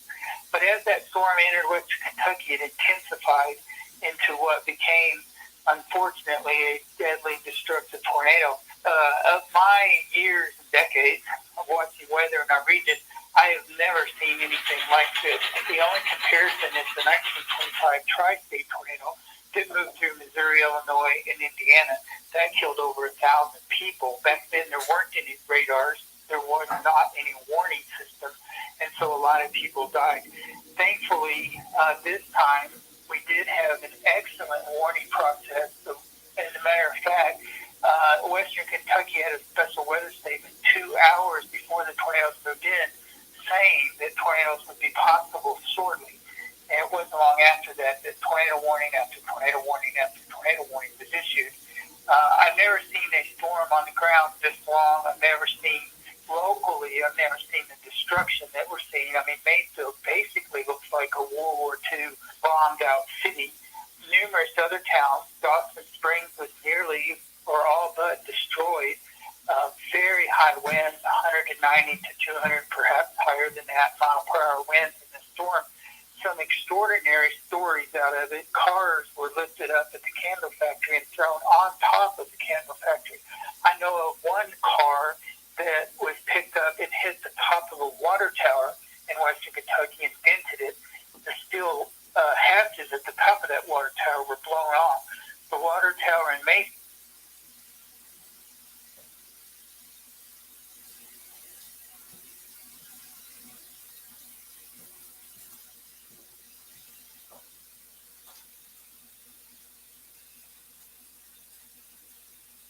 was blown down, and I've never seen that happen before in any storm. I have seen exceptional storms in Mississippi and Alabama with EF5 damage where nothing was left but concrete foundations and even the grass was gone. So that's the only comparison I have from my lifetime with something that happened down south. An event like this, maybe a generational type tornado event, it's almost in 100 years. For the tri-state tornado, not quite, but 100 years ago we had a similar storm, and now, almost 100 years later, we had this one. Unfortunately, the death toll is large. Most of our, I think you and I have spoken before, most of our tornado deaths in our region are at night. We can't see what's coming. People are asleep, perhaps not prepared. We've also talked about winter tornado outbreaks are more deadly as well because everybody's thinking about Thanksgiving, Christmas, and the holidays, and nobody's thinking about tornadoes. As the forecast goes from this event, it was a good forecast. We did everything we could, meteorologists, ahead of time.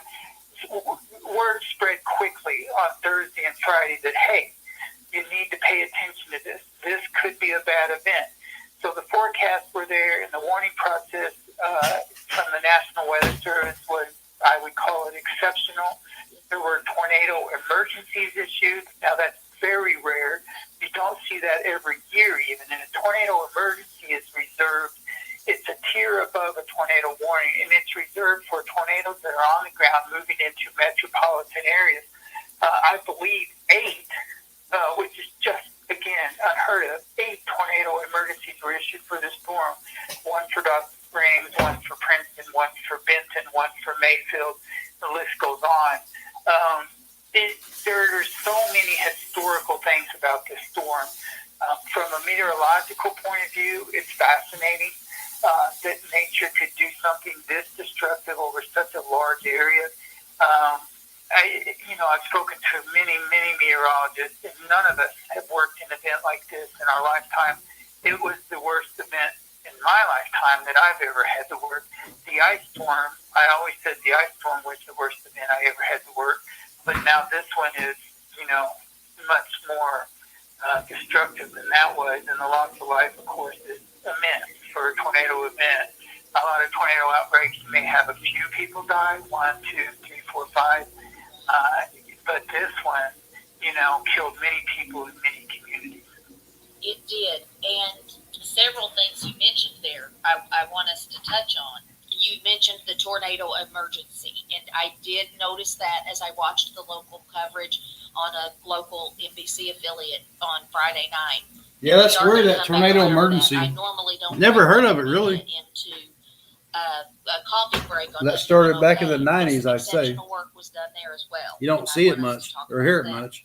But as I watched that, I noticed he said tornado emergency, and he even referenced that this is beyond warning. So when did such a level as tornado emergency, is that something we've had but we just never hear? Or what's the Right. time frame on that?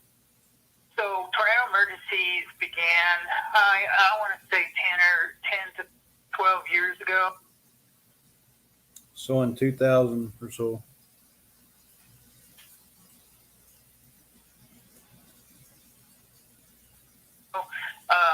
They weren't a thing, and one National Weather Service office just did it because the tornado was moving into a metropolitan area. Ever since that Weather Service office did it, it's been adopted as an official part of the warning process. So it is relatively new, but you just, again, you don't hear it very often. It is what I would say rare. It doesn't happen even every year. But when it does, unfortunately, most of the time, the warning verifies and there is a lot of destruction. You're right about the local media, and I will say that I had it on in the background. I had to do my own warnings and send out products from the Weather Service and from myself. And,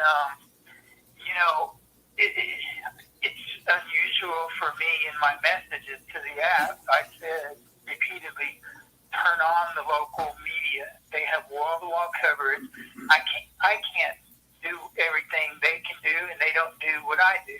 But we all worked as a team. We have some private chat rooms that we chat in, and we all get along. And I know a lot of people think there's competition, even in the weather community, but to be honest, there was no competition Friday. We all worked together. We traded notes. We shared the process. We worked together to make sure that as many people could be warned as possible.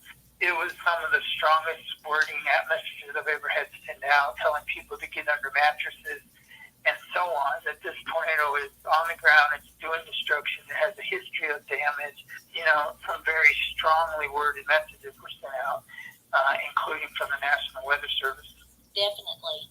And one of the things that you mentioned there, the chat availability that is there normally during a situation like this for the meteorology community. When we spoke on the phone earlier this morning, you told me about several things that went wrong on Friday night.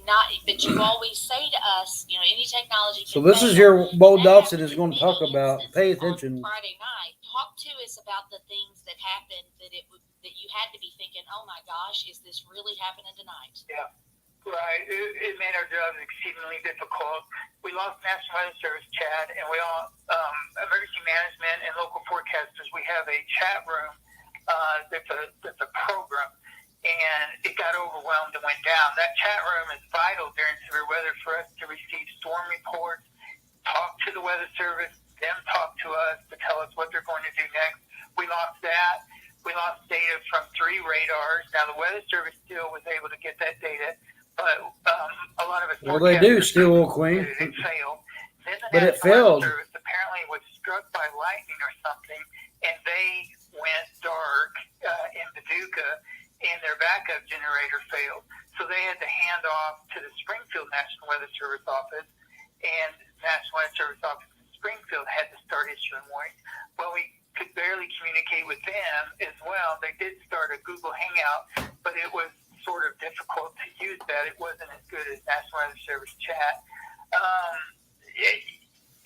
NOAA weather radios went down in parts of West Kentucky. Many people lost power. Matter of fact, Callaway County, the entire county lost power from the second tornado went to the south of Murray. The first tornado took down cell towers, so there were no cell towers. Just about everything that could fail failed at one point or another. Of course, it was nobody's fault. It's just the way nature does. When you take out those large transmission lines, you're going to lose power over a large area.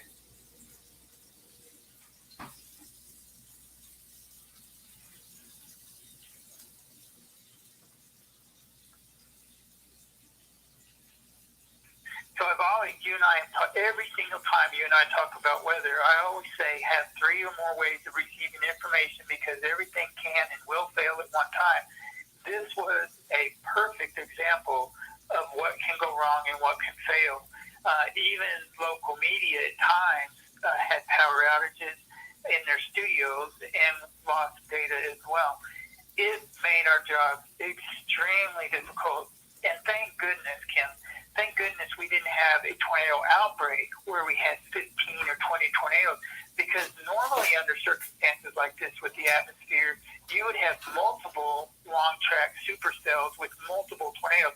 I honestly don't know if we could have done our job properly had there been 3 or 4 tornadoes on the ground at the same time. Thank goodness that Hey, Tom, we're just sharing a phone call. It's bad what we had to deal with, but it could always be worse. And you look at the destruction, some of these towns are gone. It's going to be difficult to recover. It's going to take years and years to recover. But you look at all these mass houses and you wonder, the death toll is awful, but you wonder how could the death toll not have been more? We could have been dealing easily with hundreds of deaths. The destruction is just immense. But you're right. If it's technology, it can fail. If your power goes out, then that's it. Maybe your cell phone still works and you can get text or app messages. Maybe I'm just not. trying to help Whatever everybody you during out, storms. you know, I learned a lot from turn this on guy, TV, Bull you Dotson. lose power and you lose your local media. It just made it difficult for forecasters. It made it difficult for the public.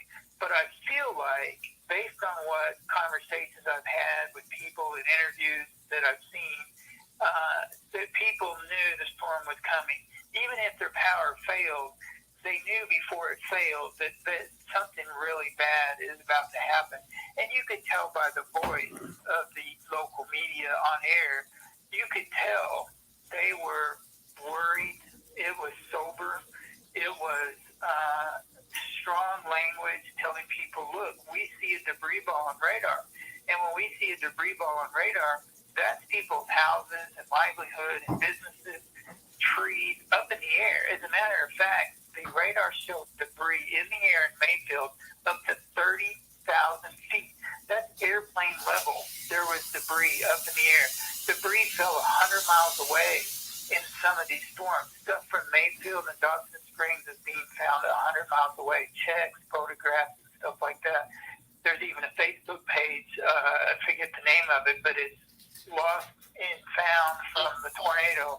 And people on there are posting pictures. They're safe, Kim, safe, that weigh hundreds of pounds that were thrown into people's yards. They don't know who these safes belong to. And they're on there posting pictures saying, a safe landed in our yard. We don't know who it belongs to. I had one person in Mayfield tell me they took shelter, house was destroyed, and they can't find their car.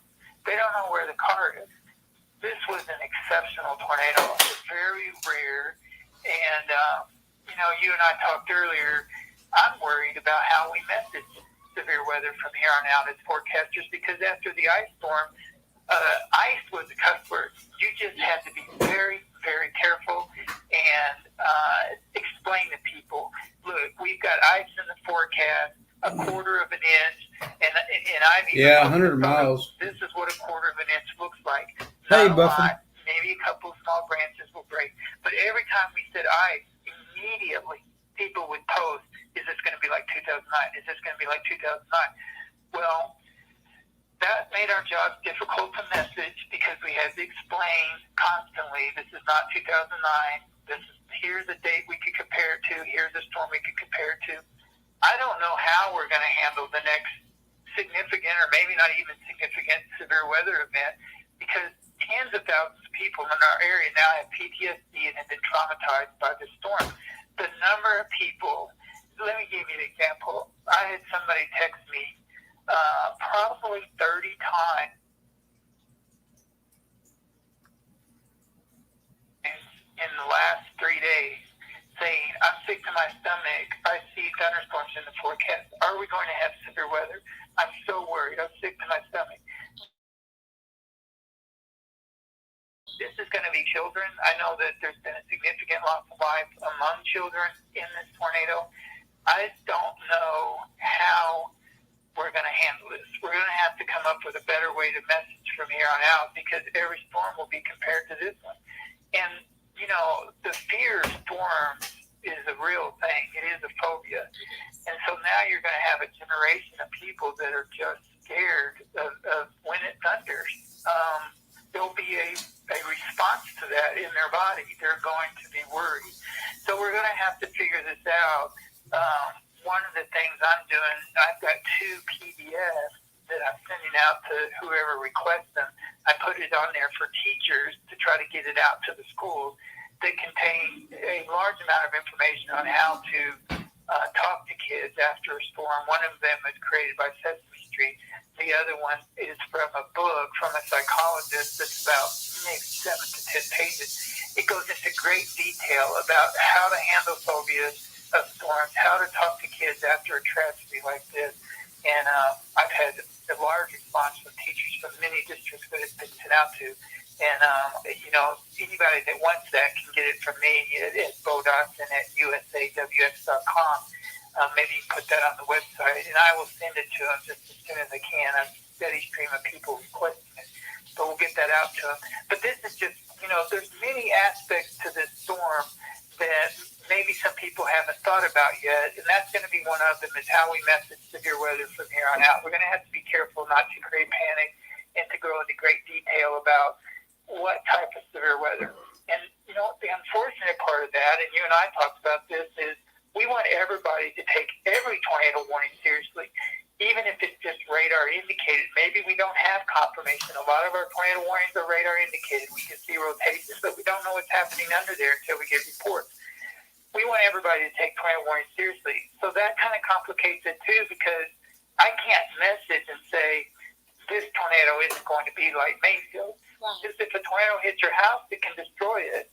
So that would be like Mayfield for you personally. Yes. But we can't say things like that. So I'm honestly going to have to really think it through. And other forecasters and I are talking about this, about how we handle this. I've already noticed the local media this week, the week of the 15th, are saying we've got thunderstorms in the forecast, but don't worry, we do not have severe weather in the forecast.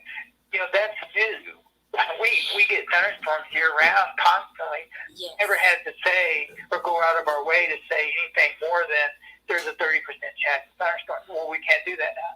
We're going to have to emphasize thunderstorms in the forecast, but not severe thunderstorms. So that's already something new you're hearing from forecasters. Yes. Yesterday morning, and I felt for you because I saw that you posted, of course, northwest of us, which I want to talk about that up in Iowa. I saw that last night. But people were frightened. And I gathered from your post that some people were at fever pitch about what was going to happen with the weather. Right, because yesterday, the 15th, was exceptionally warm. We were in the 60s to near 70 degrees. And I've always told people, and I've told you and others, if it's a warm day in December, and it's windy and those south winds are coming, then we need to watch for severe weather. Oftentimes we have severe weather. We are very fortunate that the low way far north with this one. And you're right, there was a rare event yesterday, a moderate risk across Iowa and Minnesota. There's still snow on the ground in Minnesota, and they had severe thunderstorms. That's very unusual. There's never been a tornado recorded in Minnesota during the month of December, and yesterday they had tornado watches and warnings. A large number, hundreds of reports of wind damage, 80 to 100 mile an hour wind. Some of the storms yesterday in Iowa and Minnesota were moving at 100 miles per hour. 100 miles per hour storm is moving. This is a very odd weather pattern, and you and I have talked about this. And was it climate change that caused the tornado in West Kentucky? I've told you before, we cannot pinpoint a certain event and say, hey, climate change has caused this.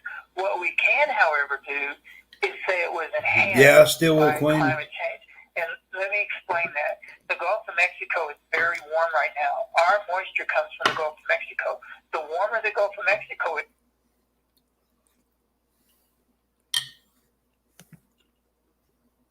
the higher our dew points are.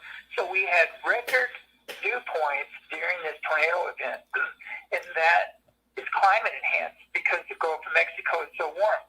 We had that, what I would call exceptional amount of moisture move into our area. It was muggy even in some counties for December. We've never seen that before. So it was climate enhanced, in my opinion, and these are just rare events. We saw it again yesterday in Iowa, Minnesota.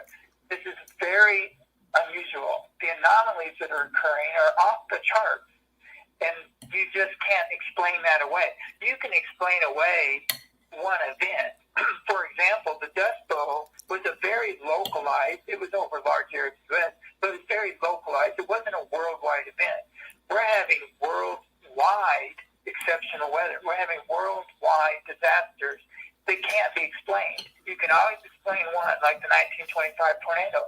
Very rare. 100 years later, here we are with another one that's similar. But we're having weird weather, let's just call it weird weather, all the time. Just like last year's winter storms in February. There was deep snow all the way to the Gulf of Mexico with palm trees. Places that don't even have snow plows. Louisiana was covered in snow. Texas, as you remember, a lot of people died because they lost power and then temperatures dipped into the teens. Water pipes froze, billions of dollars in damage. I've never seen the entire state of Texas under a winter storm warning or winter weather advisory. The entire state, every county was. It's just rare. But yet we're seeing these events over and over again, and they can't be explained. The only way you can explain them is climate change. And I know, unfortunately, like COVID, climate change and COVID have become political issues. Yes, they Science have. shouldn't be a political issue. Science isn't a political issue. No. It's not about that. It's about the science behind it, the hundreds of peer-reviewed studies that talk about climate change. Yeah, you can find a couple of people out there on the internet, even a couple of meteorologists, that will give you a different opinion. But thousands of others will tell you that it's happening and it's real. You can listen to thousands of people or you can listen to a couple of people. You decide. But it's not political. This is science, and we're having to deal with it regularly. We are, and you are absolutely correct. It has become politicized, and I don't know when we began to question science and modern medicine. With climate change, it was the 1990s. The 1990s is when we saw a turn on climate change where it became political. Okay. I really You may not know. No, I didn't. Or, No, that's okay. No, I didn't know. yeah. You know, I know that it is now, and I know that as I speak to people in the community, I know that I have people who tell me that they basically think it's a hoax or hooey or whatever. Right. And I know that I have one particular listener who used to tell me that he did not buy into it. And after listening to one of our coffee breaks, he said that made sense to him, what you said. And I was like, okay, you know, that makes me happy, because when people are divided on things that are fact, it just doesn't bode very well to get positive results. Right. The climate change was warming of the climate. It might surprise you to know that warming of the climate was forecast by scientists in the 1880s. That's how far back scientists looked at everything and said, Thank you, if we're Steve not Queen, for careful, keep hanging out the with me. planet's going to warm. And fast forward to now, and the planet is at least 1 degree warmer. And you and I have talked about this. Somebody might think, well, 1 degree, who cares if it's 50 versus 51? No, we're talking averages. And for a whole planet to increase 1 degree is frightening. If we get to, the goal is to keep it under 1.5. Well, that's not going to happen. We're not going to get there. Now we're looking at, will we get to 2 or 3? Life on the planet would actually likely come to an end as we know it if you were to get to 6 or 7 degrees above average worldwide. It would make conditions probably unlivable for most life. So that gives you an idea. Yeah, Bo that 1 Dawson's degree smart. is a lot. And 1 degree is frightening, actually, because we're seeing the consequences of just 1 degree. Now imagine where we're headed at 2 or 3 degrees. The extreme events will just become more and more common, and we're going to see things that we don't want to see. Yes. It's very concerning, and it's depressing. Let's talk about hope. Yes. We've got some very resilient communities in our region, We and do. the amount of outpouring of love and contributions to Casey, Kentucky, Mayfield, Dawson Springs, all of these towns has just been heartening and overwhelming. Some places are saying we can't use any more volunteers because we've got so many volunteers. That's great, and I have no doubt that our communities will recover from this tornado. We in this area have so many charity groups. We have so many great people. We'll recover from this. How long is it going to take for Mayfield to rebuild? We could be looking at, greater than 5 years for full recovery, but one house at a time, one building at a time, we will rebuild, and our communities will overcome this. I know it's a tragic time. It's Christmas time. It's the worst time that something could happen like this any time of the year. It's horrible. Right. Just to think that during the holidays, numerous funerals are going to have to be, ongoing over the coming days. People are going to have to bury their loved ones. We've watched the destruction of our communities, but I believe that we will overcome this. This has been part 1 of WMOK's Coffee Break with meteorologist Bo Dodson regarding the Quad State tornado. You can find part 2 on our website at 920wmok.com and click on the Coffee Break tab. You can find WMOK on your radio at 920 AM.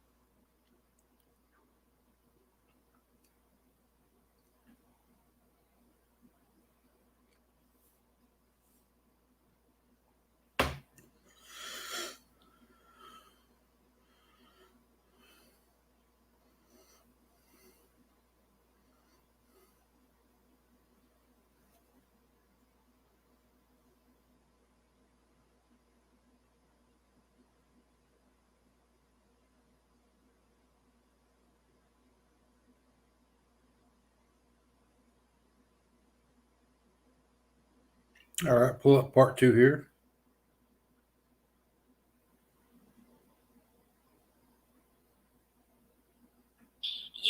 As we have gone through things here at WMOK, just to make sure that we've got the information out. Everybody wants to help. Some people want to help monetarily, which is very needed.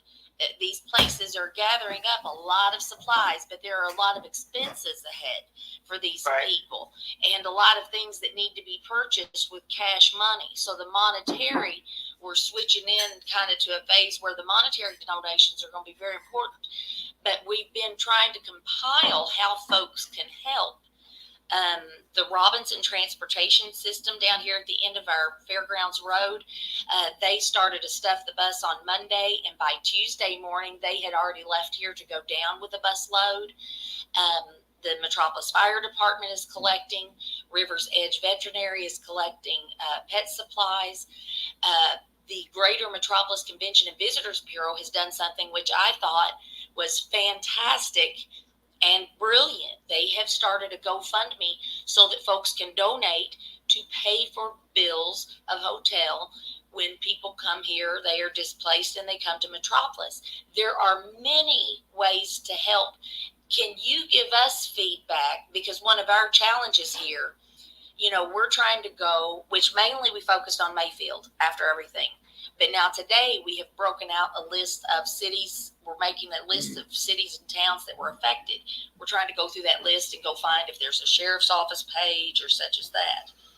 How can we disseminate all this information, and how can folks look through it? Because sometimes people have ill intentions in a situation like this. We see some scam things happen. Yes, don't pay anybody cash up front. There's going to be a ton of builders coming in the area. There will also be bad seeds coming in the area. And remember, this is just a general rule. Do not pay people up front. Do not do that. And that is where a lot of the scams get their money, is they come in and say, well, Just trying to help I out, can do Muscle this Shells. for $20,000. Our community got hit hard with the tornadoes. Do not pay people up front. I'm encouraging people to think outside the box, and this is why. There is so much relief effort that it's really overwhelming. I read through something this morning, and about halfway through it, I was like, my goodness, this is just an overwhelming amount of information on how you can help. Toy drives, food drives, baby needs. The list is endless. These people lost everything, so they're going to have to restart. One of the things we're doing is contacting teachers and It's just a saying, local phone do call. you have a family that lost everything, and maybe they didn't have insurance. Maybe they were renters and didn't own their property, and a lot of renters don't buy the insurance. They don't think about it.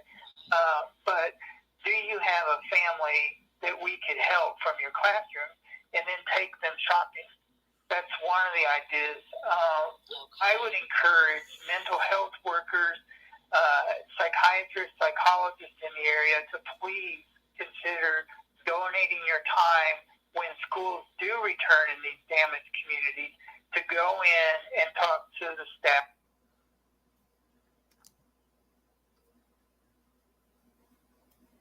Go in and talk to the children. Try to come up with some ideas for the mental health workers to help through all this, because the need for that, this was an extremely traumatic event. PTSD will be widespread. They're going to need some help on the mental health issues. So anyone listening that's in the mental health field, please consider contacting these school administrators and saying, hey, I could come in for a day, I could come in for a couple days and talk to the students, talk to the, have an assembly and talk to all the kids, talk to the staff and teachers, because I know several teachers that they lost students in this. There's going to be some empty seats because their children died. But these are just some outside of the box thinking on if you want to do something sensible. These are some ideas. You're right. Gift cards for money from Walmart or another store. You could get gift cards to donate.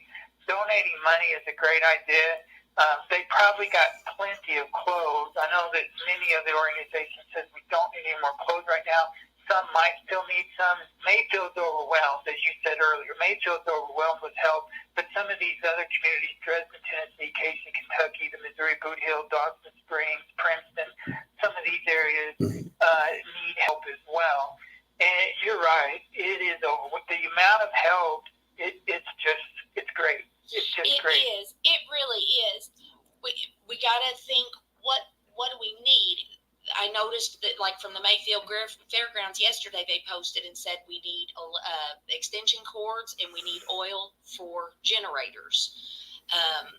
I'm putting together a list of, the second wave of what we need, kind of a thing.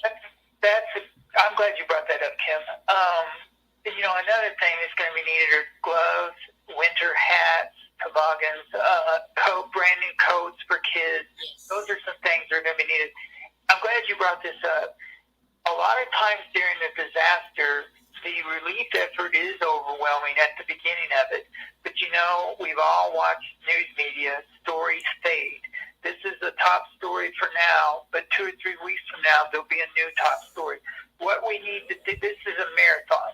This is not a sprint. Right. Communities are going to need help for months to come. They're going to need volunteers for weeks to months to come. And so maybe you can't help this week, or maybe Christmas week you can't help. That's okay. They're going to need help the week after, and the week after, and the week after. What you call the second wave. There'll be waves of help that will be needed. So let's keep that in mind, that this is going to be a journey, a lengthy journey of recovery, and that let's not let this fade as a news story. Let's not let these communities down. Let's keep going. Let's help them over the coming weeks and months. Yes, definitely. At this juncture, some of these places are very stocked. Are these locations sharing between one another, and are there drivers available to do so? Yeah, agencies are trading notes. Agencies are working together for the needs. If there is too much need in one area, or too much, let's just say there's too much clothes that was donated, they are sharing them with other communities.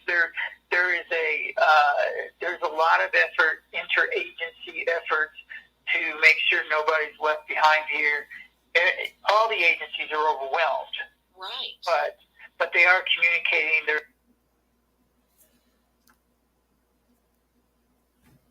email lists that are going out. I'm on some email lists from the federal government and local agencies, and they are sending out information on this is what's needed over here. We've got enough of this over here, and then we can push that information out Okay. to our followers or whoever. I see posts. You mentioned the Quad State tornado found items. 73,000 members in this group. And as you said, you'll see someone post a picture in some town and say, I found this in my yard, and here's the front, and here's the back, and here's what it says. And then people just start sharing it, and they're finding people.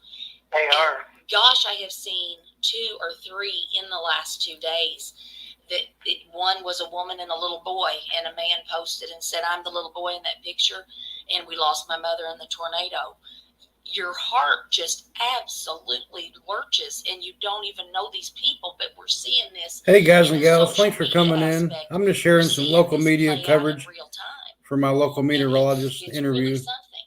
Now, there is also another group called Tornado something or other. I'll put the links out for folks. But one thing I'm noticing, I see people post and they say, there's a man on 123 Main Street in Benton that he says his home is good. He can stay in it, but he needs his pharmacy. He's got no way to travel.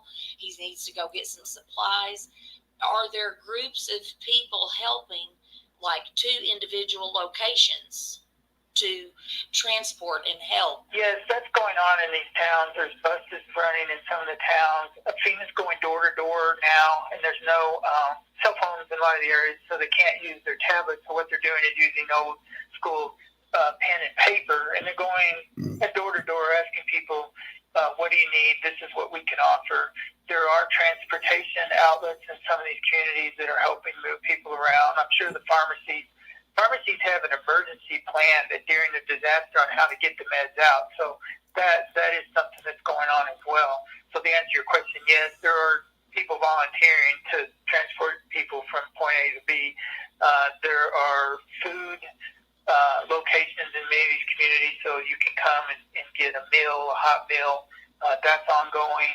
Some of the communities are giving 3-day supplies to people that lost everything, and then after 3 days you come back and get another 3 days of supplies. It's just endless, Kim. To be honest with you, I've seen some of the lists, and they are pages and pages and pages long of this is how you can help in this community. I saw one that had a toy drive. These are the communities you can give toys and locations, and there was probably 20 locations on there.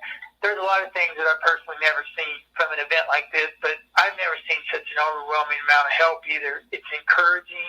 The Christmas spirit is alive and well. The giving spirit in our communities, it just, it almost brings tears. It does. It does. It has been unbelievable. Friday night as we watched this unfold, Saturday, as we checked on people. Yeah, awesome, Stillwell Queen. We're going tomorrow. We got 23 food boxes we're going to give out. And we got a foyer full of Christmas gifts that were donated from the church. 6 days. Yeah, we have been Yeah. through every emotion that It is exists. crying. in the I last think, 6 days. I've talked to so many people and meteorologists, and periodically you have tears because it's just, to see the amount of suffering and damage and the extent of it, how can you not cry? I mean, we're human. We're all human, and Yes. it is taking a mental health toll on everybody. It's a traumatic event. A lot of people think of PTSD with war, but PTSD can occur from any type of trauma. Yes, And so, we're looking at,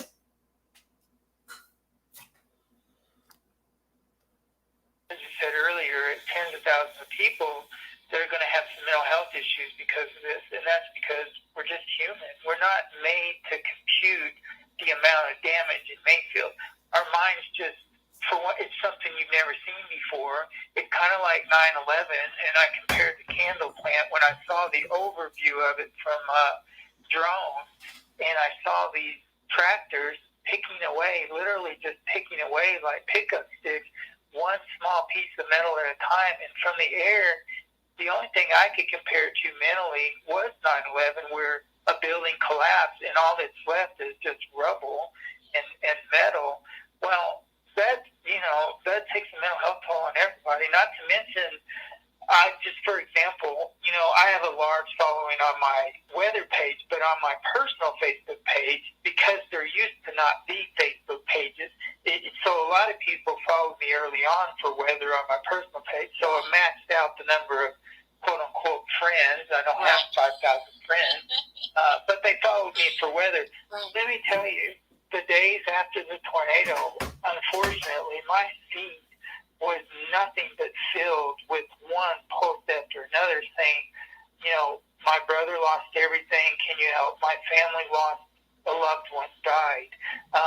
We're okay, but we've lost this. It was just filled with that. And I was just like, oh my gosh, the number of people impacted by this storm is stunning. It's just thousands and thousands and thousands of people were impacted by it. Well, like I said, that takes a mental health toll on everybody. It's overwhelming the amount of grief that everyone is dealing with when we see the images, when we know the people. I don't know how many people I messaged and said, hey, I have people on my radar screen because they sent me their latitude and longitude, so I add them to my radar. So when I zoom in, I can see them. I can see their name and house. I have it listed as their name. Yeah. I don't know how many people I messaged and said, hey, are you okay? Was your house hit? I heard back from some of them. I didn't hear back from all of them. It's overwhelming. I know that it is. And, we've talked before about how important it is to love your job and have a passion for it.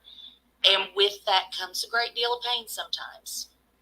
It does. In law enforcement, emergency management, I've always said, and gotten into trouble sometimes for saying it, but I have said before that meteorologists are the same as first responders because we have to be the ones that first give the warnings, and we know a town is being destroyed.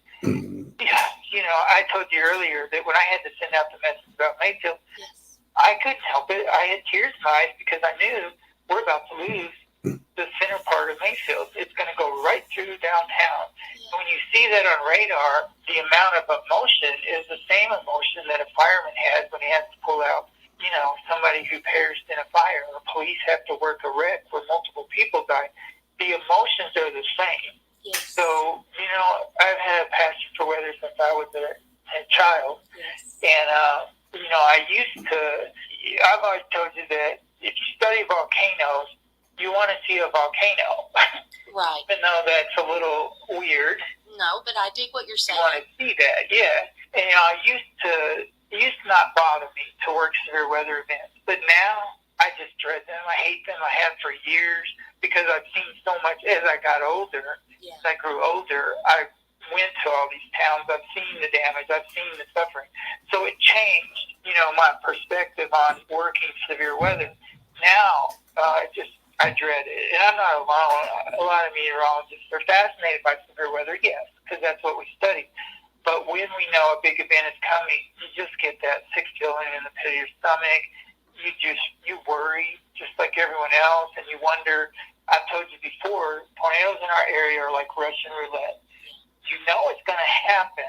If you spin it enough, a bullet's going to go off. And it's the same with tornadoes. But we don't know when, and we don't exactly know where until minutes before they develop. And then Mayfield had a 22-minute tornado emergency warning. That's a great warning because sometimes 8 to 10 minutes is about all you get because we don't know which thunderstorms are going to drop the tornado until we start to see that final spin. And by that time, they're getting ready to drop. Then we can issue a tornado warning. So I've always said it's like Russian roulette because we know it's going to happen, but we don't know what community is going to be hit. And you're right. I have a deep passion for meteorology and weather, but when these events occur, it takes a toll. I talked to numerous meteorologists the night of and the day after. All of them said the same thing, that every so often they just had tears in their eyes because it just comes up. You're thinking about it. You're thinking about the people that were impacted, and you go through your normal day, and just all of a sudden, without warning, you just had some tears in your eyes because you're emotionally involved, you're emotionally invested, and it's part of your job. And I'm not alone, and I know that police officers cry, firemen cry. It's just, we're human, and it's part of it. It is. It is. We took a little longer than the norm. Have you got anything else you want us to touch on here? And what I would like to do is to make sure that you and I keep this in the news and talk at least again in a couple of weeks. And if anything presents itself, then possibly before. Yeah, that would be a great idea. Hey, let me just end by saying this. I really encourage people to prepare for the next storm. Have multiple ways to receive. Y'all pay attention. More than one media outlet. Let this be a lesson to all of us that you have to be prepared during severe weather. I had to call my family, and one of them I had to say, get in your car and drive north because this thing's going to be so close to your house.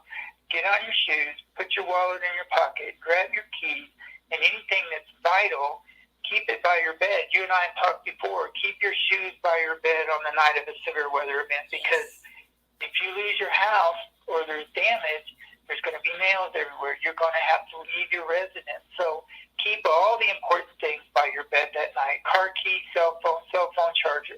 Have multiple ways to receive severe weather information. Buy a weather radio. I suggest the Midland 400. The Midland 400 is the best weather radio out there. You can buy them on Amazon. It's an investment for your family. In the middle of the night, that siren goes off. It will wake you up if you've ever heard them. They're loud. Let's prepare for what comes down the road. We all know we have severe weather in this region. It is no secret. I don't know how many people, but there's a lot of people that are hyper aware of weather. Yes. We've had so many damaging storms and winter storms in our region that people do pay attention. So that's good. But let's take some time to prepare. Another thing that after talking with people, and I've known this for a long time, take photographs of everything in your house. If you have replacement insurance and you're insured, you get to claim all that. Take pictures of your TV. Take pictures of everything in your house and then put that on a thumb drive. Don't necessarily keep it at your residence. Put it in a safe deposit box.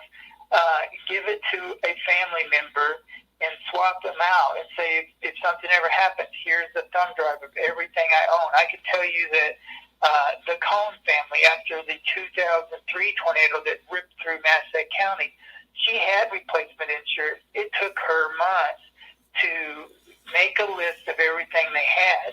It was daunting. And so the good way or the best way to prepare for something like that is to take photographs of everything. Think about keeping your birth certificate and important documents in a safe deposit box or in a safe in your house. These are just a bunch of little things that can help you prepare for the next storm. Okay. And I like that you threw those in. That's one of the things I want us to get into.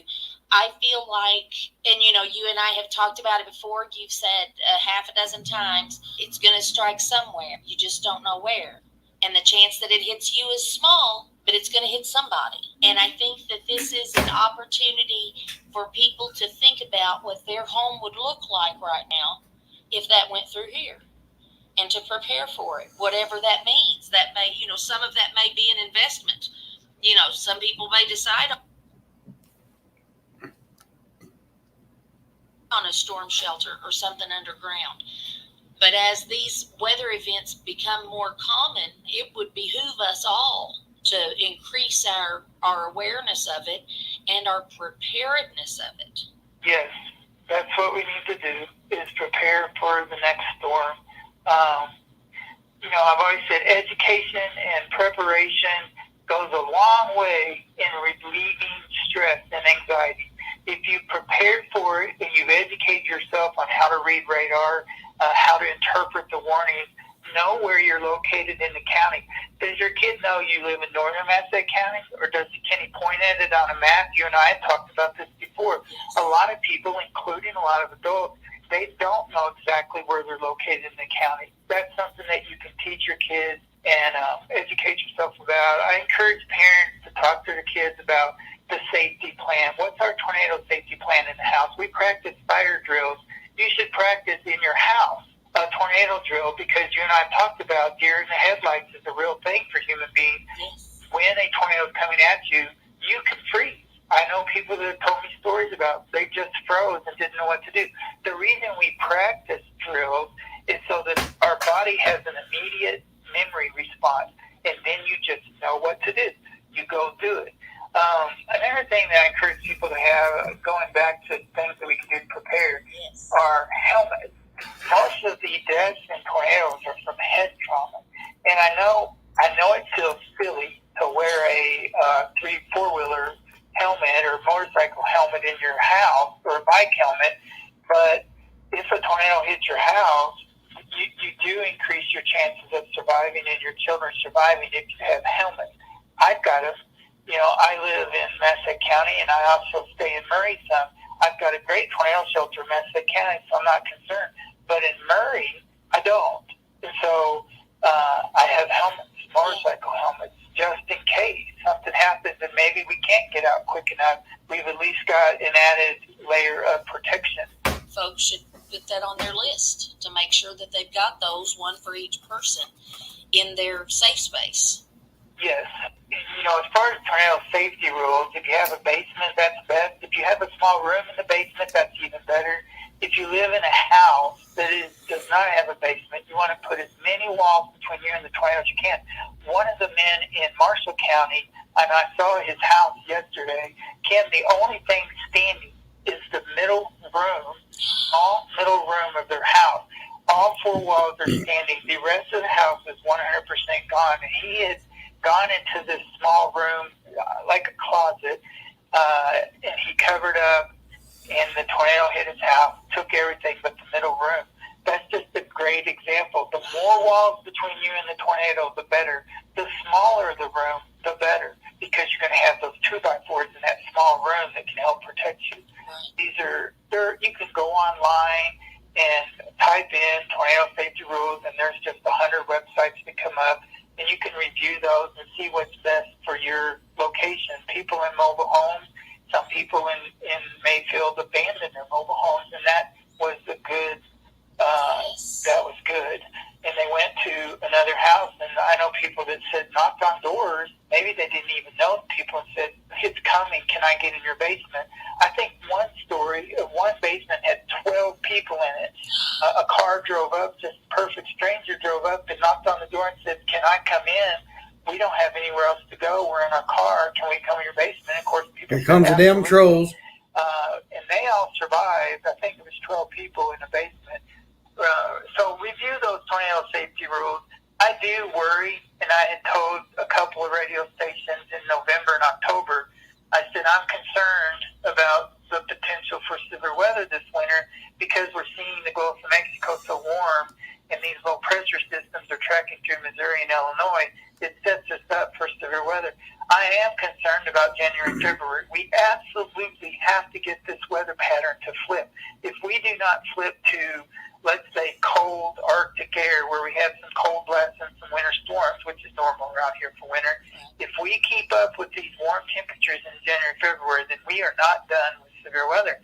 And we're going to have to be prepared for that. We hope that doesn't happen. I do hope we see the pattern flip. I know it's going to make it harder on recovery efforts if we go towards cold weather. But winter and cold weather go together. You do not want warm weather in winter because usually it spells trouble. So let's prepare for what, down the road when we do have another tornado watch or severe weather move through the area, you're prepared. And like I said, preparation goes a long way in easing that stress and anxiety that we all feel when there's severe weather coming. It really does. It really does.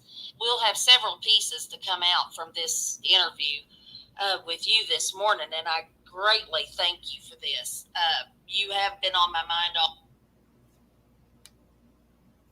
all week. I've thought of you all week, just knowing that there was so much going on, and as overwhelming as the information was to me trying to figure it out here, I couldn't imagine, because you've got it coming from everywhere.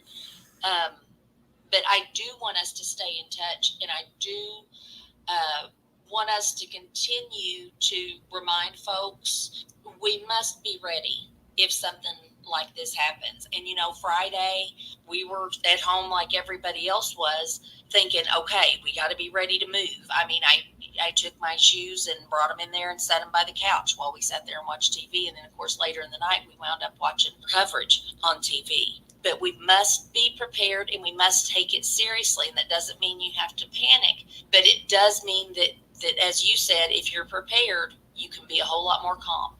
Right. Prepare, help your family prepare. If you have other family in the area. Sorry, guys, I'm just sharing this local phone call with the meteorologist, I Bo think Dawson. after this, Kim, obviously everything has changed. Just like after the ice storm, Yes. everything has changed now. We are looking at something unprecedented that we just haven't had to deal with before, and we're going to have to work through the emotions. We're going to have to work through our anxieties, and it's not going to be easy, and it's going to take time. But there are resources out there for people. I really encourage people to lean on the mental health community. I know a lot of people don't want to see a counselor. They don't want to talk to somebody. This is something that is part of being human. A lot of us just don't want that kind of help. But that's what they're there for. Lean on the mental health community during times like this. It will help you if you have these anxieties, if you have the fear storm. They know what to tell you. They know how to help you. And I just really encourage people That's to right, not Miss Sheffield. let this fester into something that becomes a stronger phobia that you're going to have to deal with, really sadly, for the rest of your life. If you can, let's say, nip it in the bud early on and get some help, it might go a long way in relieving anxiety for years to come. People can always contact me if they're not sure what to do. Maybe they live in a structure and they don't know what's best or where to go. I do. Schools call me fairly regularly. Can you come to our school and look at it and tell us where's the best areas, what's the danger areas? People can email me or find me on Facebook or online, and I answer I told you before, I personally answer every email I get, every message I get. I will respond to it. Yes. And as I watched on Friday night, I went to your post for the storm thread for that day, and I set it to send me notifications. And every time I saw you post, I would click it and go check it out. And I remarked to Evan that night the passion to make sure that every person was responded to. That was part of what I followed Friday night to see what was going to happen. So we will talk with you again soon. I'll message you to set something up. Do we have any other thoughts as we wrap it up? We covered a lot of ground. I encourage people to be well, stay well. Let's continue to help our communities over the months to come. This is a marathon, not a sprint. And don't get discouraged. We're going to get through this. We got through a lot of things in the past, and we're going to get through this. Definitely, we will. All right, we'll continue to stay in touch, Bo. Thank you so very much for talking with us today. We sure do appreciate it. Thank you.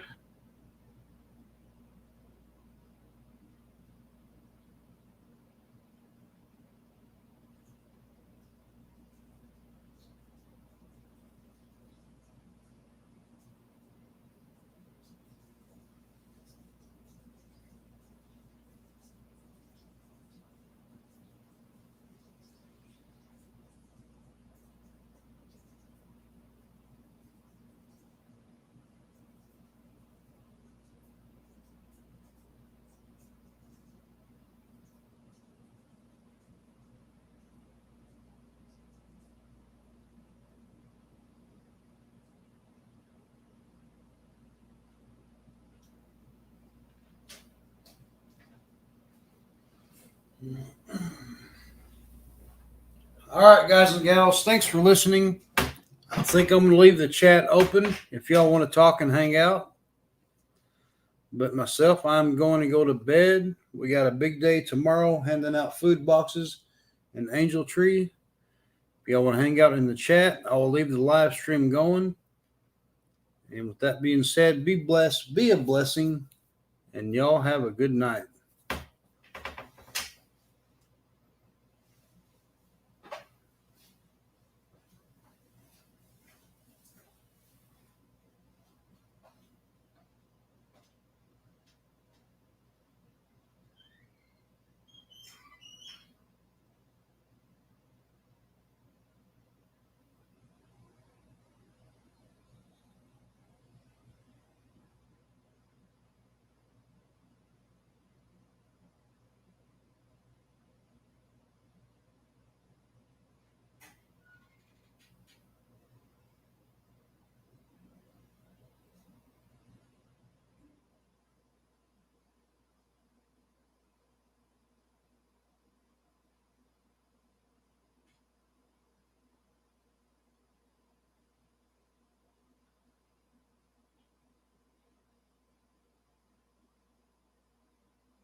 All right. Thank you, Kayla.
it.